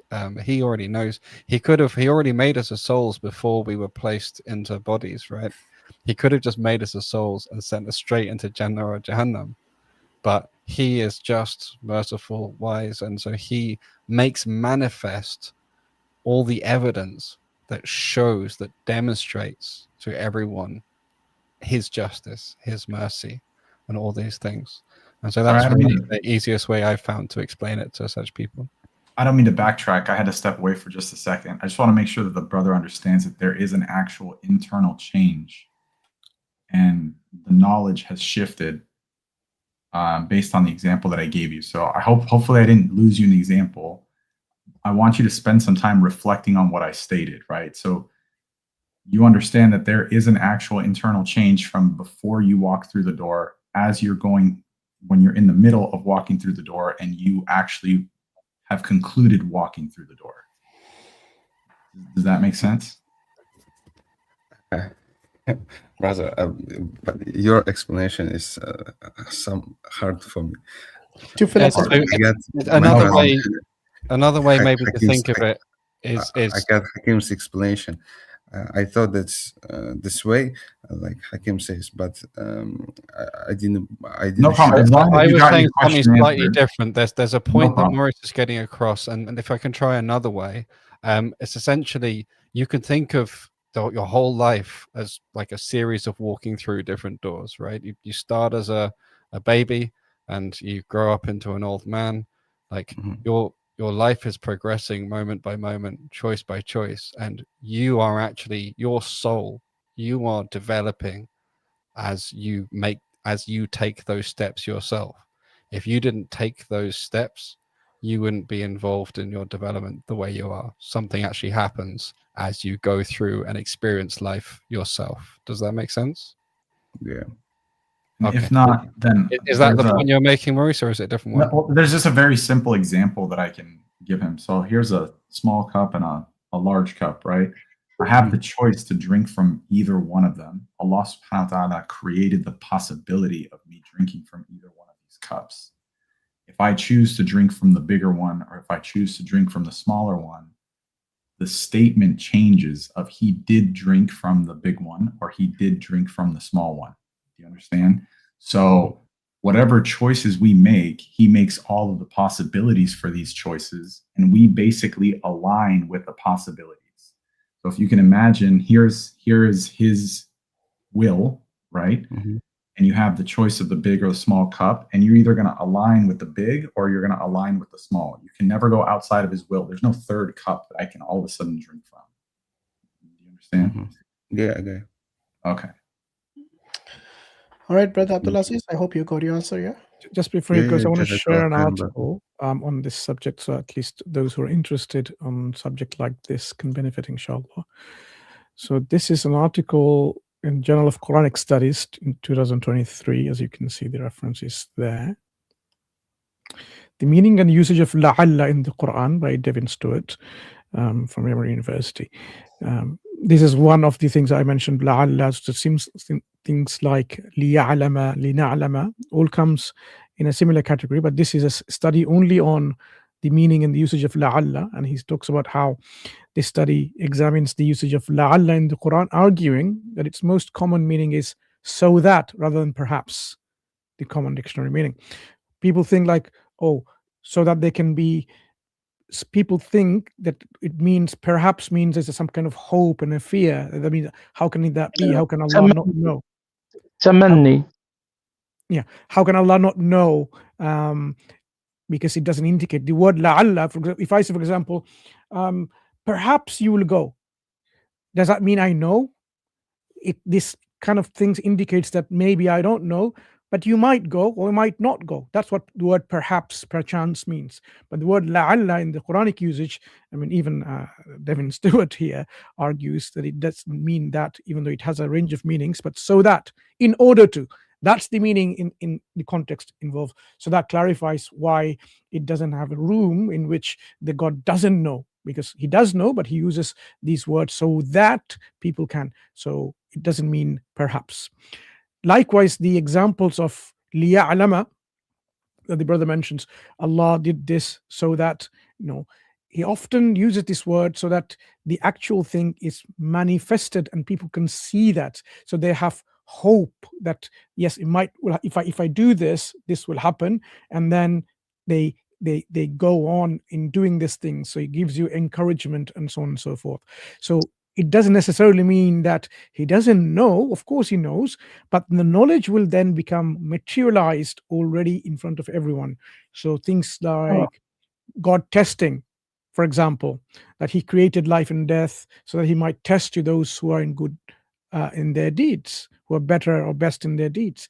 Of course he knows, but when the test is done and so on, that knowledge becomes clear to everyone that this is exactly what's happened. So this is actualization of the knowledge they has. So in philosophy, there are some terms for it. Is someone trying to say something in between? So there's some terms in philosophy in terms of what this means in terms of making knowledge evidence. So it's providing an evidential ground for things he is saying, rather than if God says, yeah, I knew it all, but no one will say, but we haven't seen it. So he does that by demonstrating his knowledge being manifested within evidence, and then people then know, and they know that Allah of course knows. It doesn't mean he didn't know, but he makes the knowledge evident that he knew. He distinguishes and he makes the human being responsible, and they can be more faithful and hoping and have the encouragement to do something, rather than simply saying, oh, it's all done. So that's one of the nuances in terms of the words using, like liya'lama, that he may know, if you're asking these questions like that. Okay, thank you, brothers. All right. Thank you for your time, Brother Abdulaziz, and hopefully see you next time. Assalamu alaikum. Wa alaikum assalam wa rahmatullahi wa barakatuh. Right. Let's take Muhammad. He's been waiting for a while. Assalamu alaikum. Alaikum salam wa rahmatullah. Thanks for your patience, Muhammad. I know you've been waiting for quite a while. Yeah, where I've you been calling? waiting here for like 2 hours now. Yeah, I know. Allah rewards those who are patient, brother. So what's your question today for us? Yeah. Where are you calling from, Muhammad? Have you lost him? Are you there, Muhammad? Yeah, I'm from India.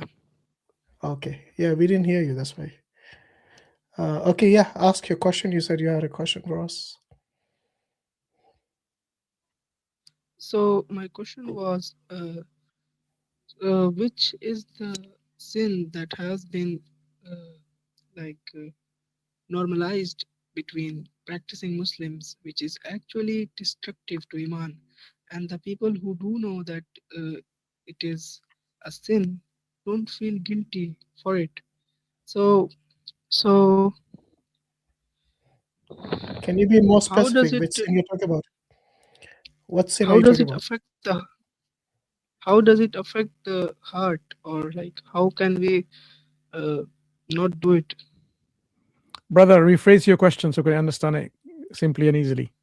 Yeah. Be specific about which sin you're talking about. Can you wait 5 seconds? Okay. If you waited for 2 hours, we can wait for 5 seconds, definitely. Can I just give a virtual hug to Sheikh Ibn Hazm? Because I actually miss the guy. Sheikh, where's your cat? He's down there on the floor, asleep. He's resting. That's nice. Yeah, Have we lost him? He's back. Okay. he's gone again. No. Mansur, put him back. Yeah. Sorry, my internet was lost. So, 2 seconds. 2 seconds.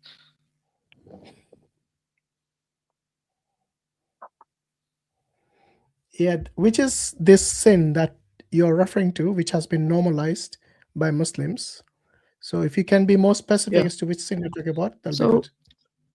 So I was talking about which sin has become so normalized among practicing Muslims today that people no longer feel guilt for it, even though it is deeply destructive to Iman. And how does it affect the heart over time? And how can an individual Are you protect writing an essay themselves of some from it? kind, and you want to get our answers to it? I mean, this is how No, it no. seems like.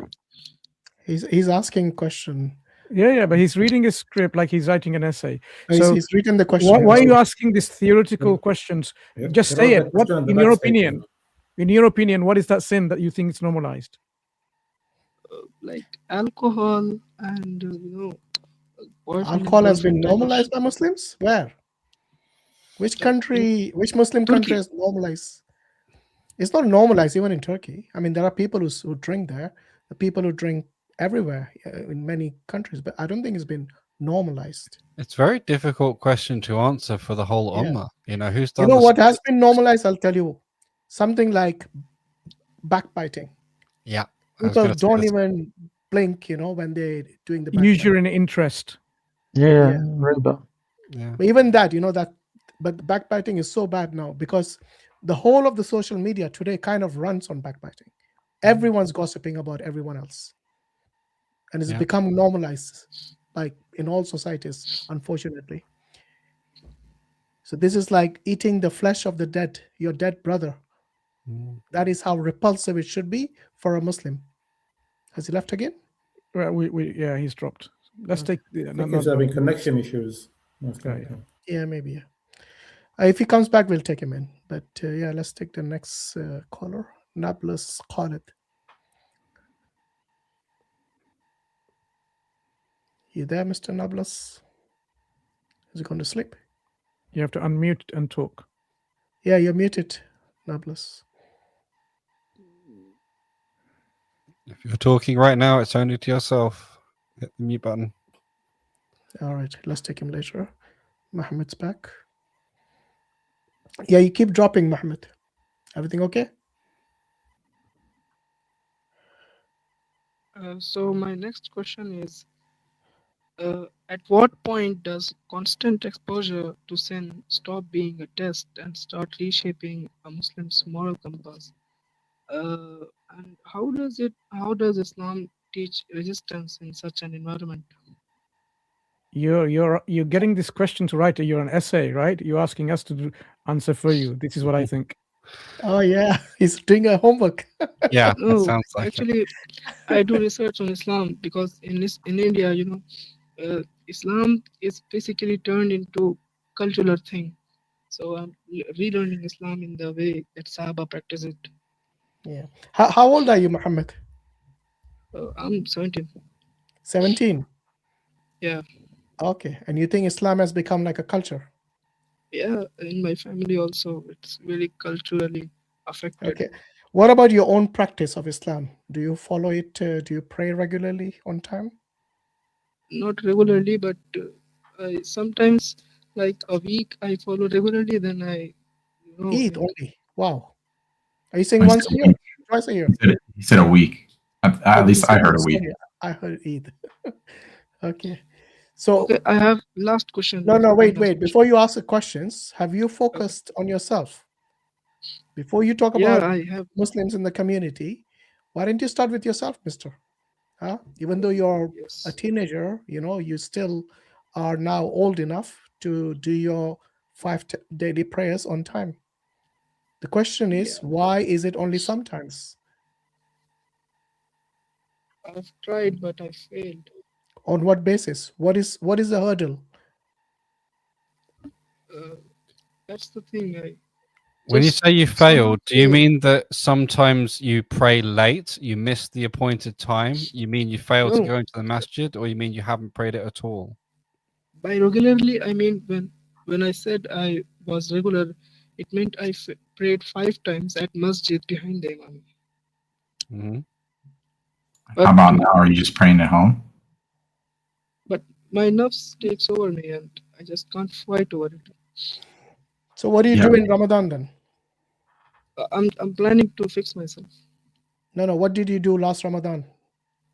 Ramadan, I did pray the Taraweeh and took every fast, but I think I lost 6-7 Taraweeh. Yeah. Not your Taraweeh, I'm talking about your Faraid. Do you know your Faraid are more important than the Taraweeh? Yeah. So were you praying the 5 times prayers on time in Ramadan last year?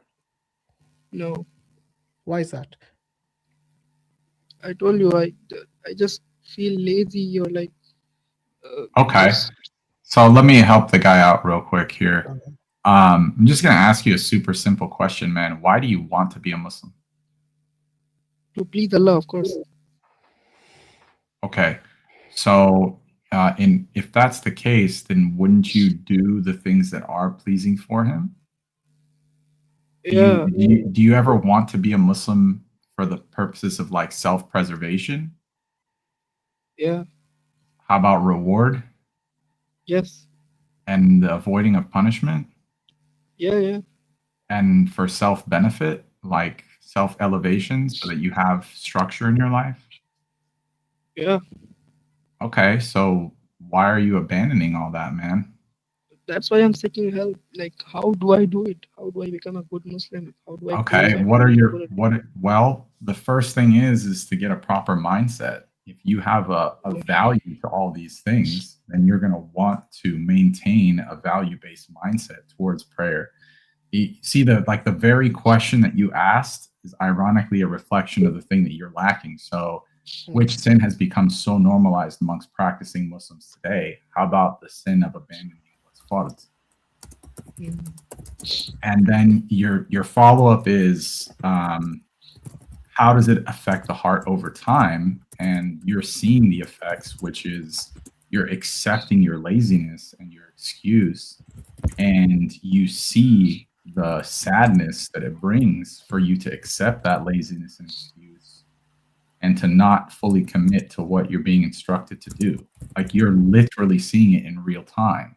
You don't need us to answer this question for you, bro. Have the answer, and you yourself are the example of that answer. Mm. And the thing is, Muhammad, is at some point you're going to get a job or run a business, right? You're going to be working 8 hours a day. You can't just say, "Oh, I feel lazy, I'm not going to work." You're going to end up in a terrible state, right? Now, the thing is, Muhammad Sallallahu Alaihi Wasallam originally ascended and was told 50 prayers, right? Now, 50 prayers, if you do them reasonably quickly, is still an 8-hour working day.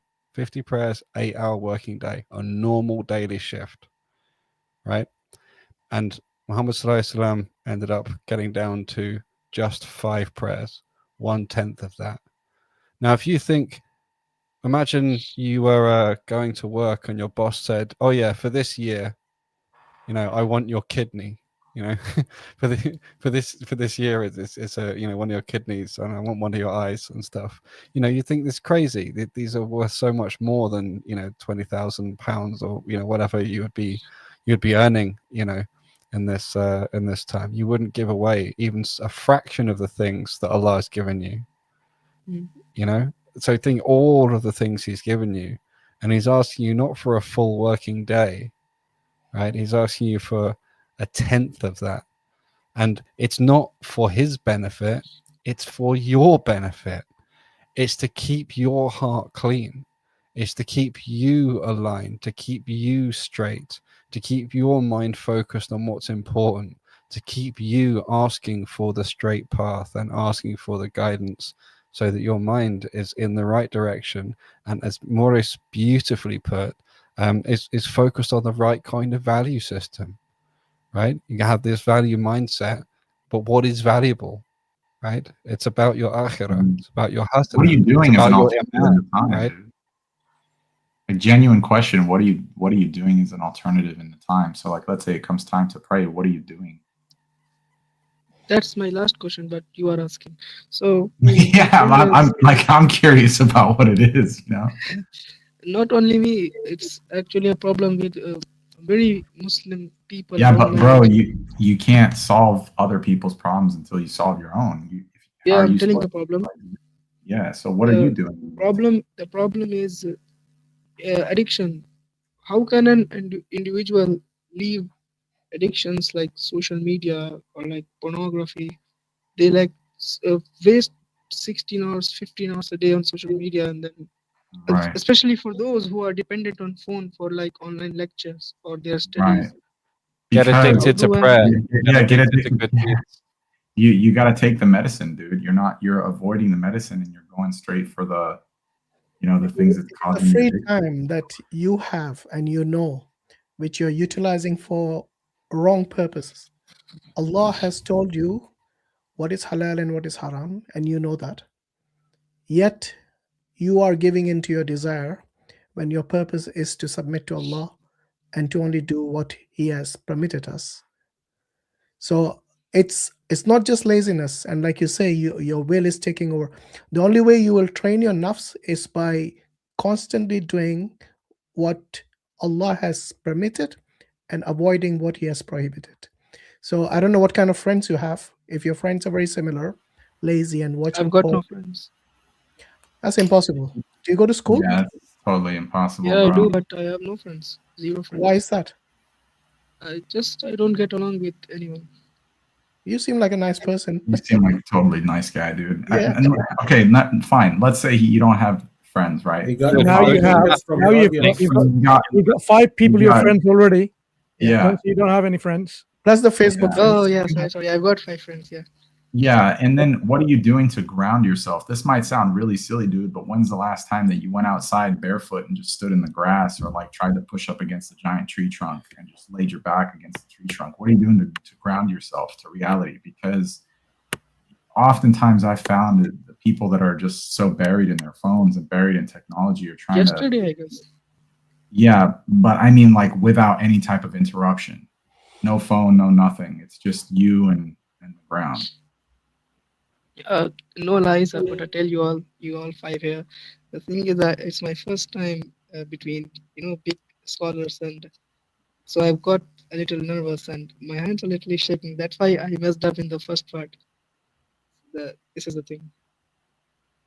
Yeah, dude. So just be mindful of how you're spending your own time for your own sake, man. So if you're lacking in social spheres and you're lacking in grounding, No, I You don't get along like with social. your Mohammed, you get along with your family? No, my thinking is different. Their culture, their Islamic, the Islam that they follow is culturally affected. I don't follow not, them. not in terms of religion, in terms of socializing with your family. Do you get Yeah, along yeah, with them? You do? Yeah. Okay, you yeah, I have do. cousins? Yeah, I do have cousins. A lot of Okay, them. you spend time with your cousins and your friends your age? Yeah. That wasn't very convincing. But anyway, maybe take up sports, like if that is something maybe that'll help you, because the thing is the free time, the devil will tell you to utilize it for everything that is haram. So what you need to do is you need to spend your time in a more productive way. Maybe go to the gym, yeah. Go play, I don't know, play football or cricket, whatever. Sports. Archery. It's a really good sunnah sport. It's really relaxing. Mm. Yeah. It helps focus the mind. You say Bismillah every time you loose an arrow. Yeah. I really recommend archery. Maybe horse riding if that's available around you. It's another Which really country are good you in, sunnah sport. Brother Muhammad? Did you He's in say India. India? Yeah. India. What? There are many mosques around. I mean, you have to change the way you are behaving currently. Social media, you need to detoxify. You need to know. I mean, you've managed to come into the stream. You should be able to find out, even through LLM or all of these AIs, how can we detoxify ourselves from social media? Okay, this zombie scrolling business. So Sabur Ahmed recently has published a book. Yeah. How to save yourself from zombie scrolling, for example. All of this TikTok, on these Snapchats, Facebook Reels, these are sort of embedded and integrated in terms of your everyday life. That's why you're not going out. That's why you're immersed yourself in, and you hooked into it, basically. So you said addiction, that's a key word. So you can search about like, how do we remove ourselves from addiction? Go into those medical websites, psychosocial websites in which they give proper advice from not just psychologists, but psychotherapists and various others. There will be real world advice from people who were in addiction, whether addiction in pornography, addiction in social media, like a zombie, they can't live their life without it. Like if you left your phone for 1 minute, you're like, oh, you've lost all your life. You search for your phone mad. If your battery runs out, it's like whole, life is gone. So you need to know how to detoxify yourself, how to remove yourself from addiction. So start listing what kind of addictions you have, and you'll have professional help, because don't feel you are the only one suffering from it. There are thousands, if not millions of people who suffer from the same problems. They become introverts. They stay in their own room for almost every day, and they don't go out. They don't have friends, as you say. So this needs to change. If you list of things that you do, how you spend your time, and things that you can do to change. So the advice brothers given to go outside and have friends, going to visit into a mosque, spend some time there, make friends there, stay in the house of Allah, so that you can see you reconnecting yourself in a different way. You're diverting your addiction to social media or whatever problems you may have back to Allah. You playing football or soccer or playing, archery, whatever it might be, on the ground with people, as dissociating yourself from this addiction. Addiction needs to be done in this addiction rehabilitation done in a practical way. Theoretical advice is not going to work. So you need to know what are the practical advice that professionals offer, and all the people who have suffered this kind of addiction and how they came out of it. There are many people in the internet you can find if you search alcohol addiction, gambling addiction, pornography addiction, and how they made sure they come out of it. They will give you practical steps. For example, when do people watch pornography? In front of their mother and father and sister, in the kitchen when they're all together, in the lounge or the sitting room when they're together? Of course not. It's when you're all by yourself, locked away in your privacy. So if you think about detoxifying and removing of an addiction, you need to know what facilitates these kind of things. So you need to put some barriers. You need to really make a plan and say, look, I'm going to put some firewalls, these are called parental things in the control phone. I don't know what they're called. Parental control, yeah. Parental control type things. There are many things like this. What it does is the internet that you use, your internet provider has these facilities, and you can actually have all of these to prevent and block you from gambling website, from all these things, whether it's pornography and others. Then physically you can't. You are searching and your device cannot access unless you go to your router or a router and then do that. Don't have access to your router settings. Give it to someone else with all these passwords, so you can't. So these are practical steps in which you can actually lock yourself from these addictive things. If someone is addicted to, say, drinking alcohol or something, why is it so available to you? Remember, I don't know, probably you don't know, in UK, there used to be a time when there wasn't, well, in all over the world, there used to be a time when there was no social media. People had access to pornography material only through magazines, right? Published. Yeah. And they used to be left in high shelves in a newsagent shop. So not everyone can reach it. That's one preventative measure. And it will be accessible with all the other magazines. So not everyone can go there and buy it. But they found a way, some teenagers, to have some adult friends and get those adult friends to buy for them. That includes even tobacco, cigarettes, and so on, because you can't buy tobacco and so on if you're less of an age. And alcohol. They used to have all these adult friends on their behalf together. So you need to really know, okay, how do people circumvent these addiction problems, and then be one step ahead and say, okay, I need to stop even that as well. I need to have a practical obstacle, some preventers in which it will stop me from utilizing, accessing, or having the facility for these kind of addictive things. Unless you have a firm resolve, unless you have a practical steps of doing it, your addiction is not going to go away. You can listen to all the stories about people who are addicted to gambling and alcohol or drugs, yeah, and they will tell you how they managed to come out of it. There are TED Talks, if I'm not mistaken, TED, TED Talks, listen to millions of people. There are things on that you can go and listen to, how to practically help yourself from remove this addiction, and of course detoxifying from social media. But guess what?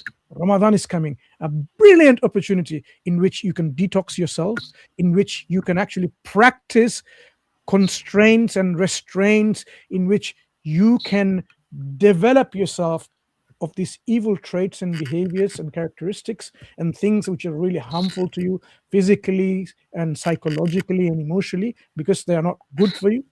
And it will help you to develop good characteristics of patience, of knowing to continue to do good, and it will, to encouraging you to do good. This is what we'll do in Ramadan. So take this Ramadan, which is less than 4 weeks away, as a practical way of solving all of the problems that you have, not just one, all of them. But as I understood from the very beginning of your question 1, 2, and you're going on questions, you are starting in the wrong approach. You want to save the world. You want to solve the world's problems. Start with your own. I think Every that's my single problem. brother advised you. Start with your own self. قُوا أَنفُسَكُمْ وَأَهْلِيكُمْ نَارًا. Quran says so. Save yourself and then your family, and of course the people that will come afterwards. So you start with yourself and say, I'm only 17 years old. Why am I really addicted? Or why am I in this mess? Why am I an introvert? Why do I have friends? Why do I go out and play and meet with people? Why am I, when am I together with the friends, I'm on my phone? We're having a chat in a dinner table, but I'm still, typing out some messages in the phone. Stop all of that and say, I need to really help myself. If you don't have that intention, it's not going to work. So number one is intention. Number two is practical ways. Number three are smart objectives. Do you know what smart objectives? Can you tell me? SMART, smart. Go in, type in the internet. What are smart objectives? Something very specific, something measurable, something achievable. And then it will give you a practical way to actually deal with problems. If we don't have objectives which are smart, then of course we're not being smart. We will just think that we're going to do it and it will never be done.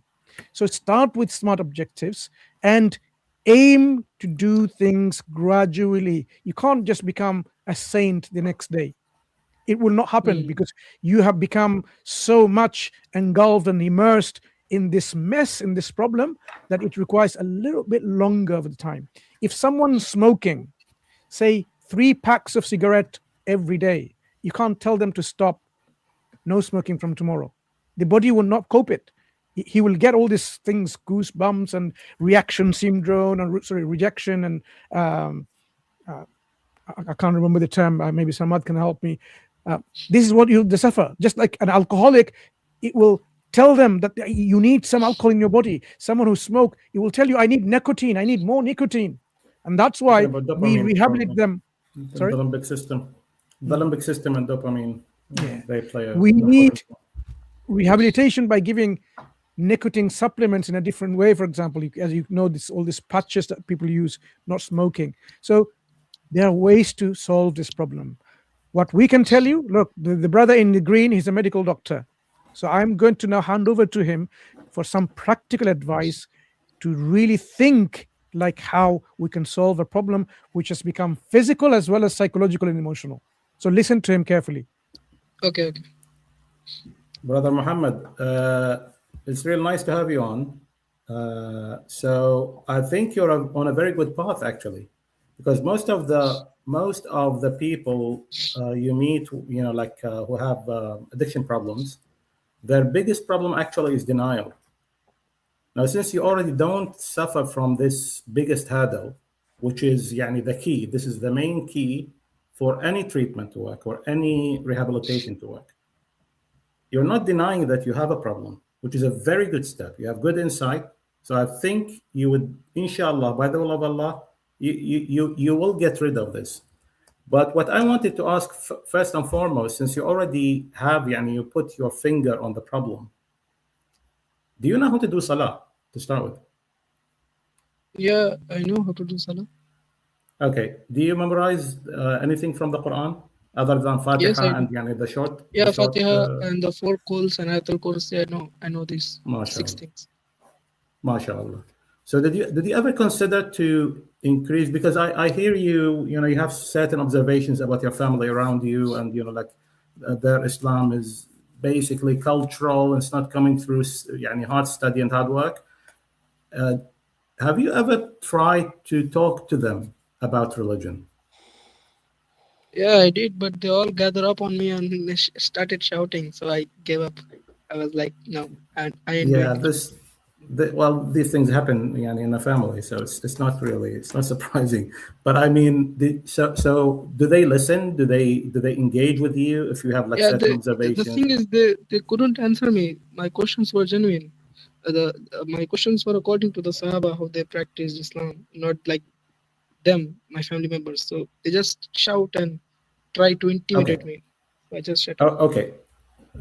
So do you usually use the Quran in your arguments, or any Yeah, more Quran and discussions? Hadith. That's the only weapon I got. Okay, and how much do you memorize of the Quran? I haven't Like, memorized the Quran. do you memorize juzu, for example, one entire juzu? No. Okay, so here is a humble advice, since you seem to have like genuine interest, and you want Yeah, to I have work on your interest, a deen, lot which is a interest. very good thing, brother. A lot of other people, of your peers in this age, they don't have this will. So my advice would be that you try to engage a little bit more on, try to memorize more of the Quran, listen to the Quran more frequently. That's my Okay, next so instead question. of listening to music, for example, or anything else, because a lot of people who are actually intrinsic in their behavior, they are good at identifying subtle things. And when they listen something, or they hear something that others are not, they're not usually, they don't take, how do you say, like, they don't observe. Like others around you might not observe that, they said this thing in a certain way, or this word was used, or so, like there's some sort of, they are more talented in making observations. So try to implement these gifts, and I'm sure that you have one of these gifts. Try to implement them in memorizing the Quran. And since you're interested in having discussions with your family, try to bring more Quran in the discussion. But try to do this on a regular basis, brother. Did you do your what was the latest farad where you live? What?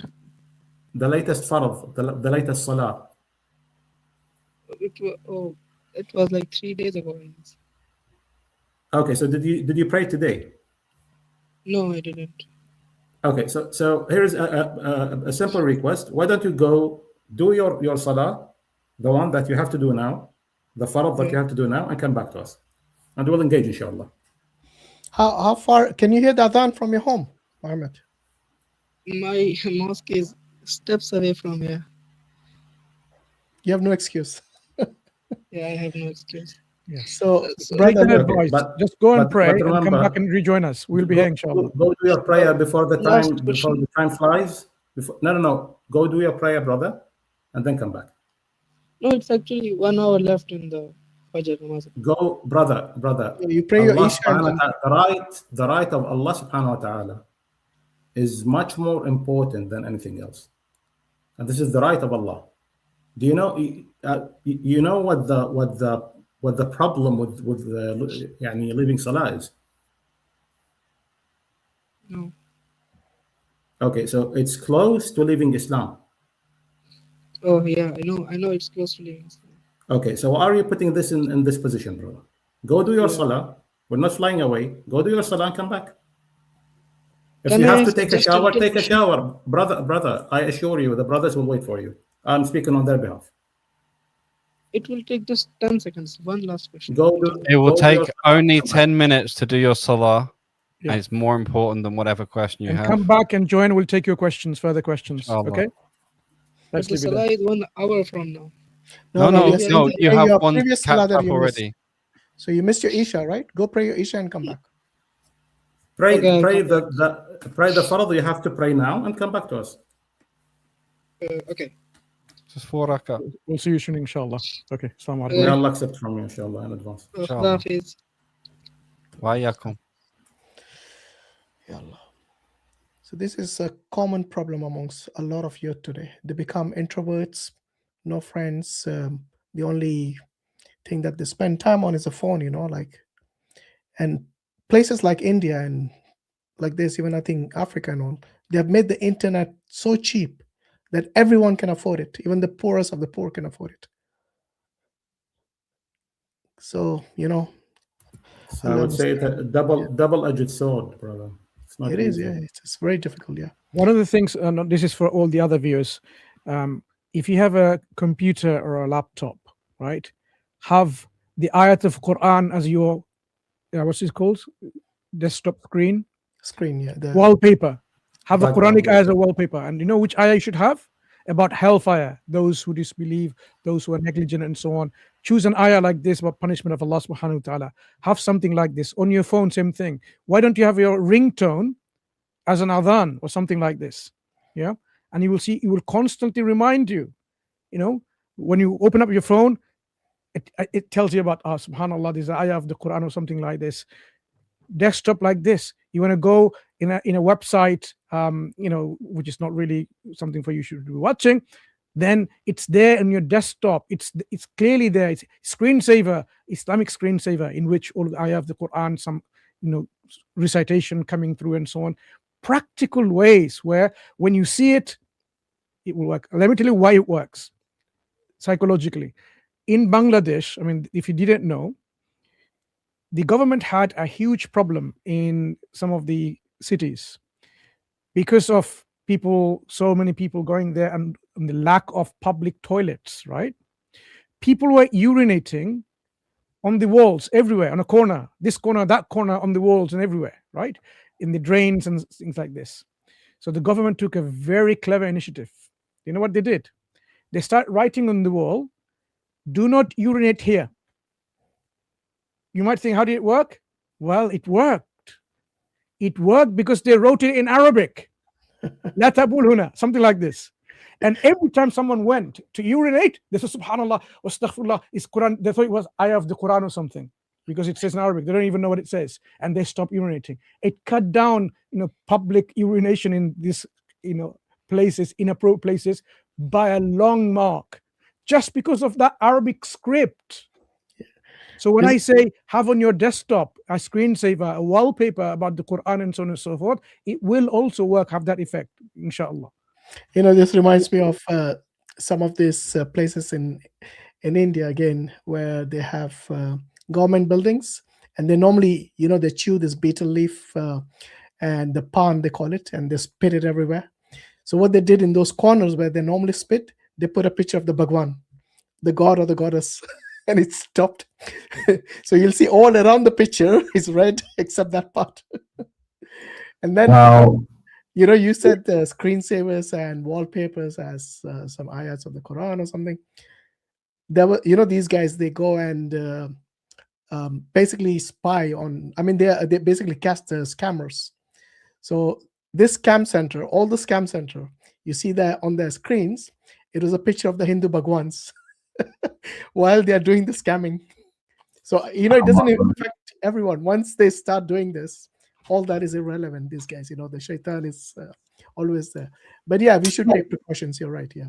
I just to kind of throw a wild card in the mix. So there's an old Bosnian joke of two Bosnian police officers pulling a guy over, and the first officer goes to grab his ID, and he's like, and he hands the ID over to the other guy, and it's an Arabic guy that got pulled over, and the dude's like, I can't read this, I don't have wudu.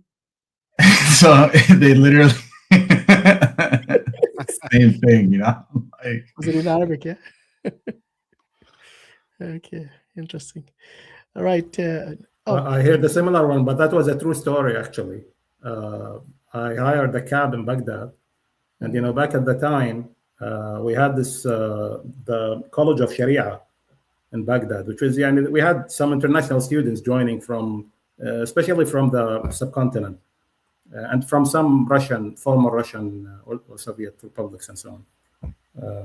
So this one guy, goes in. I think he was from, not from the subcontinent anyway, probably from Russia. And he started speaking in Fasih with the driver. So he said, Assalamu alaikum. The driver goes, Wa alaikum assalam. Says, Bikam min al-nuqud tuwasiluni ila al-bab al-sharqi. Al-bab al-sharqi is the eastern gate. That's a very known place. It's from the Abbasid time in central Baghdad. So the driver was, like a very simple man. He said, Sadaq Allah al-Azim, just get in. He thought that he was Astaghfirullah. He thought that he was speaking Quran or reciting Quran. He said, then he asked him, is Bab al-Sharqi, is it really mentioned in the Quran? I said, no, what are you talking about? Perfect. Interesting. Right, Nablus, are you awake now? We're still muted. We can't hear you, man.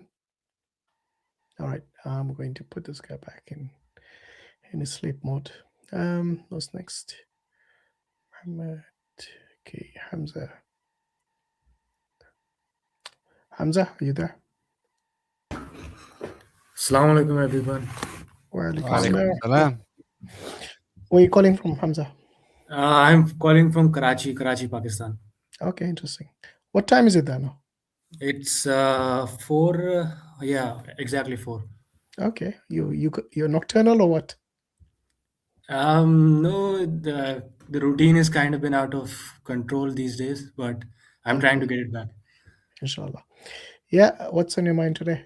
I don't know how long you guys got, but there's this heavy thing that I've been going around for the past 4 to 5 months. And if you guys have time, I'd like to share a personal story. And then I'd like to ask you your opinion based on, I mean, again, you guys are experienced.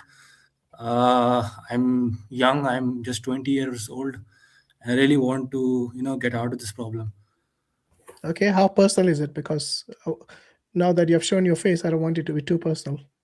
No, I'm fine with that. I just Can you summarize in 30 seconds first? What's this all about? It's a family thing. My father used to be the leader of not only just my family, but his own family, my grandfather's family, my late grandfather's family. But he's not here, so there's been a lot of problems. And again, I'm young, and I just wanted to explain it in a bit of detail because there's a lot of stuff that you guys would need to know before giving me the answer to my question. If it's Okay, so is family it- stuff, it might be better done in private than live to the internet. No. I'll not name anyone. No one, sort of You just follows. named your father. No, you No, didn't my name- father. Yeah, it's okay. I'm going to be honest. If I'm sharing something personal regarding this, I know how bad it could go. I know it isn't as bad as you guys are imagining, but I just like to share it because it's the cultural sort of norm that happens in Pakistan a lot, and I've been experiencing this a lot. Okay, just keep the question brief. Yeah, that's fine. Brief and make it as general as possible. I'd like to make We the don't question. we don't want but- your whole life story, so just make it brief as possible. Okay, I'll try. Last year, I used to be not a great Muslim, not a great human being, and I used to live my own life. But my father passed away last year in March, and he used to sort of take care of everyone in the family. He sort of had a control over his children, his wife, my mother, and his younger brother and all. So ever since he passed away, I'm sort of the only child who thinks sensibly. I've changed my ways. I am more of a patient person than I used to be. But my uncle, my father's little brother, has been going through some personal and financial problems. So we ought to help him out, and now he's living with us a floor above. Uh, my mother is not. My mother is kind of short-tempered. She says things that she regrets later, but she never likes to admit it.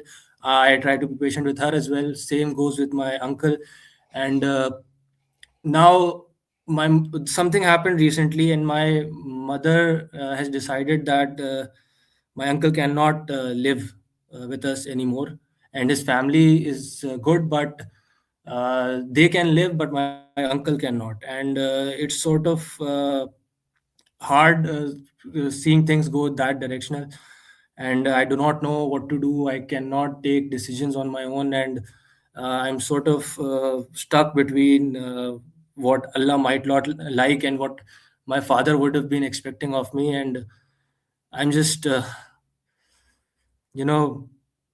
kind of here in the crossroads. So does your uncle have a job? No, he does not. Why is that?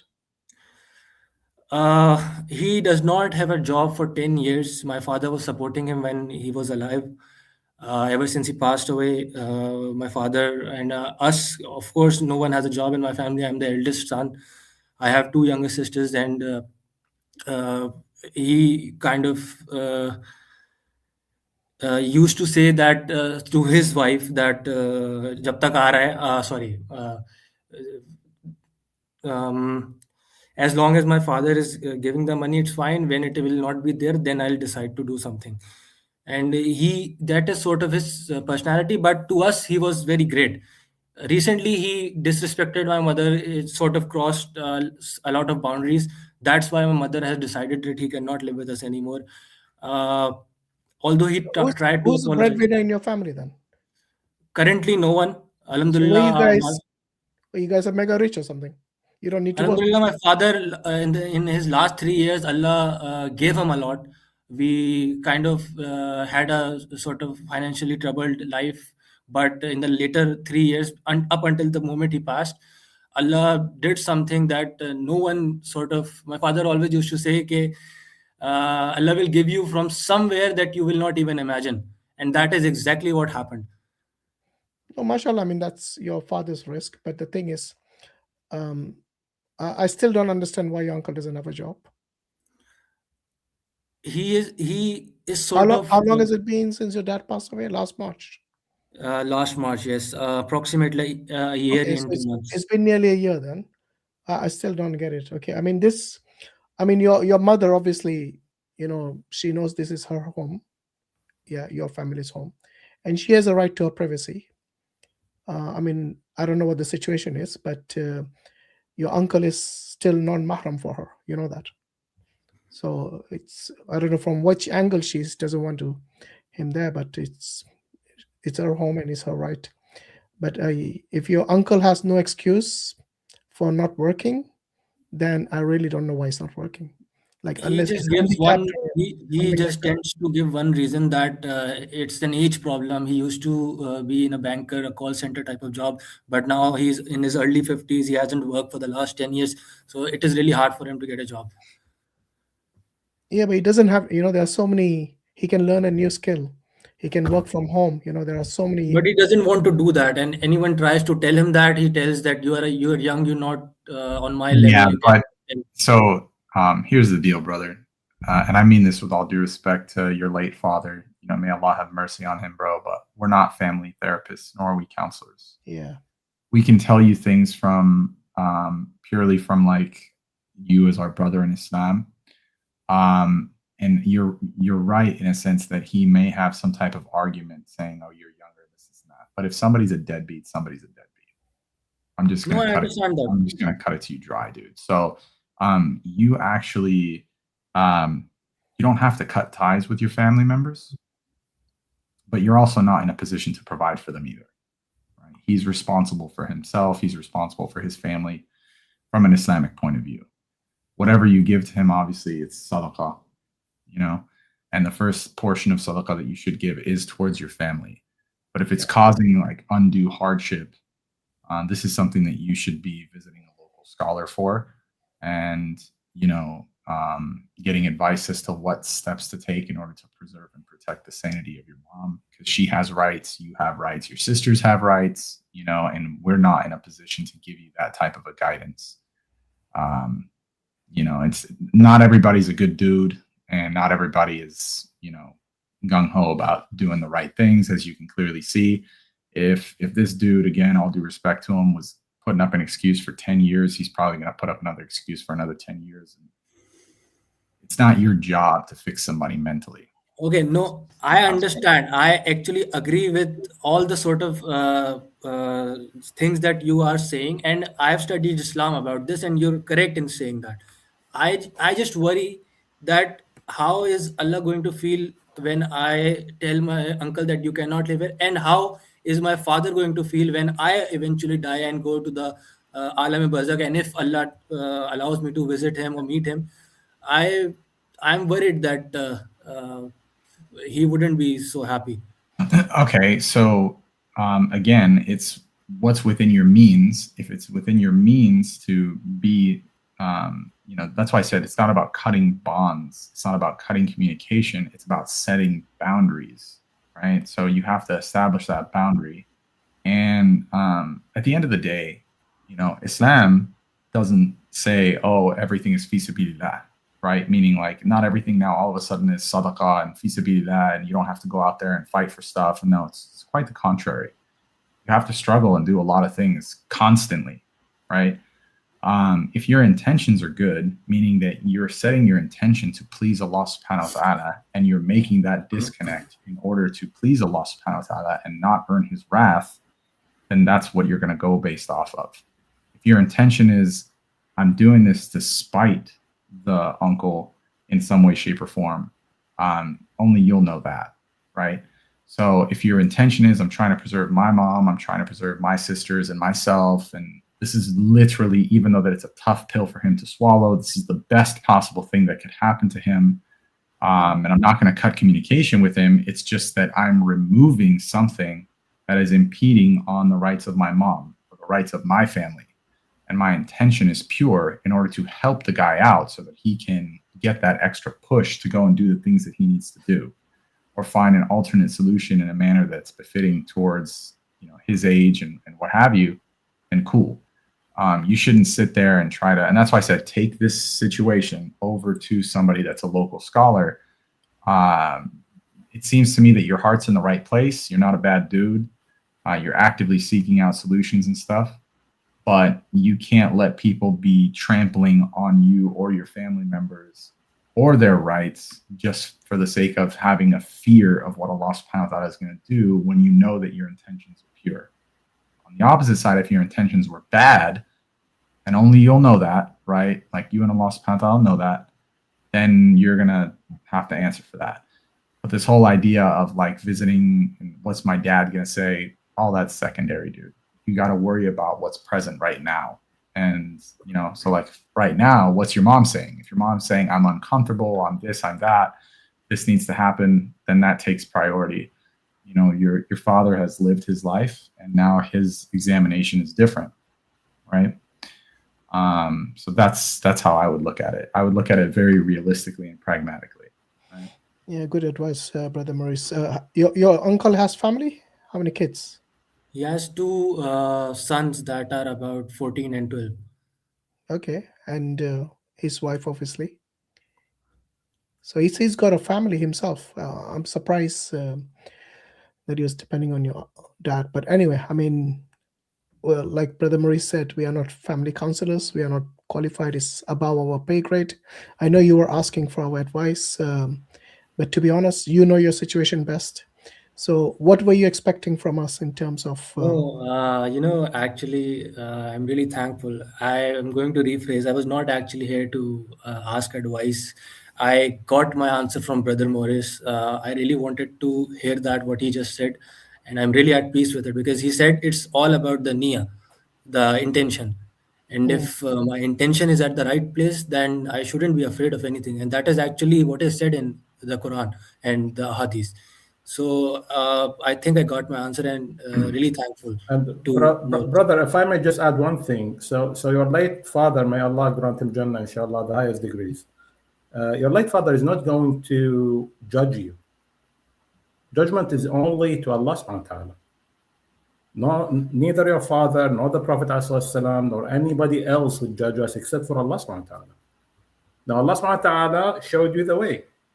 It's not so difficult. You said you did your own due diligence and you gave it your time. You studied the Islamic position on it. I think it all falls down to how you interact with your mother. May Allah preserve her. And remember that your mother is in a difficult position right now. She's the man and the woman of the household. With all respect to yourself, of course, but she's the one who's she's the one who is expected to take decisive positions when it comes to family business. Okay, so I would advise that yes, your heart seems to be in the right place, as the brother said, but try not to sacrifice that on the cost or by sacrificing your relationship with her mother. Try to be next to her, console her, show her love, because this is what she needs from you. She needs to feel that your father didn't die, that you are there next to her. So try to do this together. This would be my advice, actually. And maybe if it's causing depression for your mom, or you should not delay the situation, because the tension the depression, the anxiety will just keep increasing. So try, because you're the oldest in the family, right? Yep. So, take steps yourself. If possible, I don't know, find your uncle a job. I know it's difficult. He's been not working 10 years, so he's going to keep making excuses, like Brother Muris said, for the next 10 years. It's possible. But maybe, something that he feels is not too degrading. Maybe, I don't know, working from home as a translator or something like that, which is dignified in a way, brings him income as well. And maybe explain to him from the point of view of Islam, because most of these things happen because you do not respect the rights of other people. And that is from the ignorance of what the rights are that Islam, the Sharia, has basically, decreed for them. Bro, and again, it's no disrespect to the situation or anything like that. The other thing too is what I was gonna say is this might sound really crass, dude. I don't want you to. So two things. One is, what's his position and his thoughts on like what Allah subhanahu wa ta'ala is going to judge him off of, right? Obviously he doesn't care. And two, and I mean this with all due respect, but from the outside looking in, the dude is literally pimping out your family for money. That's literally what it is. He's just suckling and being a parasite. That's not acceptable, bro. And I mean that with all due respect. It's just, there's plenty of people out there that are like that, and they'll come up with all sorts of excuses, and they'll enter into sometimes, in especially in Asian families, the elder brother likes to spoil the younger brother or sister or whoever it is, and they don't basically they give them all the favors. They're saying he's my little brother, he shouldn't be going through trouble. Is that what happened, Hamza? No, I'll tell you something. I mean, again, my father's not here, so I'll try to advocate for him. When my mother used to ask him that why do you do this, or why do you support him, and he doesn't do work on his own, my father always used to say, I'm doing it because I'm getting it from Allah. When I'll stop getting it, I'll stop giving it to him. I'm doing it for Allah. It is his job. It is his job to understand that he has a family and he has to support him. If he doesn't understand that, it is not my fault. He used to be very clear about it. He's not doing it. He's doing it for Allah. Sorry, I'm sorry, real quick. Sorry. Yes, I'm sorry. In retrospect, your father enabled this guy to do what he did. Yeah, spoiled him. Yes, okay. That's why I think the question here begs itself. To be honest, did your father leave a testimony or statement? No, he was a very Islamic person. He said what Islam says, it is going to be as is. Did he tell you or tell your mother or any of your siblings or other relatives that if I die, somebody needs to take care of my brother? No, he doesn't say. As I used to. Then your mother is not in and we're not muftis here, so please go and check with your local imam. But on the outer services, Brother Muris said, there doesn't seem to be much to think about from an Islamic perspective. I think it's all a family issue, as you said. Yeah, I think so. And it all falls down to you're the one actually who could answer this question. You're the one who knows your mother. You're the one who knows your family, and you're the one who knows your uncle. And you're the one who could imagine what would your father have done in this situation. You see what I mean? He would have let if it becomes so intense and if it's starting to creep into the integrity of the household, if there are problems, you don't know about these things, brother. You know about it. So try to take this with your mother. He would have built a wall between us and him, even though it is his brother. That's not my point. That's not my point, brother. My point is, what I would have done if I were in your shoes. Of course, this is just coming like something which is really, very ill-informed or poorly informed. But I would have sat with my mother, spoken to her nicely in the way that she actually is meant to be spoken to in this situation, and try to understand what her fears are, why she thinks that position is the best to take at the moment. Okay? And if she is determined, then you have no choice but to do her will. And your mom is very generous to allow his family to stay, but not him. 100%. She's still very generous, definitely. Yeah, 100%. So, I know some women who divorced their men when their men used to do like they had like similar demeanor to their family or to their own kin. So your mother is generous. Yeah, of course. So yeah, I think she's been patient and tolerant. So look, you know the situation best. So you heard what we said. Now it's up to you. Maybe take advice from the local mufti or an elder person, whom maybe your uncle also, respects, and try to Yeah, resolve. go together with them. You can always go together. Yeah, have an arbitrator who is wise, who is obviously religious, whom your uncle respects, which is very important. Because if he doesn't That's the respect thing, you, he doesn't respect anyone apart from himself, or he did, my father, because again he took care of him. He doesn't listen to Bro, any he other. doesn't respect your dad. He abused your dad, dude. Okay. Again, coming from a psychological standpoint, right? And again, not to be dismissive of your situation, but may Allah subhanahu wa ta'ala make it easy on you, bro. Sometimes family ties brings in risk, and that's exactly what your dad experienced. Yeah, for real, It's dude. one of the main, ways in which you can increase your risk is to maintain good family ties. So do bear that in mind as well. I know it's not easy, like your uncle's got family. You let your uncle go, the family will be separated. It's not easy situation. So it's something that it's like I said, it's above our pay grade. We don't qualify for. We can only give you opinions from our side, and may Allah forgive us if we have made any mistakes. Take care of yourself, Hamza, bro. Thank you, and just keep And up make the dua, man. dua, do istikhara if you have to. There are many ways. Allah will show you a way, inshallah. But do take advice from the elderly who are wise and who are religious in your local area. Maybe they can give you some nasiha. Because they know the local situation. Sometimes we living on the other side of the world might not even take into account the cultural situation and the social aspects and so on. And they, being locals, they will know much better than us. Thank you so much. Okay, Jazakallah. Hamza, you take care, inshallah. Yeah. May Allah grant you afia and help you Ameen. with your family. Okay, salam. Ameen. Jazakallah. Okay, alhamdulillah. More mature than most 50-year-olds, man. Yeah.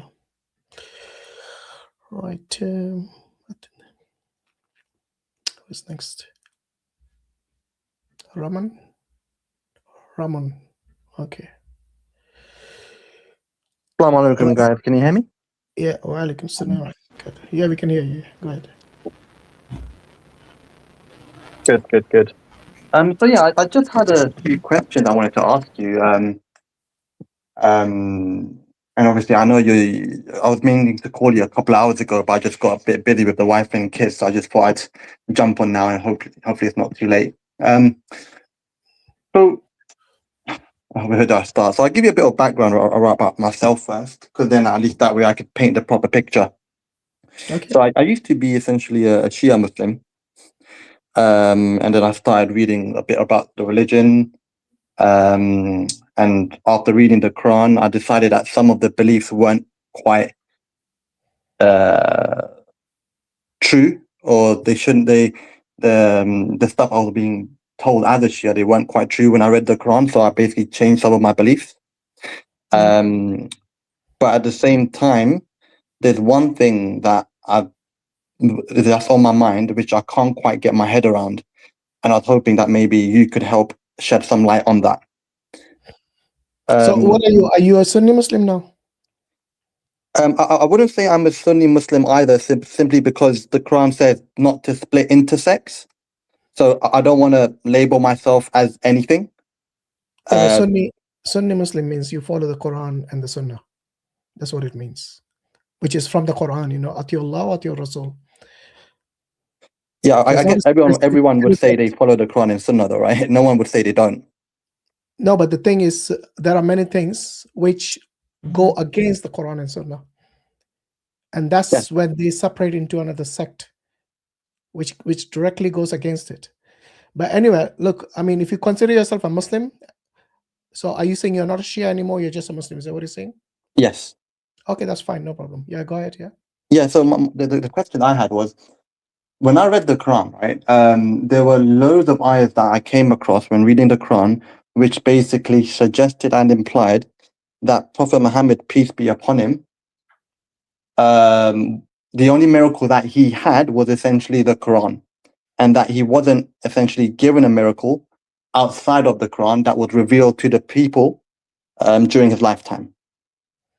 And I'm having trouble reconciling those ayahs that tell me that against the hadith, which obviously tells us that Prophet Muhammad, peace be upon him, did have miracles that he showed to the people during his lifetime. Mm-hmm. You heard of this moon splitting? Yes, the Surah Qamar, right? That's in the Quran, yeah? Would you not consider that to be a miracle? Yeah, so what the ayah there... Can I ask you a again, question before you go into it? While you are Shia, isn't there in the Shia traditions about many miracles Prophet Muhammad has done? Or are there total absence? Oh no, the Shias also believe that there's loads of miracles done by Prophet Muhammad, peace be upon him.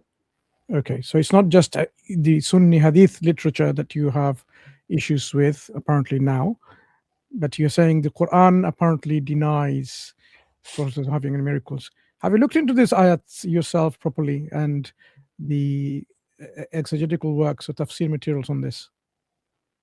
I've looked at the Quran, but the reason I wouldn't say I've looked at the tafsir so much is simply because, again, from my background, is that when I used to read the Quran, I used to go to the Shia scholars and say this goes against the Shia teachings, and they say, oh yeah, you have to go to the tafsir because we'll explain that to you. And I didn't want to go down that route because their tafsir basically said something opposite to what the Quran was saying. So I'm the kind of person who just wants to read the Quran and understand it, and it's quite a straightforward book. It's not really that complicated. So the ayahs, I think, were quite self-explanatory in that case.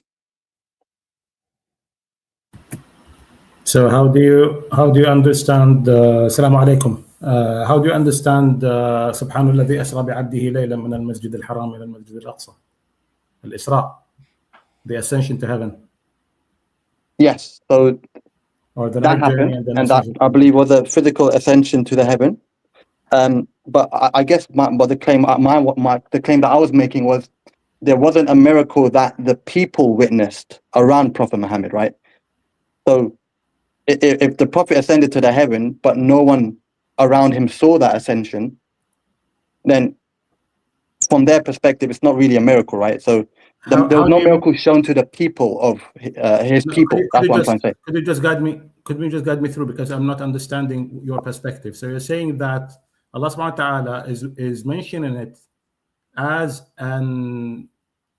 supernatural phenomenon that happened. He's mentioning it to the people, and we have tradition actually that both in Shia and Sunni, by the way, it's not only for Sunnis, that he witnessed the people that were lost in the desert, and he told them when he was hovering in the sky, he told them where to find their lost camel. Yes, so that's my point, right? In the Quran, it doesn't show that God showed that miracle to the people, right? The people. So hold on, you're saying No, you but only my take question, the testimony of the sorry. Quran, you don't take testimony from the Hadith. Is that what you're saying? No, I take testimony from the Hadith, but as long as the Hadith is aligned with the Quran. But because there are so many ayahs from the Quran that shows that Prophet Muhammad wasn't given any other miracle apart from the Quran to show his people. Let's go through each of these ayat that you've seen. We've seen this before. These are the Christian missionary propaganda. So let's go through some of these verses or ayat that you've seen, and we can clarify each one in turn, and showing you how the Quran does not deny the miracle of the Prophet ﷺ. On the contrary, Quran establishes that he's been endowed with miracles, and they called it sorcery or magic or sihr. That was their explanation. So bring your ayat that you've seen, and we can clarify those, because we can only deal with what you've seen in the context of your discussion. Sure. So Surah 70, ayah number 90. And that from ayah number 90 all the way down to ayah number 93. And I can read it out if you want. And you read the tafsir of this? No, but that's what I'm saying, right? That, again, you have to look at it from my paradigm, right? I'll share the screen. Just 1 second. Let me... Because you seem to have created your own paradigm. Like, unless someone sees it, it's not a miracle. Let's see. No, so I guess what I'm trying to say is it is a miracle, but for example, the claim that I'm trying to make is from the Quranic, from the Quran. The Quran was the only miracle that would reveal to the people during the lifetime of Prophet Muhammad. Okay, That was brother. a miracle. His companions and Let's people around clarify him never your saw a miracle apart from the Quran. That's the claim. misconceptions, brother. Where's that coming So from? in the Quran, which of this ayah indicates that he hasn't got any miracles? First of all, was he given any miracles from what you understand from the Quran? The Quran is the only miracle he was given, yes. Okay, the Quran is the only miracle. Fine. Okay, so let's deal with yours, and then we'll give you the positive ayat in which the miracles are mentioned. But we can deal with the ones you think which denies the miracle. So this is Surah Al-Isra, Surah 70, ayah 90. Yeah. Yeah. And then tell us where you think which part of the ayah tells you that he didn't do any miracles other than the Quran. Sure. So this one doesn't say there was no miracle apart from the Quran. This one just says there wasn't a miracle, full stop. Where does it say there wasn't any miracle? This So one they say- simply says, we would not believe. They challenge the Prophet, yeah, وَقَالُوا لَن نُؤْمِنَ لَكَ حَتَّى, unless you do what? Cause a spring to gush forth from the earth for us. So this is a specific challenge that they're giving to the Prophet. We want this specific miracle. Exactly, isn't it? Yes. So do you think this is how the prophets give miracles according to the Quran that you've read? That people say, I want this miracle. I want you to turn me into a potato and see if you can, then I will believe in you. Is that how it works? No, but I guess the point I'm trying to make is No, not your point. Firstly, we are establishing whether any of the ayah that you see denies the Prophet ﷺ performing miracles, or is it only saying that whatever they demand, they are not going to get those miracles performed because they want those miracles. Yes. So these people were asking for doing X, Y, or Z. That's what the next few ayahs say, right? It wasn't just this one. They say do this miracle, or this miracle, or that miracle. Yeah. And then what God says in palm ayah trees and vineyards, 94 right? is that He says. And what does it say? So all of this you can do, and what does Allah say at the end? And what prevented the people from believing when guidance came to them, except that they said that Allah has sent a human messenger. So where does this ayah deny any miracles being performed? Because the people are asking Him for a miracle, right? No. How does this ayah suggest to you that He didn't do any miracles? Because it's Allah is saying here, nothing's prevented from people believing except what? They say, why does He send a human messenger? So how do you connect someone as a human messenger and not be able to perform miracles? Because these people will only be asking Prophet Muhammad, peace be upon him, for a miracle if they weren't given one, right? Brother, the splitting of the moon is in the Quran. Not Do you to recognize that? disrespect at all. In this ayah, their excuse is, we will not believe until there is a non-human messenger, right? Isn't that what the ayah is saying? That why has Allah sent a human messenger? Now, what does the human messenger do? Does it say he cannot do miracles? Where are you getting your conclusions from? You read set of ayah, they demanded, we want this, we want to see this, we want to see this. And then this ayah, where does it say that no miracles will be given to you?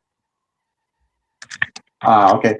So maybe that ayah isn't as clear. Could I maybe bring up another one instead? No. It's not anything you suggest. It's not about us clear. It's not anything you suggest. You're just drawing a conclusion which is not warranted or justified. You have to read the text and understand. Look at the logical flow of the text. How do you get from this ayah that it is denying any miracles? Okay, so They're saying before you move on, that's what I'm saying. Before right? you So move let's on go- to another attempt to try and prove this point, think very carefully. The splitting of the moon is explicitly mentioned in the Quran, brother, we will go there. That is Inshallah. another miracle. We will So go if there. there is therefore more than one miracle. So rather than keep going on this, you're trying to prove an inconsistency in the Quran. That's what you're trying to do. Brother So Islam, I would I just mean, advise against it. we will go through the positive miracles. Everyone wants to say it, inshallah. Let's get clarification for the brother here about the doubt that he has that there are ayat which talks about no miracles. So number one ayat that you brought into the table, it doesn't support what you think it does. Okay, what's your next example? Surah 13, ayah Can 7. I just add, before we go there, can I just add one thing in this last verse in 94? Yeah. Because there is an exquisite case of exception.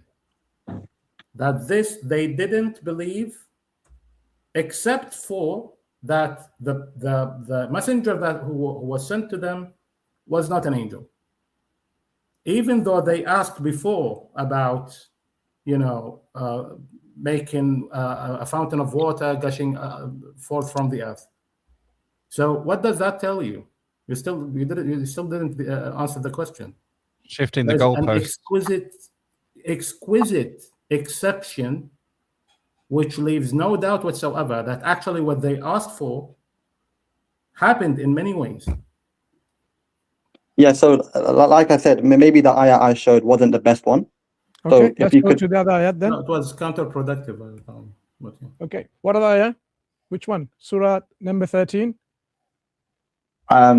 Yes, Surah 13, ayah 7. Ayah 7. Okay, so here it is. And those who disbelieve say, why has a sign not been sent down to him from his Lord?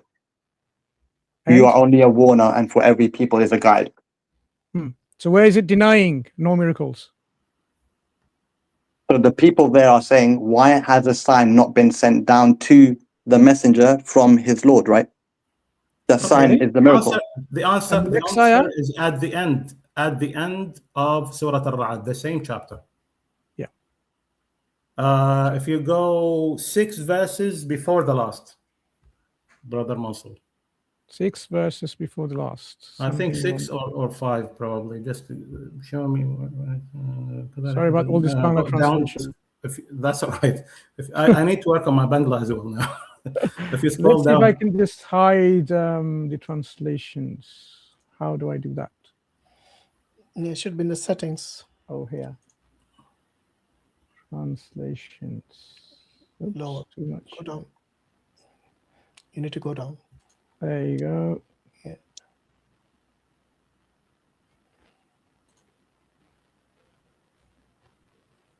And if I stop all of these, that will help. Okay. Okay, this one. The one, yeah, scroll up. There we go. There you go. They asked for a verse. The verse came to them.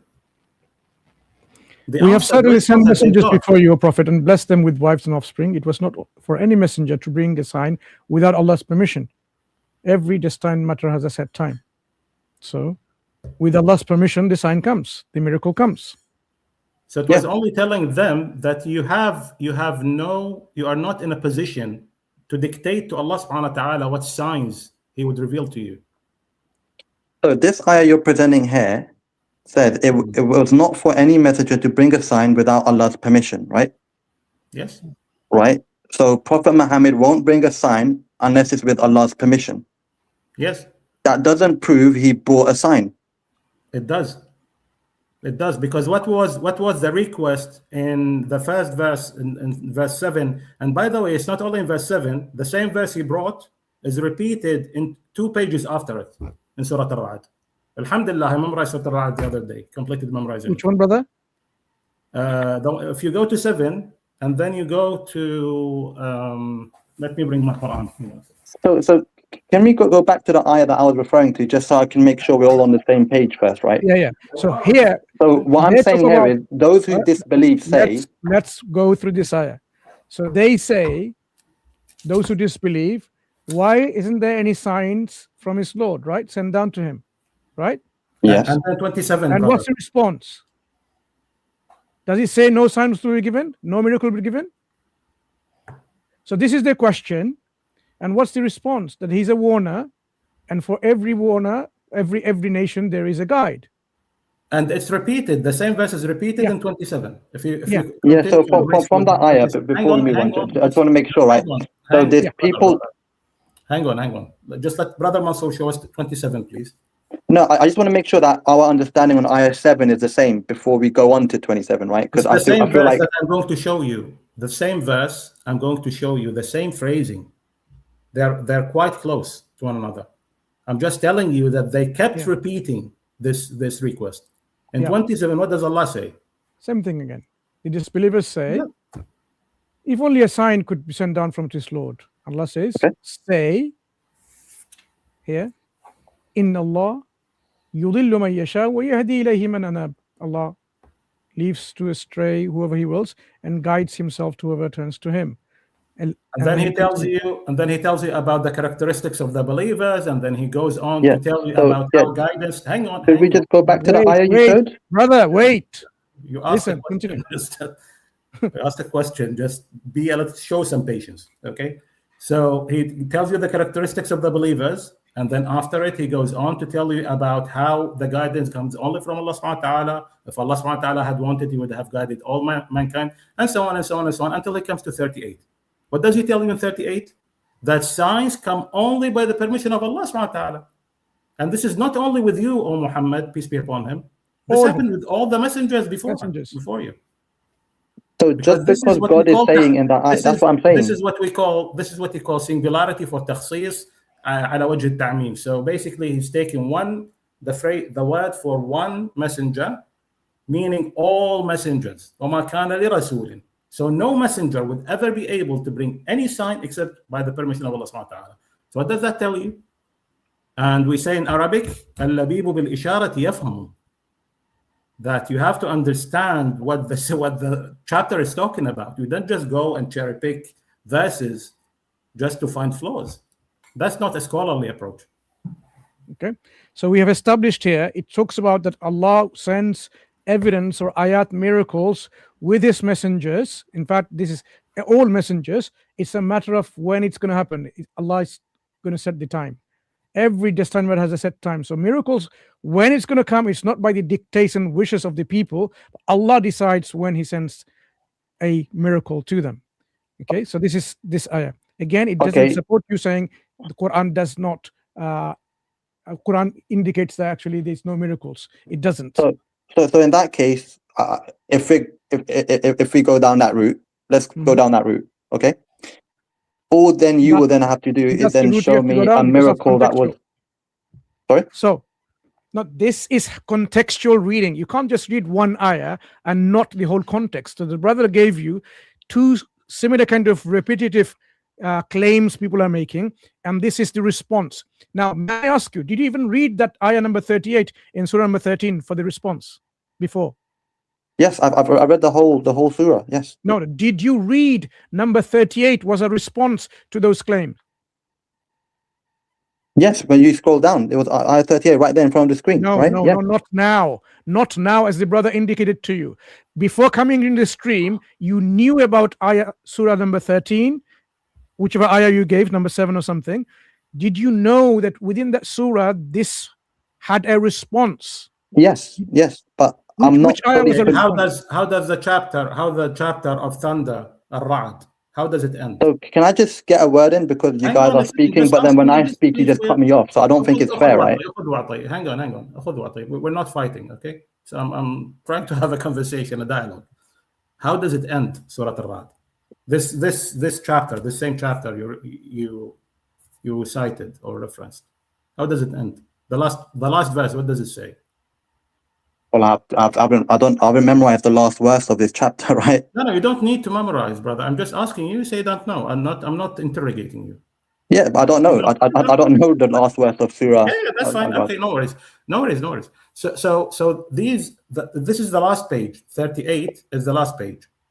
Okay, so it starts by talking about the signs that came forth to the Prophet ﷺ and how the people who have the knowledge were pleased with it.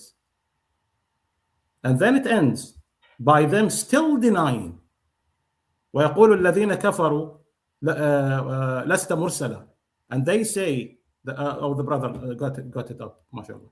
ويقول الذين كفروا لست مرسلا, you're not a messenger, you haven't been sent by anybody. What does Allah subhanahu wa ta'ala instruct his prophet, peace be upon him, to tell them? قل, O Muhammad, say, كفى بالله شهيدا, Allah subhanahu wa ta'ala is sufficient as a witness between you and me and that who have the knowledge of the book.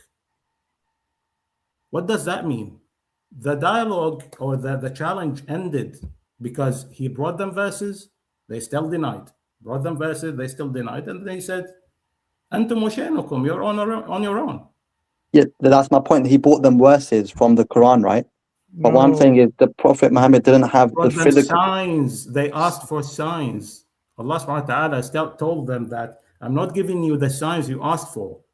I'm going to give you signs, but not what you asked for. So, okay, let's go with that. So, let's assume we go down that route, right? Let me give you the context of the Quran, brother. Hang on a second. We're not fighting, wallah. I know, but I feel like I can't get a word in. I don't have even the interest to fight anybody. So why are you so rushed? Just hang on. I'm giving you the context. In Surah Al-An'am, in chapter 6, second page, Allah subhanahu wa ta'ala says, first page, last verse. Allah subhanahu wa ta'ala says, if we had sent a messenger, higher up. It's hang on. I'll give you the number because that's my problem is that I don't memorize the numbers of the verses. Because you learned it from printed pages, both sides. Yeah, exactly. So that's that. My closest. Which surah you asked, brother? Which surah? It's 8. Oh, Surah Al-Anfal. 8. No. Chapter Al-An'am 6. And verses 8 and 9. Yeah. This is the context of the Quran, brother. They said we would only believe if he were an angel. What does Allah tell them? Even if we were to send an angel, we would have made him to look like a man. That's his challenge to them. They don't challenge Allah. Allah challenges us.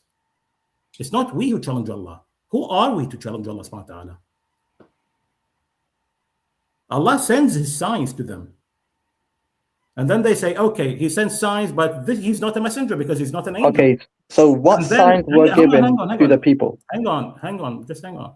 And then they even increase the challenge, the stupidity of the disbelievers of Quraysh. They increased the challenge and said, even if he were a man, why didn't Allah subhanahu wa ta'ala choose a man from the 2 great villages? So they are still in this arrogant approach, speaking to the Creator. Imagine this. Allah sends them signs, and they don't even say that, okay, they are not signs. They try to say it was magic. They try to say it was whatnot. They try to say he was crazy. They try to say all sorts of things. Do you understand now what the context is? Because when Allah subhanahu wa ta'ala brings them a sign, they would say, okay, you split the moon for us? Yeah, but he's not an angel. Still, we won't believe it. You see the arrogance. Okay, you're on Anta wa sha'nuk, brother. I'm not going to force down your throat what I'm saying, but this is what the Quran talks about, by the way. Okay, the next ayah. Let's go to the next ayah, which talks about no signs. Which surah is it? Surah 17, ayah 59. 1759. Let's have a look. And you accept that previous one doesn't imply no signs then? Okay, so nothing keeps us from sending the demanded sign if they had already been denied by earlier peoples. And we gave the Thamud, the Shikam as a clear sign, but they wrongfully rejected it. We only send the signs as a warning. So God says he doesn't send a sign, but people deny it. But did he send the signs in the past? Is the question to you. So the way I read this ayah here and interpret it, nothing keeps us from sending the signs. Yeah. So God is saying nothing is stopping him from sending the signs. The only reason he's not doing that is because the previous people denied the signs. You know, where is he saying it stopped sending it now? Where did you get that Nothing keeps us from sending the signs. The first, nothing keeps us from sending the signs, right? So Yes, God but is it's saying specifically nothing referring keeps to the us. signs that are being demanded, right? That demanded in parentheses, right? That's something that's been put in. The ayah without the parentheses says, nothing keeps us from sending the signs. Yes, No. but there's a reason hang demanded on. is put in the Sorry, brother. parentheses because we can't just put. There's conflation. No, there's conflation. Hang on a second. There's conflation here. What does the Arabic say? The Arabic says, "An nursila bil ayat," not nursila al ayat. An nursila bil ayat. What does that mean? What does that infer in Arabic? There's deletion. He wouldn't even know. I'm not an Arabic reader. All I can do is go off the English that I can see in front of me, right? So if you're saying that this translation why is wrong, are you saying the English that's in front of you demanded? You're ignoring that. the translation added the stuff in parentheses to help you, and you just said, "I'm going to throw that out." yeah, the parentheses isn't part of the ayah, though, is it? That's something that the translation. Why is it there, my brother? Translation. You cannot do a word-for-word translation between Arabic and English. You cannot even understand the Quran only in English. There is no. It's a Semitic language versus an Indo-European language. If you were to take even some words, you need an entire paragraph to try and explain the word. Okay, I apologize. Let's go with that then. Let's say demanded is in there, okay? So nothing keeps us. Even apart from that word, you just take a step back. Listen, I'm conceding to the point. I'm conceding and I'm saying I was wrong. So let's go with demanded. So let's go with that now, right? We're moving forward, right? It's not even about that word at this point. It's about the fact that you think you can challenge the understanding of the Quran based only on an English translation. This is not even. It's basically a mini tafsir. It is not the actual Quran. Okay, so but brother, here's the thing, and you have to understand my paradigm here because it's really important, right? Because what you're saying here about the Arabic, just reading the English, we can't go off on it. This is the exact same thing that my Shia scholars used to say to me when I was telling them that this concept of imamate is wrong. It's not clear from the Quran. So when you say the same thing now, from my paradigm, you can see why I'm not convinced by that. Do you see where I'm coming from, right? Brother, so you have to look at things from my paradigm. I'm sorry, I'm an English speaker myself, but you have to have humility with the language of the Quran. You have to. You cannot just read an English translation and decide that you're going to you're going to work off and you're going to figure out what's going on your own with just an English translation. And we can go into details of why that is, but I don't want to derail the discussion we've been having. I just have to highlight that, and I'm sorry if you don't like it. No, but and maybe something these guys saying was true. I would really love you. I would really love you if you are. I'm sure gracious enough. Just look at the English. What does the English use? It uses. Okay, let's just go with the English. Yeah. Hang on. I'm sticking to the English now. I'm not discussing Arabic because I'm not trying to boast. You have to understand that. So I'm trying to be as sincere as possible. I was trying to warn, not boast. Yeah, exactly. No, I'm not trying to boast. I'm not trying to show that I have knowledge and whatnot. But the reason why I brought the Arabic is because you challenged the brother in Arabic. That's why I said in Arabic it doesn't say al-ayat, it says bil-ayat. Now we go back to the English, brother Islam. What is the verb used here? Send, correct? Sending. From sending. Nothing keeps us from sending. So the verb is to send. Does the verb to send take an object or not? Yes. Perfect. So we are not in dispute because if we say that the bil ayat means nothing, or it means only the verses or the signs, right? In Arabic, it wouldn't work because it's not an object. It is a semi-sentence, what we call a semi-sentence, because you have ba, which is how do you translate ba in English, brother Mansur? Like with sometimes. With, exactly. So it's like an article. or next to, or by, or something. By, exactly, by. By. So In by Babi, the by the signs. What does that even mean? Send by the signs? No, you have to infer that there is a deletion. نرسل البرهان بالآيات. We will send يعني the irrevocable proof with signs, for example. You have to infer that there has been an object that is deleted, removed, and then we have the semi-sentence, which is composed of the article and the noun after it. Those together, we say in when we do يعني the grammatical breakdown, we say شبه جملة تقوم محل المفعول به. So it's a semi-sentence that does the work or stands for an object. Do you understand now? But you have to infer. This is the madhab of both the linguistic, the Basri and the Kufi schools in Arabic Brother, language. just want to go back to the Not saying English. something controversial. So that ayah, In the English, nothing keeps us from sending except that they had already been denied. In this construction, does it mean the sending is not being done? yes, Just read the English.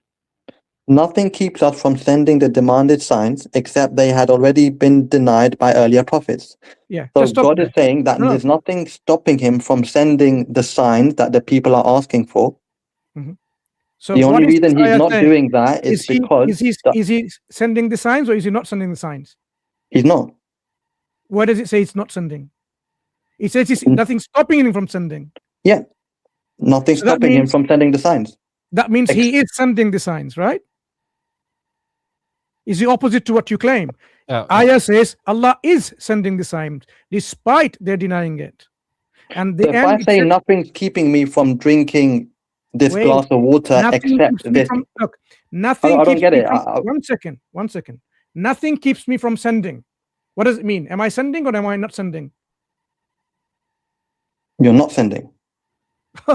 English, Nothing is brother, English. preventing from sending. Nothing's preventing me from sending. Nothing is preventing me from sending means I am sending. No, God, But that's God prevent way of is saying. too That's strong a God word saying because it's only nothing. saying keeps us So from. I guess what I read the ayah. Honestly, I'm not trying to. I'm just really trying to understand how we could get two different conclusions from the same ayah, right? Read it again. Read it again. Yeah, so nothing keeps us from sending the signs. So nothing stopping God from sending the signs except for this reason. No, Except except for that the what? reason. Yeah, but careful with What your does logic. it mean? Except doesn't mean that he doesn't send. It means that every time he sends a sign, people denied it. So it's Okay, got it. Okay, I understand what you're saying. So you're saying God's given loads of signs, right? But then he stopped sending them because people No, denied he them. doesn't say stop sending. It That's doesn't an say anywhere. inference that you're adding. What I suggest, brother, one second. What I suggest here, use this translation, put it on a linguistic model, and say, does that mean the signs are not being sent because people deny? And you will get the answer. It here simply says, look, it even ends like وَمَا نُرْسِلُ بِالْآيَاتِ إِلَّا تَخْوِيفًا, that we only send to what? As a signs of a warning. He didn't say that he keeps on saying sending. He sends them as a warning. So in this construction, nothing keeps us from sending doesn't mean he stopped sending. He Okay, said, got it. So if, for example, you to show me one sign from the Quran, that would basically debunk my whole thing then, right? We want to one more clarify thing, and I already every single verses that you think it says it doesn't. I mean, Quran denies miracle will be actually the opposite. It doesn't. These are the missionary claims. We want to really debunk it from your head, brother, so that we can clarify all of it. Bring me any others. We will give you the brothers that they're talking about, like for example, the moon splitting. This will be as obvious as day. Layluha kanahariha, like the day and night is clear. It will be clear like this. But let's deal with the negative. One other thing to say about this ayah as well is, even if we were to grant the way you're reading it, which I don't think is a fair reading, it's certainly not a strictly logical conclusion. I can see why you might add some extra inference and read it that way, but it's not strictly a logical conclusion. But even in that case, it would only refer to the signs that are precisely the same as the previous signs, and in no way would imply that there are not other signs. You have to at least admit that, right? Yeah. If you just read the construction, nothing prevented us from sending the signs. That's what it is. the problem is here, I think people think except means, oh, it stopped from sending. No, the signs, they denied it throughout. And if you look at the Quran, every time a miracle was done, they kept denying it. And this is exactly what we're going to do now. Okay, let's go back to Surah where the moon is split. Then we will see. Before that, brother, I just want to highlight something. I hope I'll be quick here. So nothing prevents us. This is a statement. It's a negative statement that nothing prevents Allah subhanahu wa ta'ala from sending signs. This ends and something else starts. Because this is one other way, by the way, of understanding it. Because N, you could take it as N for confirmation. And not N as, there's the N, like that joins two statements. You could take it as N of confirmation as well. And you say that surely, indeed, the previous ones denied the signs that they were given. This is, I'm talking pure linguistic Arabic now. Do you get it, brother? There are two ways of looking at it from a grammatical point of view. Either you say that the N is a tool of joining two sentences, or you say that it is N al-mukhaffafa, which is the light N of Anna. Okay. Too technical. Yeah, I can see the angle that you're. I can see the angle that you're coming from. It's just that if I say, for example, there's nothing stopping me from going to the park except for X, Y, or Z, then I would just naturally conclude I'm not going to the park for that one reason. No. I don't get it. But yeah, you're saying that, brother Mansur. So you're saying actually, in your understanding, you're saying that Allah subhanahu wa ta'ala, astaghfirullah, was prevented. Who would prevent Allah? Are you saying, brother? No, I'm saying that he himself decided not to send signs. Are you saying that Allah says in the Quran that he was prevented? Not send, brother. I think the problem is the English translation here, that he thinks except means, look, nothing prevents me from going to the park except that people just laugh. Does that mean I'm not going? Yes. No. Nothing prevents me going for Speaker's Corner except that I'm autistic and it's too loud and very frustrating. Yet I still go there. Just not all if the you had time. that last bit, I still go there. Fine. No, but I only have to add that clarification to someone who decides that they're going to make an assumption and declare what I mean and what is implied by that. It doesn't carry natively the implication. If it did, then the extra bit that I put on the end would have been a contradiction. But it wasn't a contradiction. It takes from the set of options of what it could have meant and makes it more explicit. But the rest of the context of this ayah has already made it explicit. And brother Islam, there is something, just let's dissect his understanding a little bit. He's actually, he understands it in the following way, that Allah subhanahu wa ta'ala was prevented from sending the signs because people disbelieve in it. That Allah is actually, astaghfirullah, making the statement that he was prevented by people. I don't think that's what he intended to say. I appreciate that comes from what he said. Both of you brothers, please. Okay, let's not make it too complicated for the brothers. So, in line with I.Hakim, so in the context of this ayah, Allah does then continue saying, "Wa'atayna," we gave Samud this miracle, and we keep sending. Look, وَمَا نُرْسِلُ بِالْآيَاتِ, we send the signs as a warning. So the positive case, like, and I go to Speaker's Corner, just a similar kind of construction, God keeps on sending the signs. So I think this is quite clear. You can think about it, put it in a chat GPT, whatever, and then it will give you the answer. It doesn't mean that. Okay, now, this is the positive evidence, and I want you to really focus. So here in Surah Al-Qamar, the hour has drawn near and the moon has been split into two. Okay, this is already one shaq al-qamar. This is in past tense. Okay, focus on this one here. Whenever they see a sign, they reject it, they turn away, and they say this is mustamir, a magic, old magic. Why is this ayah here? Moon has been split, they've seen it, and what was their reaction? This is magic. Why are they saying this is magic? Yeah, so the first they rejected the truth. Look, وَكَذَّبُوا, they rejected, وَاتَّبَوْا أَهْوَاهُمْ, and they rejected and they followed their own desires. So They turned away, they called it magic, and they rejected it. Why did they call it magic? Yeah, so the first ayah there says the hour has drawn near and the moon was split in two, right? Moon is split.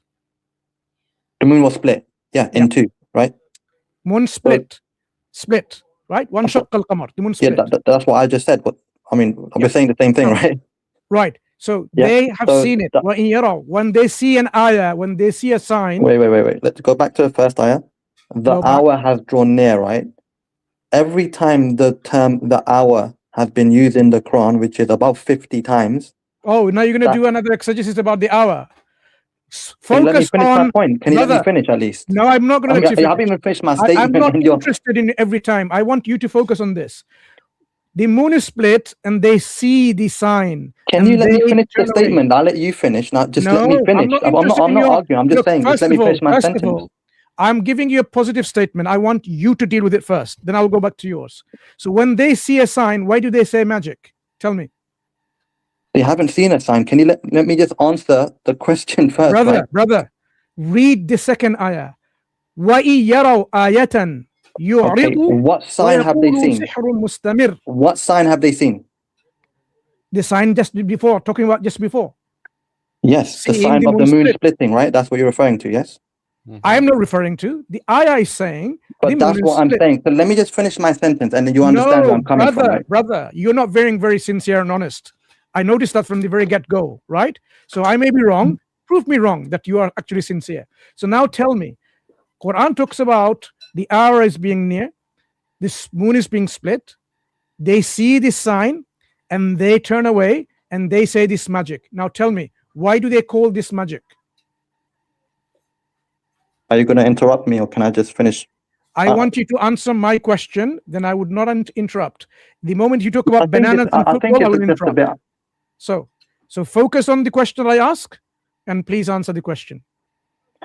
But when I ask a question and then you answer it or someone answers it, maybe not in the way I like it, I don't interrupt you and I let you finish. Brother, so I appreciate you asking me a question, but if I'm not giving and whatsoever, I've asked you a specific question. Moon split, they see as a sign, they reject it, turn away, and they call it magic. My question to you is, why did they call this magic? Answer that, and then go back to your exegetical framework about 100 times this word used and so on. Later we can deal with that. Answer this question first. I'm sorry, brother, but I've tried to really, take the conversation forward, but I don't think you're actually doing that. If you were sincere, you would have answered it. You are proving to me, but you don't let me. You are not sincere. Do you believe the moon was split? Are you denying that the moon was split? Do you believe? Are you denying all the hadith about the moon split, or do you believe the moon was split? I'm saying that the word, the hour, refers to a sign of the day of judgment. Yes, yes, and the hour is drawn near, and the hour has been near for 1,000 years and more. The hour being near, yes, it's very near. Universe appears to be 13.5 billion years old. So yeah, any time between now and next few thousand years, yeah, it's near. Doesn't matter. Completely irrelevant. Do you believe the hadith talking about the moon being split? Do you believe the moon has been split? The Quranic do you deny those as well? There's ayah here, and there are also hadith. Do you believe the moon was split or not? I'm saying the moon will be split closer toward the day of judgment. You don't believe it was split already? No, I don't believe it was split already. I'm saying it will be split. What does the Quran say here? Does it say will be? The hour had drawn near and the moon was split. It's referring to it as the past tense. Even the English says what will it happen? Yeah, but there are many other ayahs in which God refers to the day of judgment as the past tense. No, so that doesn't necessarily mean that this has already been done. But so you're saying maybe we have a different view on this. It's fine. I just thought I'd. Dude, this is why I was mentioning before about Arabic, right? It's absolutely fine to read in English and try and understand as best you can, and then go and check with scholars to see what you've misunderstood. But overturning the Sunni and the proper scholarly understanding of everything based on your own feelings of what you think the English translation is kind of communicating to you has no legitimacy. Okay, brother, can I just It's finish? not Can I symmetric just finish what I'm situation. doing? Barakallah fik. No. Yeah. So, but the moon was split, past tense. okay, They refer to it as magic because it's a mirror. Let's take his exegesis. The moon will split in the future, right? Next ayah. Tell me what it says. So in the future, the moon will split, and then ayah number 2, what did it say? In line with your understanding.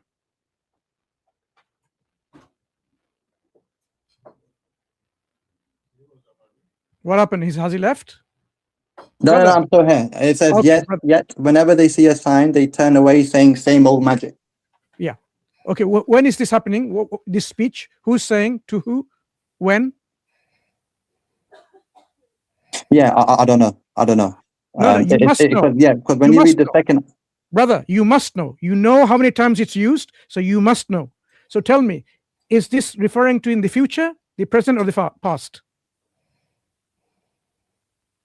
That's the thing. I want to say past, but because it said the hour before it, I think it's future. I'm confused. Honestly, I don't know. I am giving you have a paradigm of interpreting it. I'm going to show you how your interpretation is wrong by going through your paradigm. So you say this is referring to the future. Okay, let's take that for the sake of argument. It's referring to the future. In the future, moon will be split. Yeah, your argument. I'm sorry, I was away, Brother Mansur. I'm sorry to interrupt, but what was his specifier of understanding that the verse he's saying this refers to a future event. It will not happen. What's the tool he used to make this distinction? Because there are other ayahs of the Quran which uses past tense, and the word "sa" refers to the "sa." In the future, the actual "sa," the day of judgment is approaching. So I am saying, let's give him this interpretive discourse that he has. Let's go to the second ayah and the third ayah. He needs a specifier first. He needs a mukhassis Brother, in order to understand. He will not understand your technicalities. He doesn't understand Arabic language. So all of what you're going to explain is not going to work here to him. So let's go through his English language exercise here. The second ayah says, when they see, this is in present tense. Who are they? So the event in the future, but this talks about in the present. And they actually say it. This is magic. And then look at the third ayah. وَكَذَّبُوا وَاتَّبَعُوا أَهْوَاهُمْ, and they reject and they follow. This is in the past, meaning they're actually, while they're saying it, they're denying it. Who are these people referring to?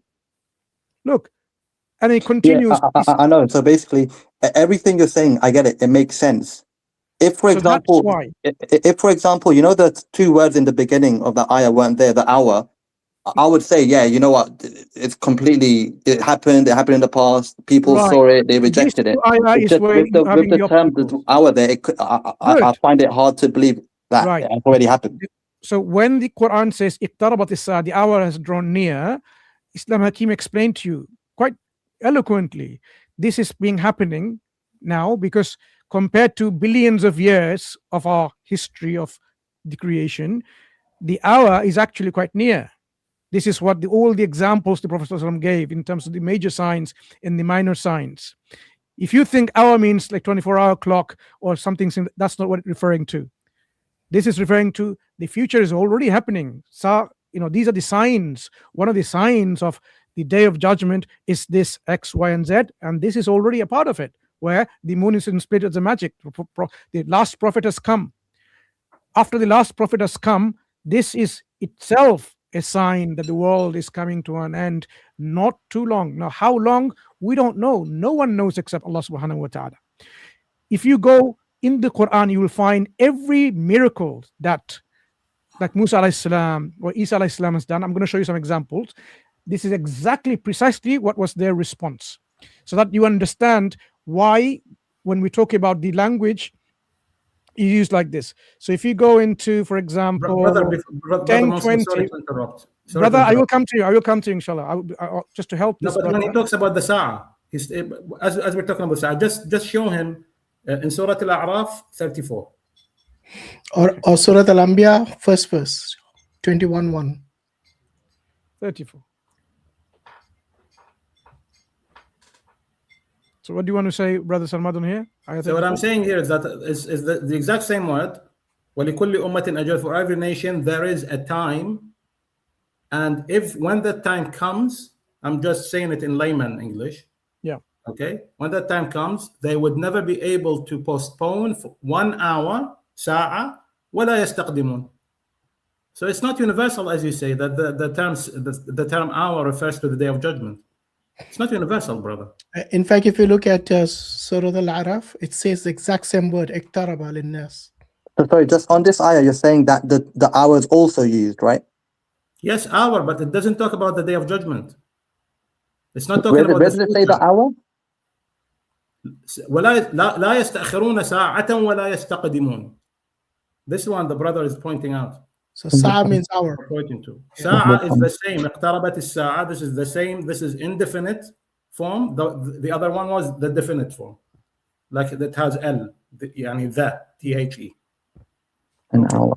So let me just go and show to you in terms of what I was referring to. 1076, Surah Yunus 76. Look at the response to Musa alayhi salam. فلما جاءهم الحق من عندنا قالوا إن هذا لسحر مبين. Right?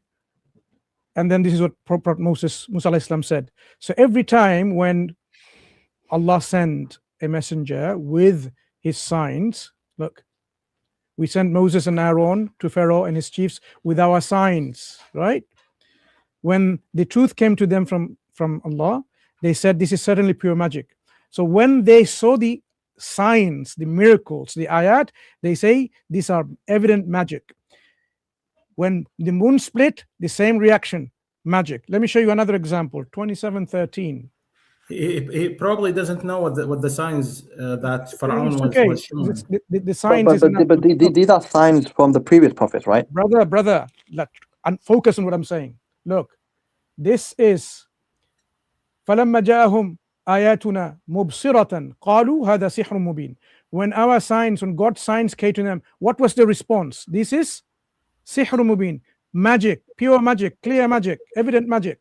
So every time they saw a miracle, their response was that what? Oh, I believe and so on. The people who didn't want to believe, their response was, this is pure magic.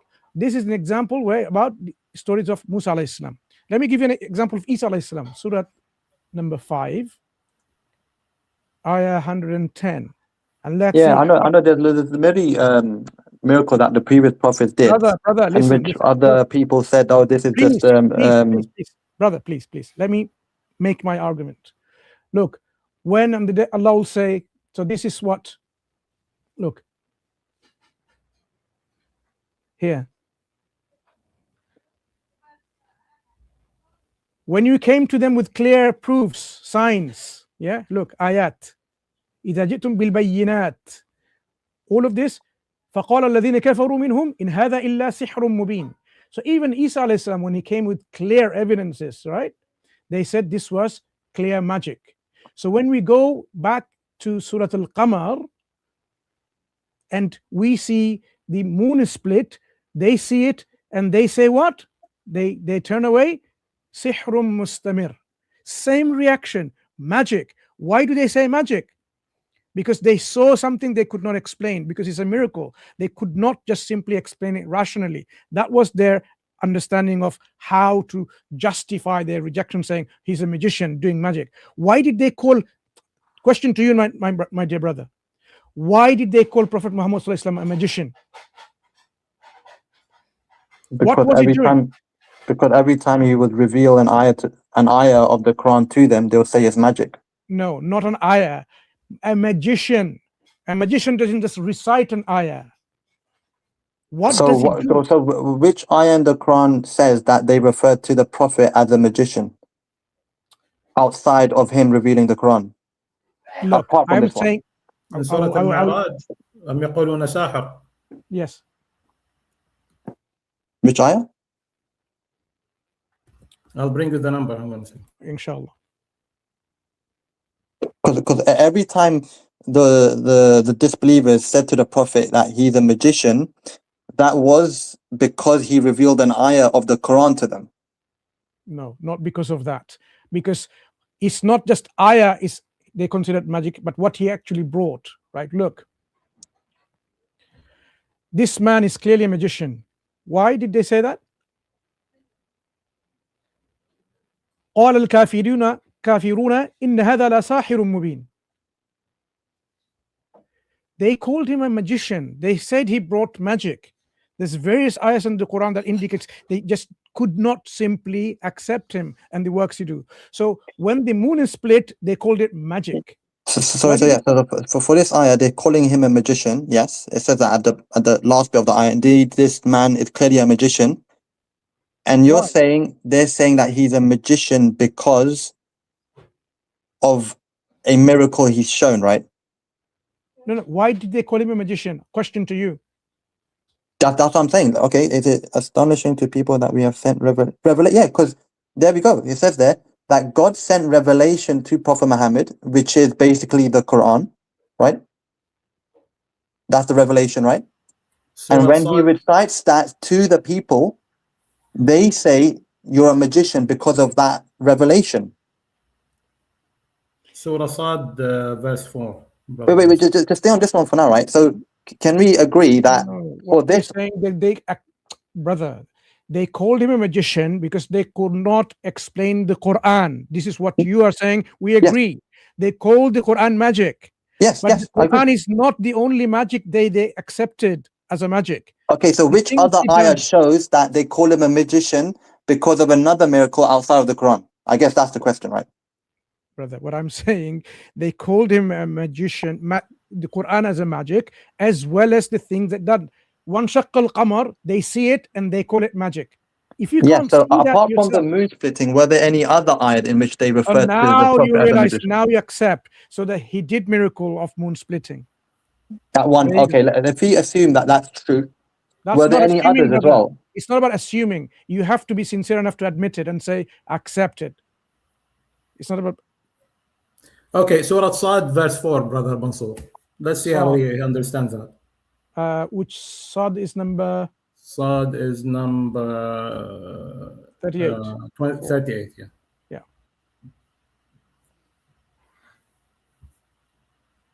So they were astonished that a warner has come to them from among themselves, and they said, this is a magician, a total liar.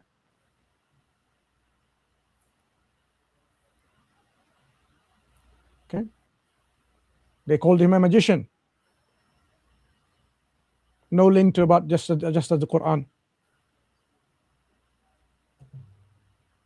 Yeah, so we don't know why they're calling him a magician, right? It's just it doesn't matter, brother. You ask a question. This is the response to your question. You said, where did they call the Prophet in the Quran that he was a magician? This is your answer.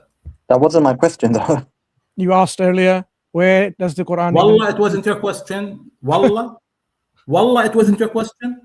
Wallah, that wasn't my question. Honestly, maybe you might have misunderstood my question. Brother, already. I'm going to mute myself.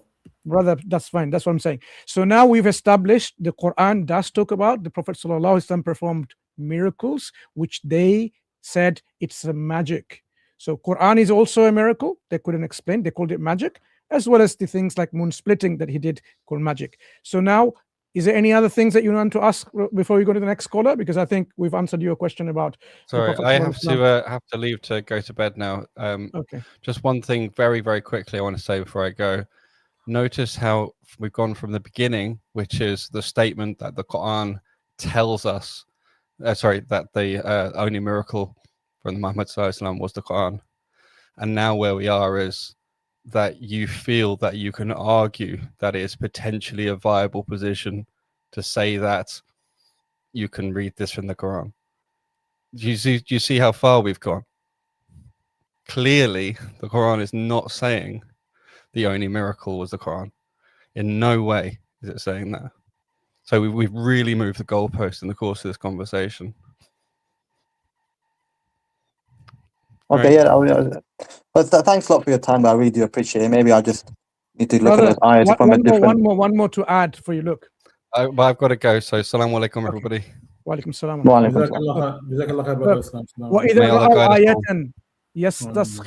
Whenever they see a sign, they make fun of it, right? وَقَالُوا إِنْ هَذَا إِلَّا سِحْرٌ مُبِينٌ, and saying this is nothing but pure magic. So as you can see, when they see a sign, not when they hear a sign, when they see a sign, وَإِذَا رَأَوْا آيَةً, right? So now you can see clearly They are talking about these miracles which they witness, not what they just listen to the Quran. This is referring to other signs which they see. وَإِذَا رَأَوْا آيَةً يَسْتَسْخِرُونَ وَقَالُوا إِنْ هَذَا إِلَّا سِحْرٌ مُبِينٌ. So this is in Surah As-Saffat, ayah 14 and 15. Go and read, brother. Don't be deceived by what you read in the internet by Christian missionaries and so on. Quran is quite clear in terms of what the Prophet ﷺ had did. They called him a magician because they could not explain his miraculous acts that he's done in terms of delivering the Quran as a miracle, as well as the other things he's done. And Hadith has authenticated miracles in terms of what he has said. Of course, Quran doesn't deny the miracles. That was one of the things that people bring. Oh, Quran denies miracles, which you've went through. So they have no case. And the Quran is now quite clear that this is what is miracle, the ultimate, as well as other miracles that Prophet ﷺ has done. Okay, brother, you take care. And inshallah, hopefully this would have clarified your questions that you had. Thank you very much for your time, guys. Thank you.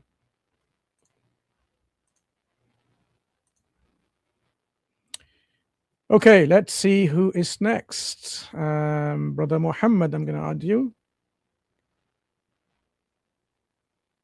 Are you there, Brother Muhammad? Yes. Assalamu alaikum. Can you hear me? Wa alaikum assalam. Yes, we can hear you. Yeah. Sorry, I might have forgotten what my question was. I'll keep it quick because I need to go anyway. So, I had a few questions actually, but I only have one. Yeah, one was fine because we're going to end soon, inshallah. Okay, so my question is, you know, I had an argument from an atheist, right? And he said that if he hears an argument from religion, let's say it's Islam, for example, and he's not convinced by it, then he shouldn't be punished because he didn't choose to not believe. It was just something that his mind naturally came to the conclusion of, basically.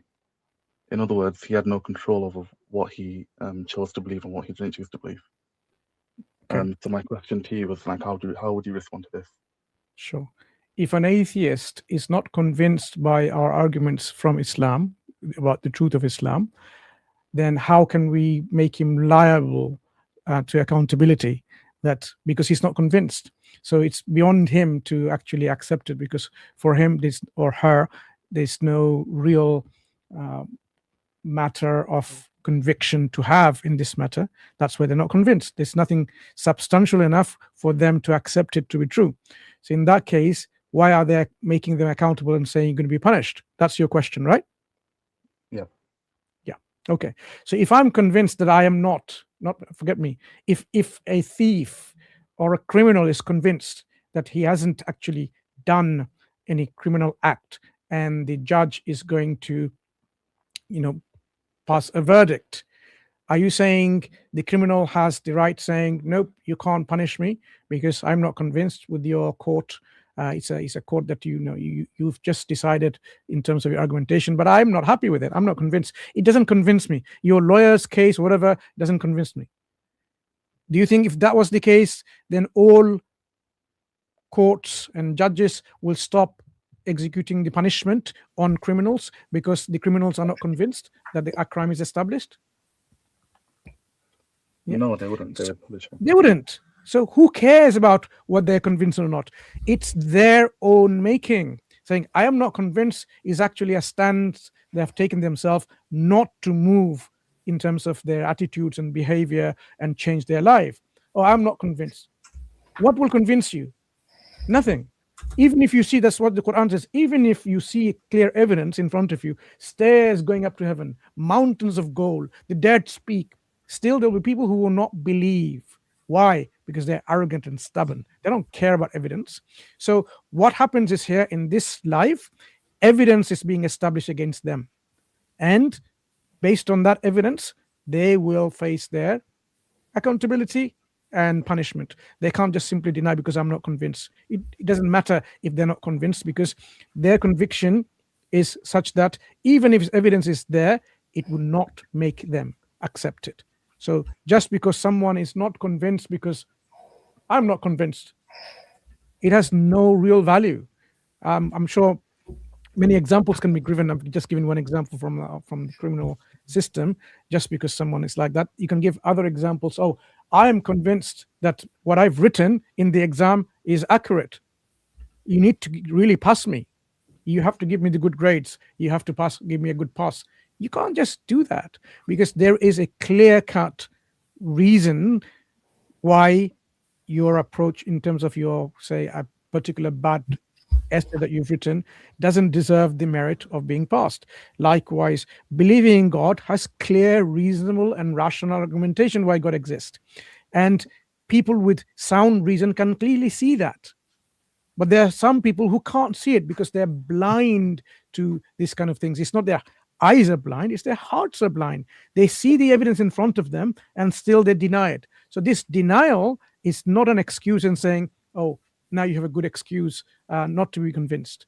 Conviction has to be based on proof and evidence, and that's exactly what Islam does through the evidence it provides for its truthfulness. Like the Quran is in front of them, a miracle, living miracle, which they cannot imitate. They see it. It's there. I've been talking about challenging people about it. Bring a chapter like unto it. You can't, and you're still saying, oh, but I'm not convinced. That's the problem. It's a disease of the heart in which they have made themselves in such a way that even though they heard God, it's like this. God himself says, I am God. Why don't you believe me now? They will still reject him. What would convince them? Nothing. Because it's not a matter of conviction. It's their own made up belief that they have that nothing will convince me. The denial of the truth doesn't mean the truth doesn't exist. You know, on the day of judgment, Allah says in Surah Yasin that their own hands and feet will testify for what they used to commit. So, you know, like these are your hands and feet that have been with you all your life. So Allah will seal your mouth on that day, and their hands will speak to us, and their feet will testify to what they used to commit. So this is in addition to your records that the angels maintain throughout your life again. And there'll be so many evidences against you that you'll never be able to deny those. Just like you deny in this dunya all the evidences that come to you. I'm not talking about you, by the way, the guy who was asking this. Yeah. So just like they deny in this dunya, in the akhirah, there will be a clear record from the angels, from your own limbs. What are you going to say on that day, you know? So this is, Allah is not going to be unjust to anyone, whether atheist or believer or anyone. How do you deal with people? You say, look, 1 + 1 = 2. He says, no. 1 + 1 is not 2, it's 3. Can you really convince these people? With what are you going to convince with? With logic, with reason, with rationality? They don't accept any of that. That's why when we speak to atheists, we give rational argumentation, textual, scriptural argumentation or evidence. None of them works to those who are arrogant and stubborn. Brother Samad, do you have anything to add in there?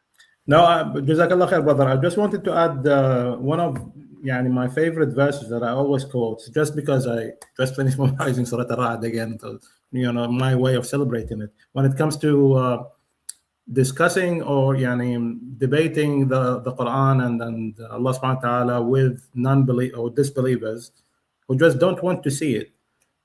In Surah Al-Ra'd 31, I think it will be like a sufficient answer. Since I read it, subhanAllah, it changed my attitude. I just read that, memorized it, and then said, you know what? If they don't want to believe, that's on them. Leave them. What could you do? I mean, you give them you try to explain sincerely, and they still just, no, I don't believe. Well, yeah, that's true. Yeah. The eye on the screen that you're referring to. Assalamu alaikum wa rahmatullahi wa barakatuh.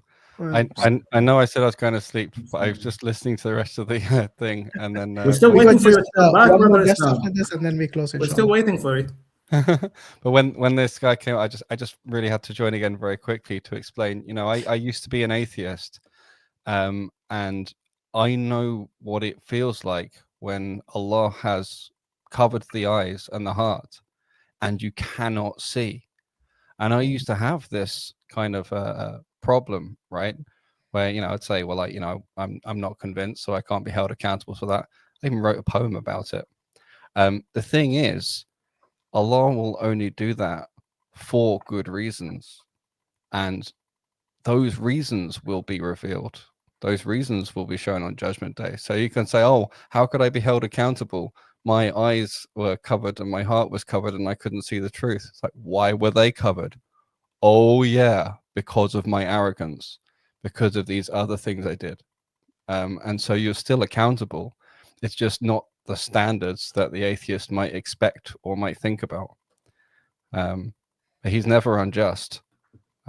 So this was just something I wanted to really say, because, you know, when I was originally facing Islam and challenging Islam, you know, trying to break it, that's how I came to Islam. It didn't make any sense to me initially, right? And I thought, well, you know, I'm not going to believe this. It doesn't make any sense. But that's just relative to the bubble that I was in, right? And it took around 6 months of really intensive conversations and debates every day, until finally the penny dropped. You know, the expression, the penny dropped, until finally it clicked in my head. And then I could look back and see a lot of other discussions, and it started to become clear to me why I wasn't convinced. And suddenly, not so suddenly, over a period of time, what was unraveled was, it was like a mirror was held up to me, and all of these hypocrisies that I had were part of my fundamental to my justification for disbelief were all hypocrisies. There were things I believed in, and there are various principles of truth and analysis that I was applying double standards because Islam had the label of religion, and so I didn't treat it like the other sciences, for example. Right, and this is something that's very, very common. Your atheist friend is probably doing. He's probably applying double standards. One of my favorite to point out is the use of axioms. If you like maths and science, you can't do anything without axioms.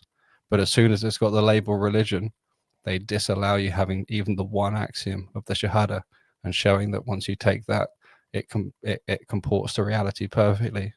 So he's probably indicted him. This whole thing, it will indict him on evidence. There's probably a wealth of evidence as to why he was sealed in the first place.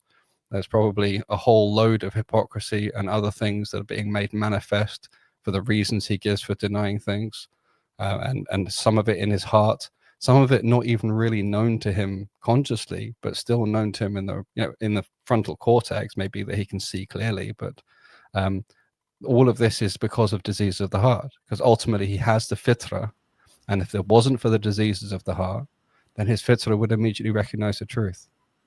And so he's indicted himself in all of these diseases of the heart because he can't accept it. There's a block somewhere between the haq and his fitra, and so that squeezes in and points right inside him. Jazakallah khair, brother.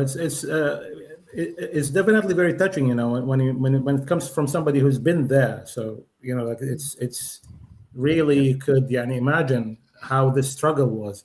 And some people even might have it as like inherent within themselves to, like, their tactic of encountering their own anxiety is just denial. Because they become anxious, you know, like present they become overwhelmed with the idea. They realize that there is so much they need to do all of a sudden, and then they might, you know, get these, you know, flashbacks of, am I going to lose my family? Am I going to lose everything? Am I, you know, like changing my entire life? So one way of encountering anxiety, actually, which is, there are many ways of encountering anxiety, but one of them is definitely denial. They just deny that it exists. And they say, well, no, it's just incorrect. I don't know why, but I'm not. Also, the Western philosophers have given them the term skepticism to whitewash their denial.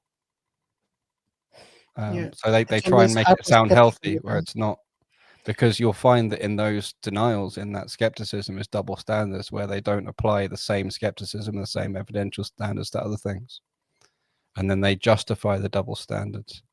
But honestly, when I was atheist and I was deep into the atheism thing, you know, deep into anti-religious, I thought it was so intelligent, and there was always a good reason or a justification or something, for stuff.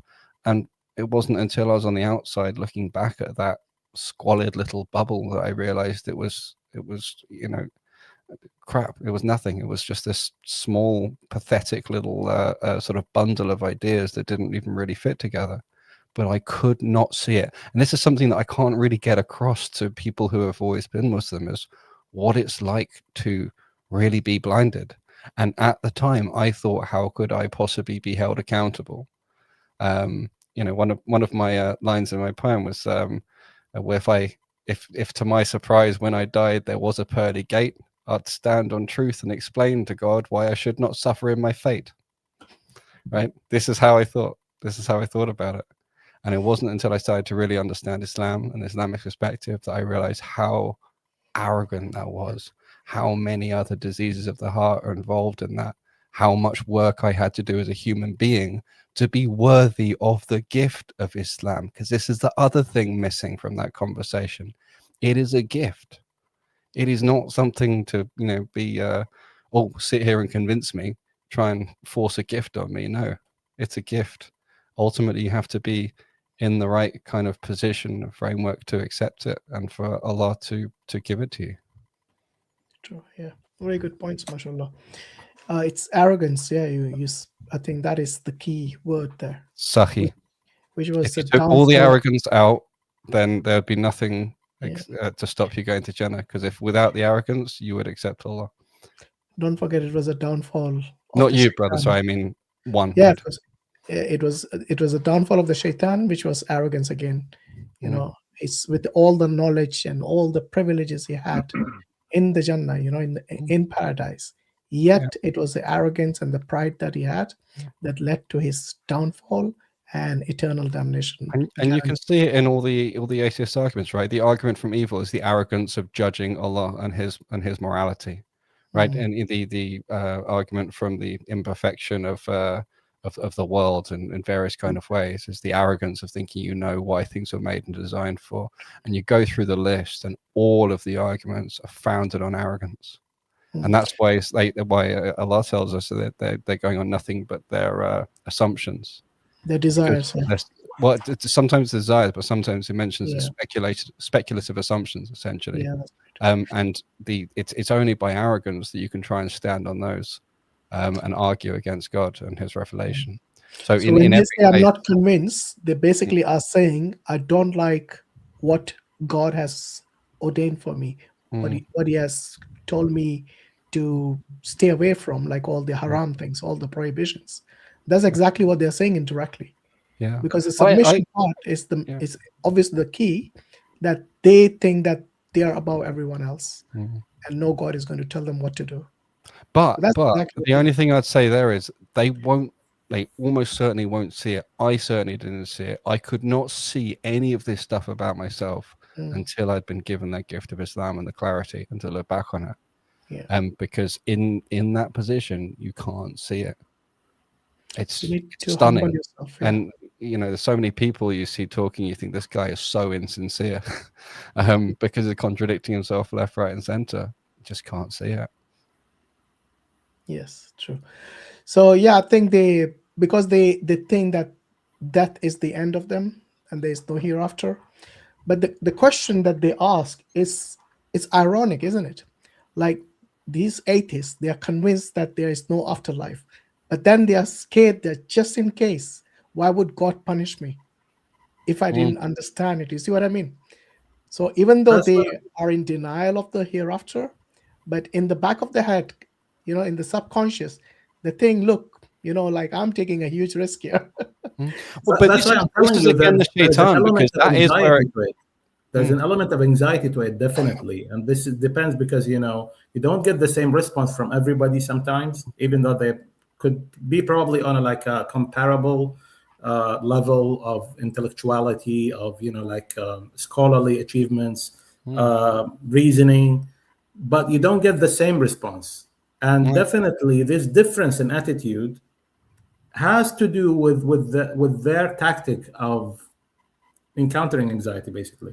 I think it's just my own hunch, but no, I think there's something to it. But there is something else that to mention here, though, is I believe Hashim was bang on when he's saying, you know, there is this underlying worry, what if I'm wrong, right? And there should be, to a skeptic, they should always be saying, what if I'm wrong? But then the thing is, what the shaitan does, and I've experienced this myself, right? I'm telling you, this is one of the things he does, is he has this method of sanitizing stuff so that by the time you've run it round in your head enough times and you've prepared what you're saying and so on, you think, oh no, it's not because I'm worried. It's a logical attack. It's a logical attack because that would be unjust, and God is supposed to be fully just. So I'm only raising a philosophical, logical argument. It's not my fear. You see, and not just in that case, but in many cases, the shaitan hides from you the actual origin of your thoughts and replaces them with, or at least whispers to you, suggests to you, replacing them with sanitized things that no longer is your ego challenged. Now you feel in a safer position. It's very, very it's devious also the way for he them works. a way to find, let's see if there's a loophole, and this little justification of mine is a loophole. You know, like I have logical stance here to face Allah and ask Him, look, this is my case. You know, so treat me with fairness. So with all the science, like I said, you know, that's why Allah seals the mouth, because Allah knows that man is argumentative, and on that day He's going to do the same thing. So what Allah does, Allah seals the mouth, yes, tells the hands to speak, and tells the feet to testify. Now your own self is testifying against you, so you got nothing else as your defense mechanism, because your mouth is sealed. You know what's so, the shaitan has many ways, many ways. And one of the weirdest arguments, I want to see it from a very close friend of mine, unfortunately, who's a very good guy. And, you know, like I don't try to push him towards prayer and whatnot, but he doesn't pray. And he believes, he's a believer, but he's not really. And you know what his argument would be? By the way, one of the most IQ gifted people I've ever met in my life. And we've been friends for tens of years. He would say that I don't want to worship Allah subhanahu wa ta'ala because I'm afraid. I want to worship Him the way that He should be worshipped.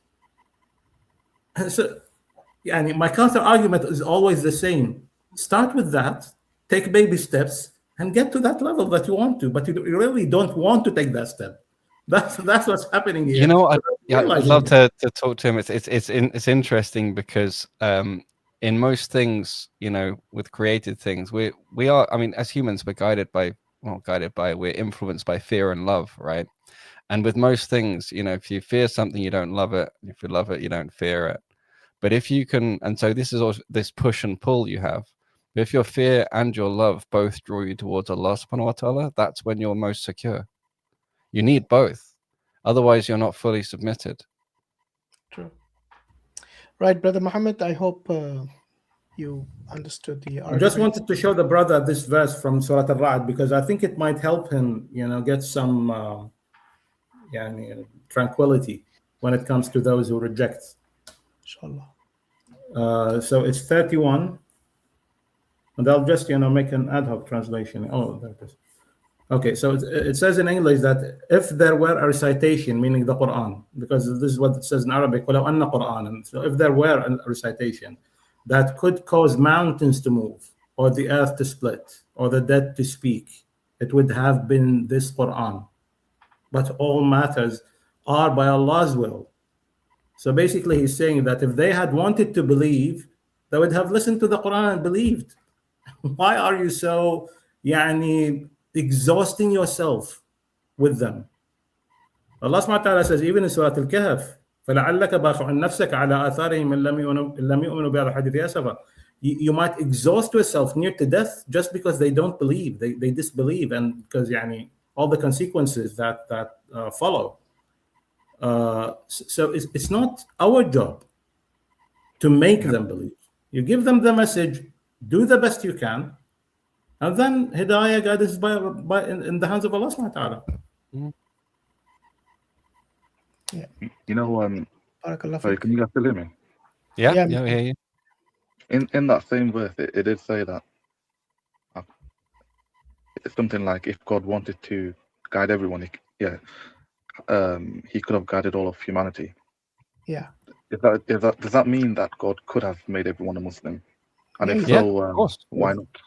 The Of question course. would from the atheist Well, would be the why thing not? is, he's already created angels, right? And so it's almost like the question: why not just make more angels or make humans just like angels? We're different. We're a different creation. You know, The thing is, and this is one of the interesting things about your friend, right? Is in the way he put it before, or the way you explained it, he actually abrogated his own personal accountability, right?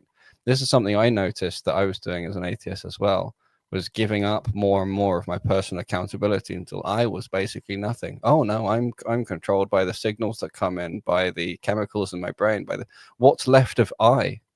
Do you even have a purpose anymore? Have you taken this gift of humanity and you know, the relationship between your soul and your body, and you just sort of, you know, thrown away all of that chance to be a khalifa of something, right? You're basically a khalifa of your body. You know, what are you? And if he says, well, I can't help be held accountable for my own choices, for my own beliefs, for what makes sense to me, well, what's left? You see, so we are different creatures from angels. We're made for a different purpose, and we're not made for this dunya. That's another big mistake he's making, is evaluating this. We're made for the akhirah, and so it doesn't make any sense for everyone in this dunya to be Muslim, because then they're only distinguished from angels by being made of different stuff. Otherwise, they just follow Allah. That doesn't make sense. And when by the time it comes to akhirah, the ones who are in Jannah, then yeah, they'll all be Muslim. So that will be the final state, but that's not dunya. Things are being made in a process, in the stage. You know, could God have given everyone free will, and yet he did, and yet everyone still chose to do the right thing? Well, yes and no. I'm sure there's a way. You know, nothing is beyond Allah's control. But think about what you mean by free will. If think about it this way, right?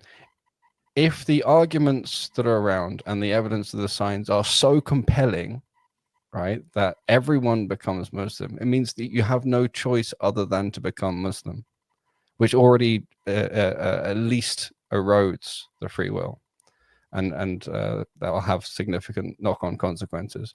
But moreover, it would then there wouldn't be a point to the dunya and the test in the first place. You know. It would still kind of be because the point is, while you're not surrounded by completely undeniable, compelling evidence, while there is still space to doubt, do you listen to Shaitan's whispers or not? What do you do about those whispers? Are you more drawn towards Allah or not? Do you hold firm on the haqq or not? So for me, it makes a lot more sense that he would create us as he did than make us and have us all guided. Because ultimately you need, you know, not he needs, but we need, in order for this evidential basis to be manifest, we need to see bad examples as well as good examples. It's part of how humans work, right? So where are the examples of bad humans going to be if everyone's Muslim and following the deen? Yeah, I mean, perfection is not in this dunya. You know, we're going to have our ups and downs, beliefs and disbeliefs in this dunya. That's why this is not the paradise. Okay. Allah has created, like Brother I.Hakim said, creation, like the angels who do not sin. They're all believers, aren't they? And but one of the things is that the human beings, if we were made like the angels, then obviously there won't be a difference. But we have actually a higher rank, even compared to the angels, because we have the free will. And with this free will, we can either obey or disobey. And the ones who do obey, their ranks are higher than the angels. Okay, and that's the reason, you know, Adam alayhi salam, as symbolic, not as worship, the angels were told to prostrate to Adam alayhi salam. And this was that test as well. Okay, so we as believers, alhamdulillah, Allah will grant us paradise based on His mercy first and foremost, and our ranks will be raised based on our deeds in this dunya. So a person who goes to paradise based on their hard work, okay, of course within the mercy of Allah subhanahu wa ta'ala, is something that the angels don't have that option. Okay, they're meant to serve. Even in paradise, the angels will be serving us. Okay, they'll be, maybe whatever demands you have, they'll come and bring those things to you. So yeah, I mean, try to understand the significance of the creation of humankind, and it's something which is a test, and we will know the consequence of this test, the result, in the akhirah. So anyone who keeps disputing, keeps trying to challenge that, trying to deny the very reason and purpose with which Allah created us, then they are the ones who are going to be losers in the akhirah, in the hereafter. Your very purpose, you're going to deny that. Because ask most of these atheists, what's your purpose? And their answer is like so basic. It's no different to being described as an animal, who just basically function based on their instincts. And this is one thing that's really important to bear in mind, is these people have rejected Allah, the source of the mercy, right? And currently they're sustained by His sustenance and His mercy. Yeah. But when you're talking about going to the afterlife, right? When this matter's finally concluded, so the reprieve, that the Iblis asked for is over. You're talking about an infinite time span since then. So even small deviations, small problems can end up becoming, really big, really toxic. People will end up in one extreme or the other, essentially.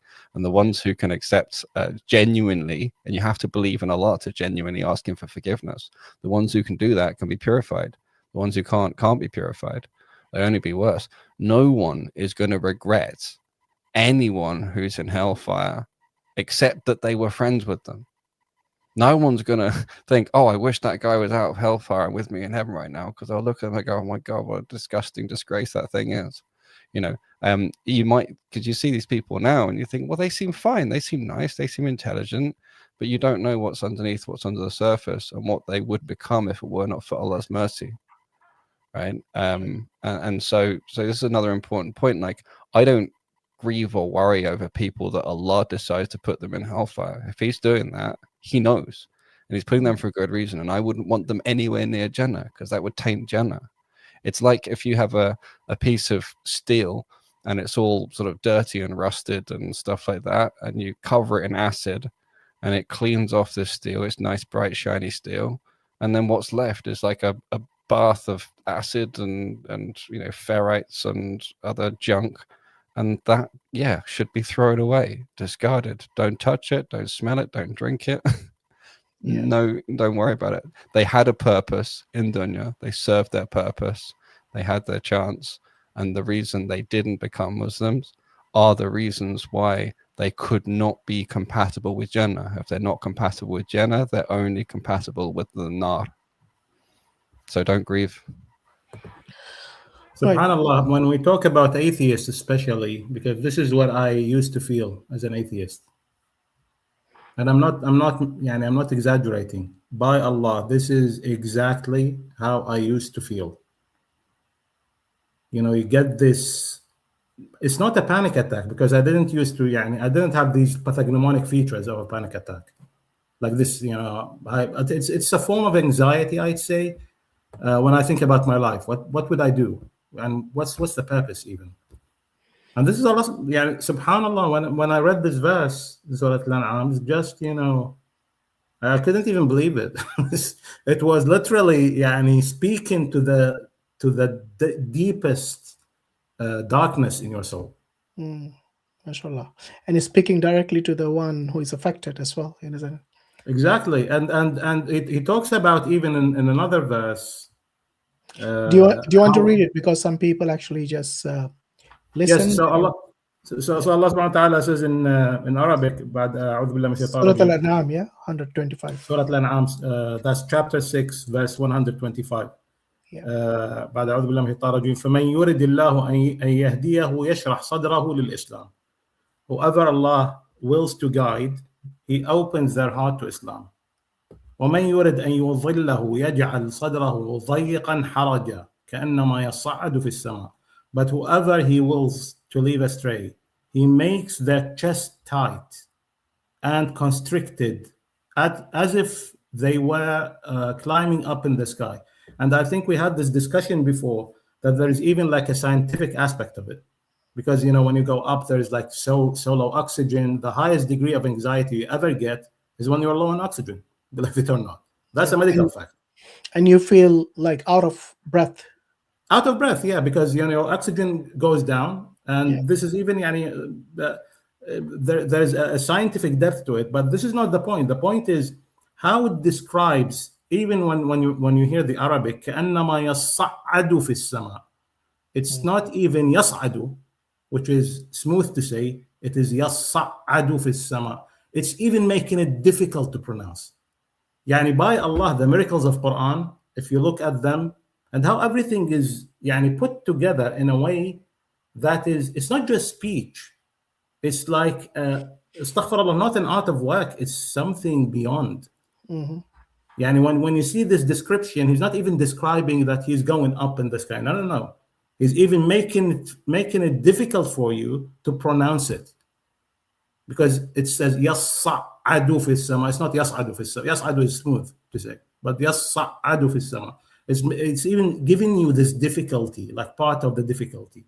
Yeah, and then it says, كَذَلِكَ يَجْعَلُ اللَّهُ الرِّجْسَ عَلَى الَّذِينَ لَا يُؤْمِنُونَ. This is how Allah dooms those who disbelieve. This is I don't know. I mean, to me, it resonated when I first read it and contemplated. It resonated with being an atheist, to be honest. This was my condition. Yeah, and I think the next ayah is also important. وَهَذَا صِرَاطُ رَبِّكَ مُسْتَقِيمًا. This is your Lord's path. قَدْ فَصَّلْنَا الْآيَاتِ لِقَوْمٍ يَذَّكَّرُونَ. Perfect. This is your Lord's path, perfectly straight. مستقيمة. We have already made the signs clear to those who are mindful. So it's all about if you can't see, if you're rejecting even to listen to it. In the same chapter in Surah Al-An'am, Allah subhanahu wa ta'ala has this, one of the very sweet ways even of describing it, when he's talking about how the disbelievers in Quraysh used to do when they would hear the Quran. They would argue with the Prophet ﷺ, denying the signs, but what would they do at the same time? وَهُمْ يَنْهَوْنَ عَنْهُ وَيَنْأَوْنَ عَنْهُ. يَنْهَوْنَ عَنْهُ وَيَنْأَوْنَ عَنْهُ. So they prohibit others from listening to it, and they themselves wouldn't listen. So they argue against the Quran. The Prophet ﷺ comes with the verses. He explains the true oneness of Allah subhanahu wa ta'ala, and they just argue for the sake of argument, obviously. But they're not even listening, and they would tell others, don't listen to it. Yeah. And this reminds me exactly of the double standard I was talking about before, because these same atheists, you will never see them arguing with biologists about evolution theory. They come and tell them this story, and they go, yeah, cool, okay, that just makes sense. They're not arguing hard against them. They're not pulling on their full degree of skepticism and being as skeptical as they can. Same with chemistry, with everything else. They just take it and say, oh, okay, I'm gonna read that in good faith. I'm gonna trust you, and as long as it kind of makes sense, okay, I'm gonna go along with it. That's the way they treat, all these other kind of subjects, and this is a hypocrisy that indicts them. If they're going to have that level of skepticism against the Islamic sciences, this is something actually we should say material sciences for some things and Islamic sciences for the others. If they're going to have the same skepticism against Islamic sciences, well, they should be not applying double standards. They should be applying the same skepticism to all of the other sciences. And if they don't, then there it is. They have been indicted. There is a reason for the double standard, and that will be emotional, not rational. It will come back to the diseases of the heart. Yeah, they'll be extremely charitable to anything other than religion. And make hundreds of assumptions, Mm. give hundreds of excuses to accept it. But yeah, you know, like Allah says in the Quran, He has, you know, sealed their hearts.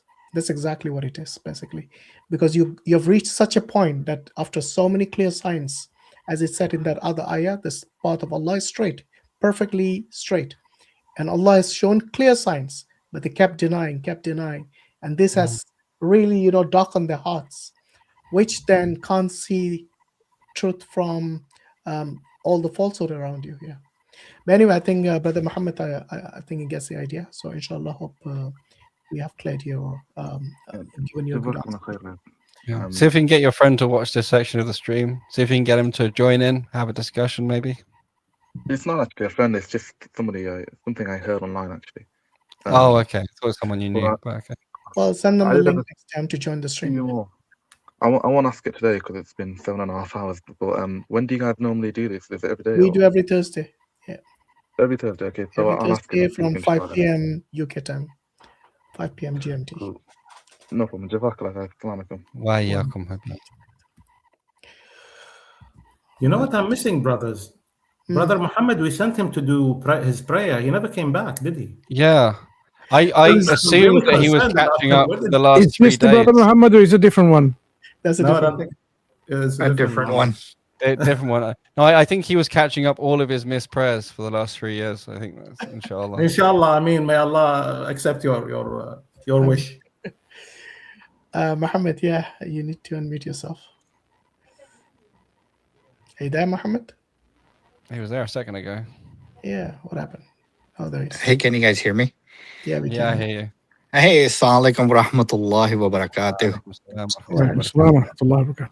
Hey Where you guys, I calling know from? it's really late. I was going in and out, had the family issues. I hope my question's not redundant. I really appreciate everything you guys do. I've been listening to you guys for a while. The knowledge base is just unfathomable for a layman like me. So you guys have it all at the top of your head. I had a quick question for you. I'm calling from the USA. For someone like us dealing with the Islamophobia here, right now there's this movement where, you know, there's like this insincerity to prove Islam is just not right. And they'll come with all these examples like something like what I've heard lately was like the Islamic dilemma. For a layman like us, when speaking with other people like this, do you guys have a like a easy short breakdown of a like counter debate in with sincerity and love, you know, to show that this is where we're coming from? I'm not here to prove that your religion is wrong. There is still a possibility of open dialogue. You know, they'll debate the layman, but I know they'll come try to talk to you guys, but avoid the real questions that because you guys have the knowledge. Yeah, You well, know? this is the thing. I wouldn't encourage you to get engaged in those conversations. I wouldn't even Agreed. encourage you to waste time learning the various rebuttals and stuff. I mean, if you really want to go into dawah and you know, take this stuff seriously and then okay, you know, get some study down. We'll work on it. That's one route. But the way you said, sort of, you know, just a simple breakdown, as if it's sort of like, how can I deal with these guys? I mean, the best way, you know, again, we know from Prophet Muhammad ﷺ that, you know, okay, you don't insult their beliefs, you stay calm, and you convey what you know of the religion to them. But if they deny and they're arrogant and they're disrespectful, you don't sit with them, you don't engage them, you don't have to. And if you feel like they're coming for you and whatever, and you're politely and respectfully saying, to you is your religion and to me is mine, which is another phrase we're given, right? And if they're still trying to, you know, attack and stuff, you can send them to people like us who, you know, send them online and things like that. So that's really the scholars have generally been quite clear that debate, and that's the kind of discussion you're talking about, really shouldn't be, you know, had or should at least be limited in front of normal lay people and people for whom it might induce shubahat and doubts and confusion and things like that. And so it's something that's kind of specialize in a way, and you know, if these guys are really on that track, then it doesn't make sense for you to, as a layman, try and give like a half-baked, you know, attempt at countering it, because if anything, it's likely to fail, and then they're going to feel even more emboldened. Whereas, Oh, 100% agreed. I'm not talking about engaging. I'm just talking about in 2026, the social media, the, you know, phones are everywhere, and yeah, this for is the someone thing. sees a Muslim, they have a question. What I'm suggesting is to try and turn away from it as much as you can. Ah, Spend your okay. time on things that are more productive, right? And you shouldn't be, you know, sitting with these people. You've always got the option to engage with better people, especially somewhere like in the US. But if someone really corners you and is really pushing on you, then I was giving some methods where you can politely decline, and you can certainly offer to you know, to join this panel, many other kind of panels, because you really shouldn't go in, you know, half-cocked or half-baked. You should be going in, either you sit down and you study this stuff, so you're not asking for give me a summary, you're asking, okay, I want to get in and learn this stuff in detail, and that's you know, one thing. Or you send them to people like us, but it shouldn't really be like oh, I'm just going to try a sort of a 2-point exercise to, you know, you see what I mean? No, of course, lakum dinukum waliyadin, right? Yes. Yeah. Yes. Not only that, I mean, But I really appreciate might- your. I'm having some trouble hearing Brother Hashim. yeah, I was saying it might even impact the iman if I'm you're still not having some trouble. Let me. Could I leave and come back in? I can hear him okay. No, we can hear you. We can hear Hashim as well. For on my end, I don't know why. Could I leave and come back in? I had to do that a couple of times. Yeah, sure, right. Okay. Yeah. So it's like over Easier story is always to say Quran doesn't mention the Bible. As Ramzi says. Ramzi has his easy answer to it. Yeah. Doesn't mention the Bible. I was going to say that I think pretty much on what Brother Islam Hakim Plane calls on for the us. same line. Oh, go on then. Yeah. Can you hear him now, Mohammed? He's muted. Yes. Okay, good. Yeah, you know, many times people who don't have the knowledge on the topic that they are trying to engage the non-Muslims on, it's counterproductive. Not only the fact that you'll not be able to convince them because you don't have the knowledge, they might seem victorious because they do have the knowledge and experience maybe. And also it might cause unnecessary shubhat and doubts in your mind, which is kind of putting your iman at risk, isn't it? So there are a lot of downsides, a lot of you know, unnecessary risk you're taking by doing so. So best thing is take the advice that the Quran gives. If you don't know, ask the people of knowledge, you know, and which I know you're doing. But the best thing is not to engage with these guys directly. You know, either send them a link to come here, say these Muslim brothers have streams every Thursday, and I'm sure there are so many other streams throughout the week. You know, Brother Libiano, Brother Dean as well. You know, I think EF Dawa does it as well. A lot of people are doing the streams. So inshallah, you know, visit their streams if they have time, if they really are sincere and looking for the truth, then they'll come. If not, they'll just keep repeating this dilemma things when it's just projecting their own insecurities and dilemmas, I would say. And if they won't come to us, in the case of the Islamic dilemma, you can actually take them to pretty much any religious professor, any secular religious professor, anyone who's studying, because literally no academic takes that argument seriously in the slightest. Even Christian academics who know a sniff about Islam, they're like, they pay no heed to it because it is it's such a, no one with a reputation worth risking would run that argument or that position or give it any credibility, because it literally just exposes yourself as being, you know, I'm sure you've heard, you know, the Injil, right? The Injil was something that was given to Isa to preach, and yet they think that Matthew, Mark, Luke, and John, a biography, is the Injil. It's insane, right?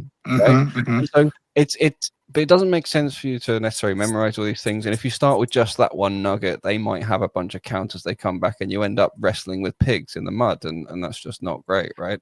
No, but agreed. It's that level of just unviable. So I've not heard of a single Muslim who has left his deen because of this dilemma. Yeah. No one's taking it seriously except for them. Yeah, no, I'm not engaging. Listening to you guys is just I was just trying to see if there was tools that can be have, and that I think that's the best policy right there. Is I'm not trying to do a half baked job and Mm. represented bad, and it's good to always hear from you guys, and I think that's like a good policy. Lakum dinukum waliyadeen. Here's what I believe, and this is what I love, and Mm. this is what I'm going to tell you that I believe in. That's it, right? There's I one love it. more thing you It's can do, simple. brother. There's It, one it, more it thing is you can really do. simple, yeah. And again, if people that you know or yourself later decides that you really want to get into the dawah stuff, and in particular you want to come into the defense of Islam, and that's something you want to seriously think about and dedicate some time to and study, we can help you with that, inshallah, or hook you up with people more local to help you with that. And then once you're really confident, and once you're sort of seeing these debates and other discussions online, and you can see ahead, you see where they're going, the counters that are coming, you correctly predicted it, and so on. You know what's going on, you're comfortable, then you'd be in a position to address these people directly. But yeah. Yeah, no, I that's an just art. wouldn't recommend it. There's just so many better ways. The only reason I'm doing it is just because of what Allah put me through for the beginning part of my life, the journey that I had. I just can't see any way to make any good of the stuff I learned, except for in defense of Islam against atheists and giving dawah. But there's I spent a long time questioning Allah. Why didn't you just raise me Muslim? And I have a life why am I not already a memorizer of the Quran? Why didn't I start when I was 10 years old? Yeah. Why didn't I study hadiths instead of studying physics? Everyone has their own You know? journey. You wouldn't be Yeah. the man today It's if you all didn't go through possible those still, trends. brother Islam. It's all possible. It's all possible. Remember, Yes, the I know Sahaba, later, but I'm just the Ashab of Rasulullah, they weren't all young. Many of them were, in your age and others, and they managed to achieve what you're Sahih, thinking. no, I do intend to. I'm just saying, I went and studied physics, but I could have been, if I'd been born in a Muslim family, maybe I could already have studied. What I'm saying is more beneficial knowledge, better knowledge, Yeah. So But think about now, with your background in theoretical physics, you're more equipped to discuss with the atheist or physicist, whoever that Yeah. might be, on this area, compared to someone who hasn't had that kind of knowledge in that discipline. So this you have an advantage to talk about this. So alhamdulillah, And alhamdulillah, and I've made peace with it on those grounds, and this is exactly why I do the dawah. But what I'm saying is, because that gives purpose to the path Allah gave me. But I'm just saying, if you do find time to study and dedicate yourself to something, study the Quran, study the Hadith, study the books of scholars, more beneficial knowledge than how to fight the Don't Islamic forget, dilemma. Ramadan is just around the corner, the month of the Quran. A good time to start, inshallah. Yeah, 100%. Well, thank you All right, guys. I Brother Muhammad, appreciate there's it. Thank you something- so much. Brother, Please give before you go, salam to there's something everyone I there. wanted to add before you go. If there's something, Yeah. always think about, even though you don't know much, you can always turn the table, right? Because if they're speaking to you about something questionable in Islam, you can say, look, I can look into it, I can find out and come back to you. But I hear that there's this Christian dilemmas and delusions. Maybe you can clarify some of them as well. Like, how can two unknowledgeable beings like Jesus Christ, the Son of God, and the Father, who is also God, how do they communicate meaningfully? Because there cannot be any real meaningful communication between two knowledgeable beings, all knowledgeable beings. So give them that thought, because if you think about it, when you know everything and you have two persons which know everything, how can they communicate meaningfully? They can't exchange anything at all. But the Bible describes Jesus speaking to the Father. So either they're not all knowledgeable, or there's some other problem. So these are dilemmas and trilemmas and quadrilemmas that happens. You send them that short of the guy with the way he puts it. Just, so what did they talk about? What did they talk about? Because look, if you want to express something, to communicate, imagine now I know everything and you, Brother Muhammad, know everything. Before even I want to use a word to express it, you already know what I'm going to say. And I know that you're going to know what I'm going to say, that you're going to say, that you're going to... You see, it's never going to be uttered. The communication will never happen. So how do they solve this dilemma?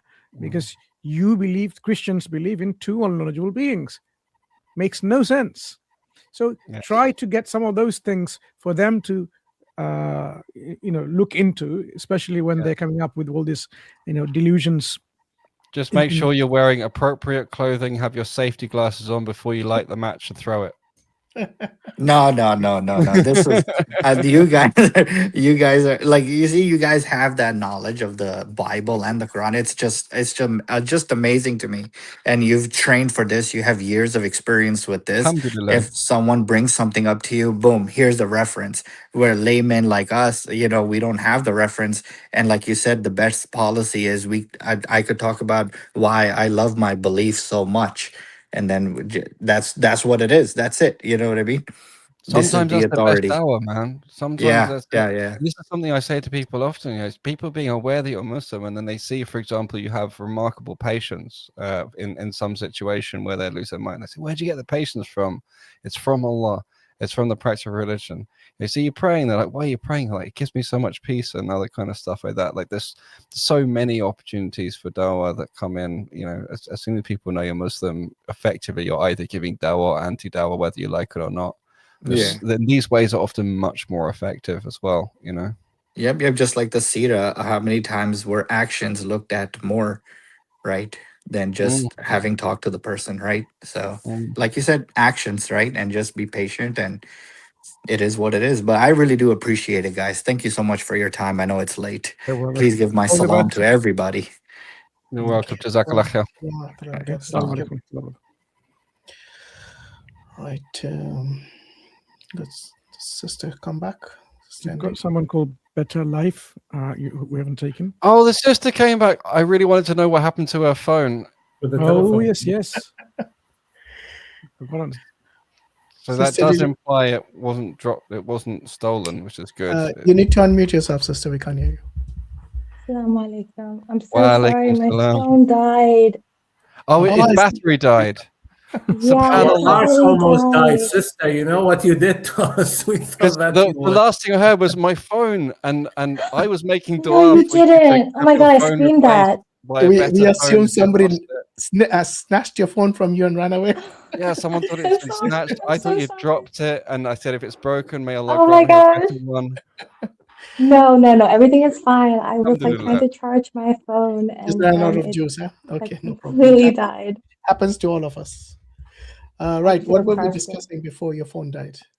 I was about to I make a really good point. Just can't remember what it was. Oh, brother, Islam is still here. Yeah, I think you were making a point about how at like the quantum level, Oh, you had asked me a question about quantum stuff. I can't remember the exact question. yeah, Yeah, because they I think say the I was talking particles. about with Yeah, my go on, sister. friends about like the concept of Oh, how yes, that everything was it. has It a was about cause and quantum effect. and causality. Yeah. And then they were saying that, yeah, but not at the quantum level, because at the quantum level there is no cause and effect. It's So observed. It's only observable. here's what's really fascinating about this one, right? There's a few lines to go. We'll leave out the stuff to do with local and global causation and things like that for the moment, because one thing I want to focus on is the root of this comes down to the so-called inherent randomness in quantum mechanics, and really what it means is the analytical tools have certain limits, and we can't know everything. We can only know so much. And so randomness really means our lack of ability to predict which exact one of the possibilities is going to happen. Now, here's what's fascinating about that particular objection. The Romans used to have this goddess they called Fortuna, right? The goddess of chance. And chance of random events were down to her choosing. That's how it worked. If you take a deity and you keep its agency and its dominion of control, but you remove its human face, its anthropomorphization, it's still a deity, right? So either this randomness is just a lack of our knowledge and has no implication at all for causality and causation. It only has implications for showing that we don't know as much, or that there's limits on how much we can know and how much we can see what will happen and what will become, then that's fine. And there's no then implication on causality. It's just about our limitations and our humility as humans. But the moment they try and say that somehow this randomness is fundamental, somehow that the quantum mechanics just works like that, and that's why we don't have causality, why causation breaks down, and so on. At that point, they've actually then given this dominion and agency to this entity called randomness, and they've effectively resurrected an ancient Roman deity, and it becomes proof that they are polytheists. Coming back to everything being polytheism, if it's just giving it to everything. Sorry, it's a bit quiet. Sorry, like the idea that if you would attribute something to like randomness or chance or nature, it's just another belief of something else. Right. The key thing is it something where you're effectively treating it as the causative agent? Is it something where you're saying effectively, why does this happen? This happens because this happened because this happens, and at some point you're terminating the chain with randomness, randomly. If randomly becomes the thing that is making the decision, the thing that is in some sense agentive, or that where the buck stops in colloquial language, right? Then that's where it's been elevated to deity, because it's been associated as a partner. That's shirk, where it could, because it's independent at that point as opposed to being dependent. So Allah, the God, is the only thing that's independent, fully independent. And so either it's not really random because it's determined by something else, i.e. Allah in our worldview, or it is truly random, in which case it is independent. And then it's a second thing, which is also independent. And that's why it's shirk and polytheism. I'm going to have to look into this more, because this is a conversation I've had with like two friends, and they attribute like randomness, like the universe came out of random chance. I'm still like, not too familiar with this. I'll read up on this more, inshallah. But I'm sorry, I know that we're like 8 hours into the live. I have one other question before my phone died, and it's a very silly question, but it's been on my mind for like a week now. I don't really. It might just be a silly question, but this is like completely unrelated to like chance and probability and like all that. This is more related to Jannah. And I've been reading about like if you do certain dhikr or dua or some type of like obedience or worship to Allah, Allah will build you a house in Jannah or a tree in Jannah. And Allah knows best. I'm not doubtful, I'm not ungrateful, but it really comes down to a question of, why do I need multiple houses? I'm just grateful to be in Jannah, but why would I want multiple houses? I can understand trees, like a beautiful forest or something, and rivers and gardens and the wish rivers flow. Like those are all beautiful to me. But it's like, why would, like, if you make a dua, Allah will build you a mansion or a house. Like the mansion already is, alhamdulillah, amazing. But why would I want multiple houses?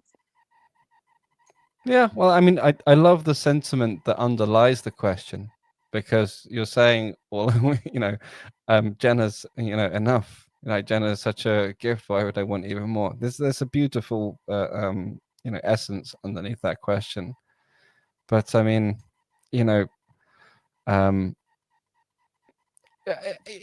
okay. Here in Dunya, I would like to have multiple different houses, because the different houses are maybe in different locations. Maybe I want to stay sometimes here, sometimes there. Maybe I want to have friends come and visit, or whatever. It could be a whole number of reasons. Maybe you just want a different feel.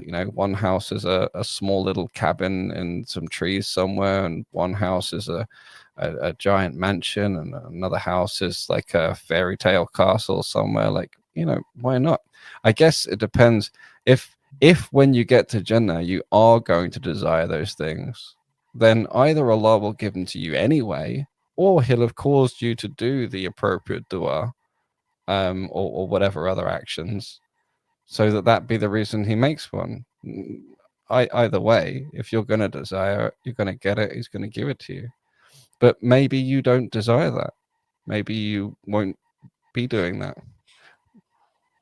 Maybe you'll have all these houses. Yeah, Like, you know, God only knows. Like, literally, you know, Allahu Alam. And you won't be the same when you're in Jannah. You might feel differently about these multiple houses. But it's not like a metaphor, right? It's not a metaphor just about like you'll have whatever you want. It's not a metaphor. I would be just very about health or careful anything. when people jump to taking things as metaphors. For me, even if there are metaphorical interpretations that make sense and could potentially be true, I would still affirm the direct, clear meaning of an actual house. Maybe there's more to it than that, but I wouldn't deny the clear meaning in favor of a tawil, of some kind of philosophical interpretation. Do you see what I mean? Why wouldn't you want to ask the one Lord who is the most gracious? Why wouldn't you want to ask him what he would give you? I think that's kind of what my already understanding. I guess my reasoning is now I was researching. I started doing all my dawah like study. I found out about dawah, and then I was like, now I'm like, alhamdulillah, like 100% convinced. There was like no real doubt. And then I was like, I want to go to Jannah, and I want to do the things that Allah likes that will let me go in Jannah. And then I started learning about the du'as related to it, and a lot of them were related to houses in Jannah. And I thought in my mind, like Allah will, of course, if I enter Jannah, I'll be given whatever. There is whatever will make me happy. I know that is the promise of Allah. I have no doubt in that. I guess I know that there's, you know, that you'll have your spouse or the spouses of Jannah. Alhamdulillah, that makes sense to me. The gardens and trees, that makes sense to me. Family makes sense to me. And maybe it's just I don't understand, and maybe that's just the hikmah of Allah. Like maybe I won't able to understand it, but it's just so specifically outlined houses. Sister, my question is, I'm just wondering. We are speaking to the one whose possessions, whose يعني how do you say, like al-mulk, his possessions is limitless, and he's telling you, ask me and I will give you. Why would I want to ask him and say that's enough, I don't want anymore? Because he's telling you whatever you want, I'll give you. Why would I say I don't want anymore? It's as if, you know, we're indirectly saying that I'm not going to ask what you're giving me or what you're going to giving me.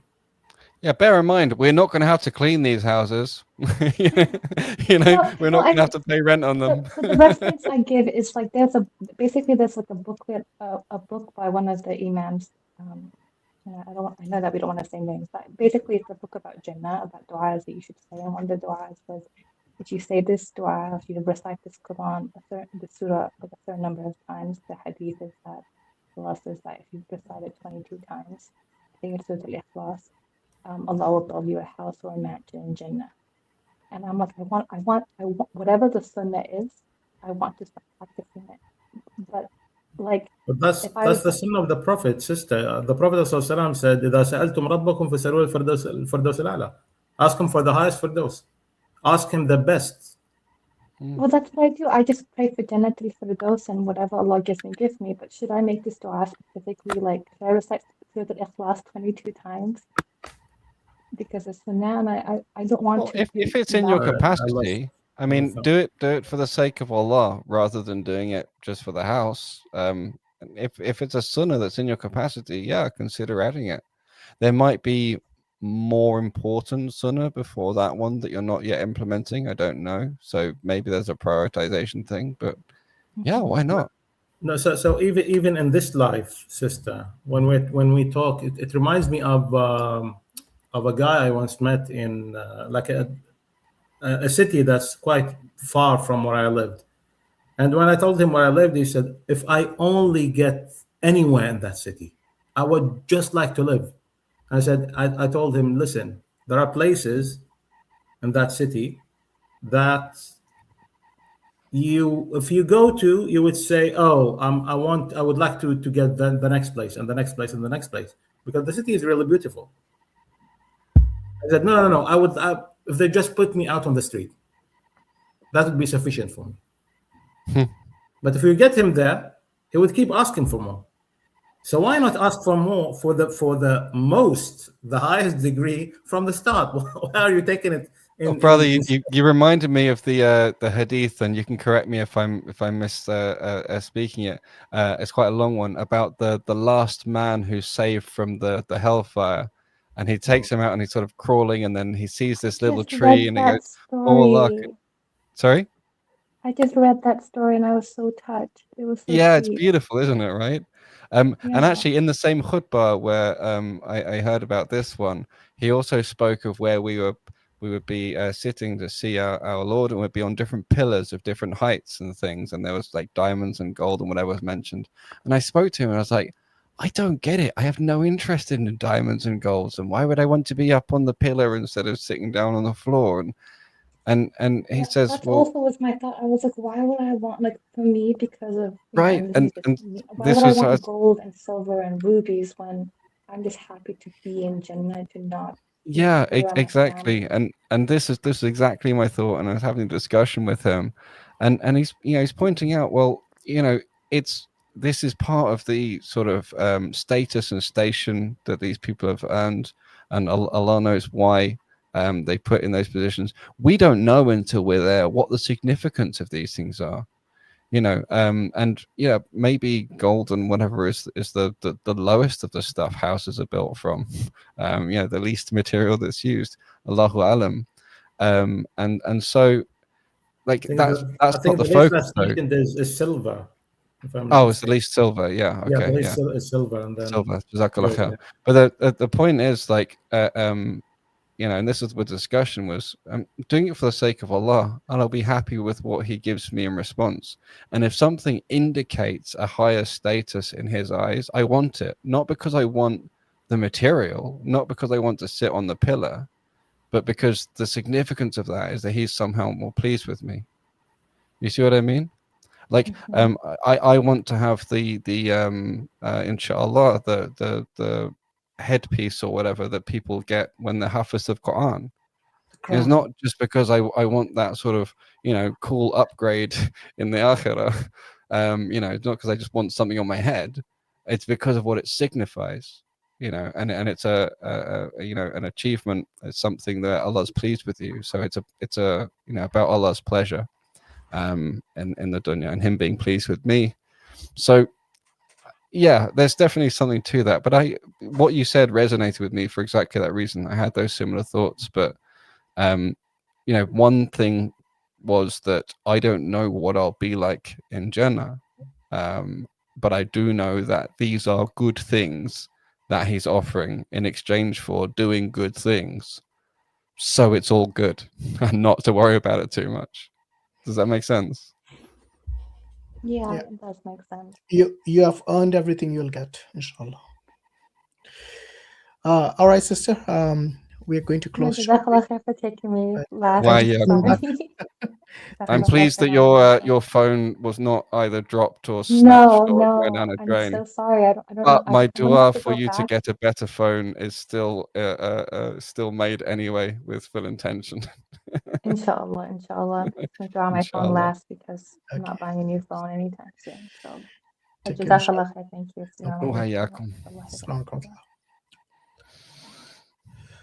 Right. So we got one last guest. Last one. I said I was going to sleep an hour ago.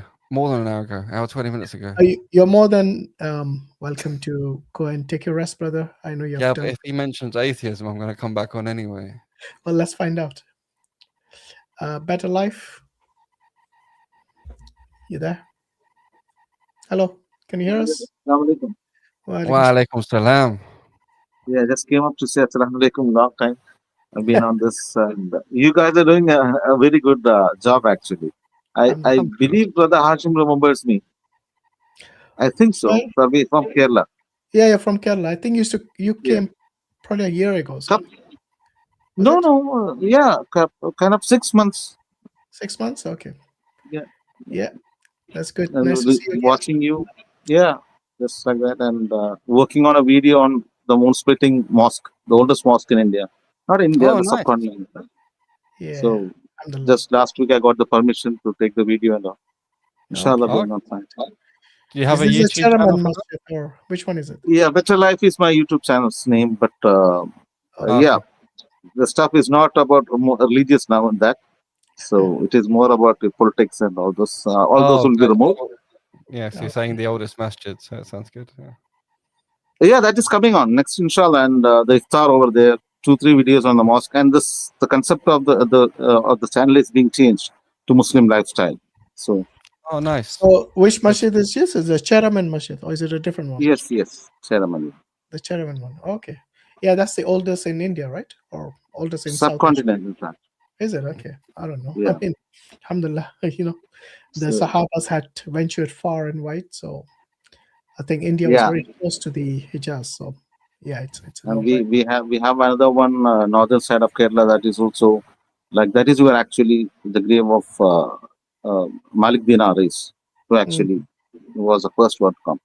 One was a main person, the first batch that came, who took Charaman back. Yeah. I heard there's a very old masjid in Gujarat as well. They have the Qibla still pointing towards Jerusalem. But I don't know how true that is, but I've seen some videos of that. Not sure exactly the validity of that. Really, I'll have to go and check it because I'm doing a series on this. So Well, there's a hint for you to do the research. inshallah. Thank you very much. If it is true, then I'll definitely. Yeah, it's in Gujarat from what I heard. Not sure where exactly. It's quite an old mosque, apparently. Yeah. Right. So Point is towards anything Jerusalem or Petra? towards Jerusalem? Joking. You know that guy, if you remember him. Yeah. What was his name, Mansur? That guy used to bang on about Petra all the time. Jay Smith. Jay No, Smith. no, Jay Smith's No, t-shirt. no, it was. Jay Smith. I forgot What's his his name? I mean, no, it's not AJ Deuce. He's another one that they introduced him. Dan Gibson. That's it. Yeah. So Jay Smith got it from him, and he just kept parroting it. Funny times. Anyway. Okay, brother. Anyways, Nice seeing you inshallah. again. Thank you. Pray for me. Okay. Yeah. Assalamu alaikum. Take care. May Allah grant you Islam. success in your Muslim life videos. May it be a good source of dawah, inshallah. Inshallah. All right, you take care, brother. Salam. Right, yeah, that's the last guess, and we're going to close now. It's nearly 1:40 here, so we've been 8 hours today. Wow, time just fly. Thank you, brother Sarmat, brother Islam, Hakim, Mansur as well. Jazakallah khair, everyone. So Yakum. before we leave, you guys want to wrap up saying something, or shall we just close? Are there any start messages? Okay, I think this. It looks like the vertical stream people can't join. Yeah, that's because the link, they have removed the option for the link from this vertical videos or shorts or whatever they want to call them. That style. It's from YouTube itself. So you post any link in that and you can't click the link. But if you use the desktop, then you can. So maybe Or next if you time. rotate your phone sideways, does that not? No. The format by default is what you see on the left hand side. Can you see that screen? Two streams. Portrait mode stream. Yeah. If So I what go we on can do there, is why is that? maybe I don't know. Is there a way to maybe just point them to X rather than so they can go to x.com and click the link from there to come on the YouTube? Or as they're watching they just have to switch to the other stream. Yeah, they could do that as well. Yeah. It's much easier because the two streams are side by side because you have to go watch one of the streams to join the link. So if they want to join the panel, then they need to go to the landscape version. Yeah, I think that's yeah. To come to StreamYard, that's the only way, isn't it? To join. I mean, how else are they from Facebook? Yeah, I think you've got options. No, but on Facebook. it's only on YouTube. The portrait mode is. Yeah, It's only on YouTube, isn't it? The portrait mode, or is it on Facebook Yeah, as the well? pinned link is not there. No, portrait mode is currently being used on YouTube. There Yeah, that's what are I'm saying. options there, but I don't think it's not going to look nice. Something. Yeah. So yeah, inshallah, next time we'll just put a message saying that if you want to join the panel, use the landscape mode, which is under the live. You see two of them, isn't it? Yeah. Anyway, Jazakallah khair, everyone, and want to thank all. But hang on, that sister joined from her phone. No, she didn't. Yeah, she remember she said, "Oh, my Yeah, phone," but and it ran out on battery. the phone also you can join either in landscape mode or the portrait mode. Okay, yeah, I thought you were saying you have to join on the desktop. No, okay, yeah. It's a format you're joining. So if you join the format which is basically landscape, either on the phone or the computer, it should work. But if you join the portrait mode on the computer, Yeah, it works, but not on the. They're both showing next to each other as live, but you can't really tell the difference until you click on it. I'm just wondering, do you also get two views of the panel? Yeah. There's a portrait view and a landscape view. You can see on your left-hand side. Yeah, the smaller one. You can switch on and off in your views. We currently have 65 watching the portrait and 152 watching the landscape. Yeah. So what but you it'd be have to good. do I is don't know if make there's a sure- way to mark either in the title or on the landing. It is picture. marked. So if you look at the title, icon towards the end of the title, if it has a picture of a small phone, then that's the portrait mode. The one I without can't the even see phone. the end of the title because the title's too long. Yeah, I literally can't see the difference. Yeah, I think we'll put that thing in the front. The rather. portrait looks different compared to landscape anyway. Landscape mode shows all of them, and as you can see, portrait on your left only. I just mean when you're choosing can't tell which one to go into. Yeah, that's right. right. These look the same. So I don't know if you can set a different thumbnail for one of them, or a clearly portrait mode thumbnail or something. Or Yeah, we'll put a picture of a phone on the thumbnail. yeah, something like that, inshallah. Inshallah. All right, Jazakallah khair, guys, and thanks to our moderators who stuck with us until the end. Sister Laila, Brother Gambit, Habib. I don't know if Sister Aram was there today, but yeah, I think he was Someone on. suggesting placing a QR code with the link on the screen. Would that work? So how would they scan the QR code from the phone? That's a good idea. But where are they going to? Oh, you mean on our landscape? Well, they would need a second phone, but so that they can scan it from their mate's our thing or something. Actually, no, I've got an idea. You know where we place the logo in the top right corner? Maybe you can just place the QR code there. Yeah, it's a good idea, actually. Yeah. Maybe. But I'm just wondering, how would they scan it from the phone? Yeah, so I was saying it have to be on someone else's. So if they either have a second phone or they're watching it from a screen and they scan it, or they If you got a screenshot and second put it phone, through you a just QR use the code landscape. implementer. No, it's not going to Bit work. of a pain. You're watching on your phone. Most people are joining from their phone, for example. Yeah. If they're joining from the computer, laptop, well, that's different. Yeah. Well, the other thing is to paste it in the description, because you can still access the description in portrait mode. You can't click the description either in the portrait Yeah, mode. you can. I just went on. No, Yeah. in the portrait mode. Portrait mode. Yeah, in the portrait mode, I can open the description and look at it. You can open it. Try clicking the link. It's the vertical portrait stream that We have people can disabled access. all links in the description, in the comments, everywhere. So I've already tested that out. Oh yeah, you can't click it, but the link's there to copy and activate, but you can't tap it. Yeah, that's Exactly. true. Yeah, that's what I meant. Like at least it's there though. Anyway, brothers, I'm going to make a move. Jazakumullah khairan. Which one? Show us the move. Alaikum salam wa rahmatullah. I just wanted to remind everybody, brothers and sisters, that it's Jum'ah already. So Surah Al-Kahf, inshallah, try to memorize 10 verses. It really prevents you from the fitna of Dajjal. And it has, inshallah, many rewards. May Allah, inshallah, bestow them upon us. May Allah give us the tawfiq to memorize it as well. Inshallah. I think there's a hadith about memorizing. Is it the first 4 and the last 4 verses or something? It's 10 verses. It's in Sahih Muslim, but there's discrepancy whether it should be the first 10 or the last 10. So many scholars would recommend that you do both. Both, yeah. That's why actually I tried. I decided to memorize the entire chapter. And, Alhamdulillah. Alhamdulillah. Okay, so until next time, assalamu alaikum wa rahmatullah. وعليكم السلام وعليكم السلام ورحمة الله سبحانك وبركاته. اللهم وبحمدك ونشهد ان لا اله الا انت نستغفرك ونتوب اليك.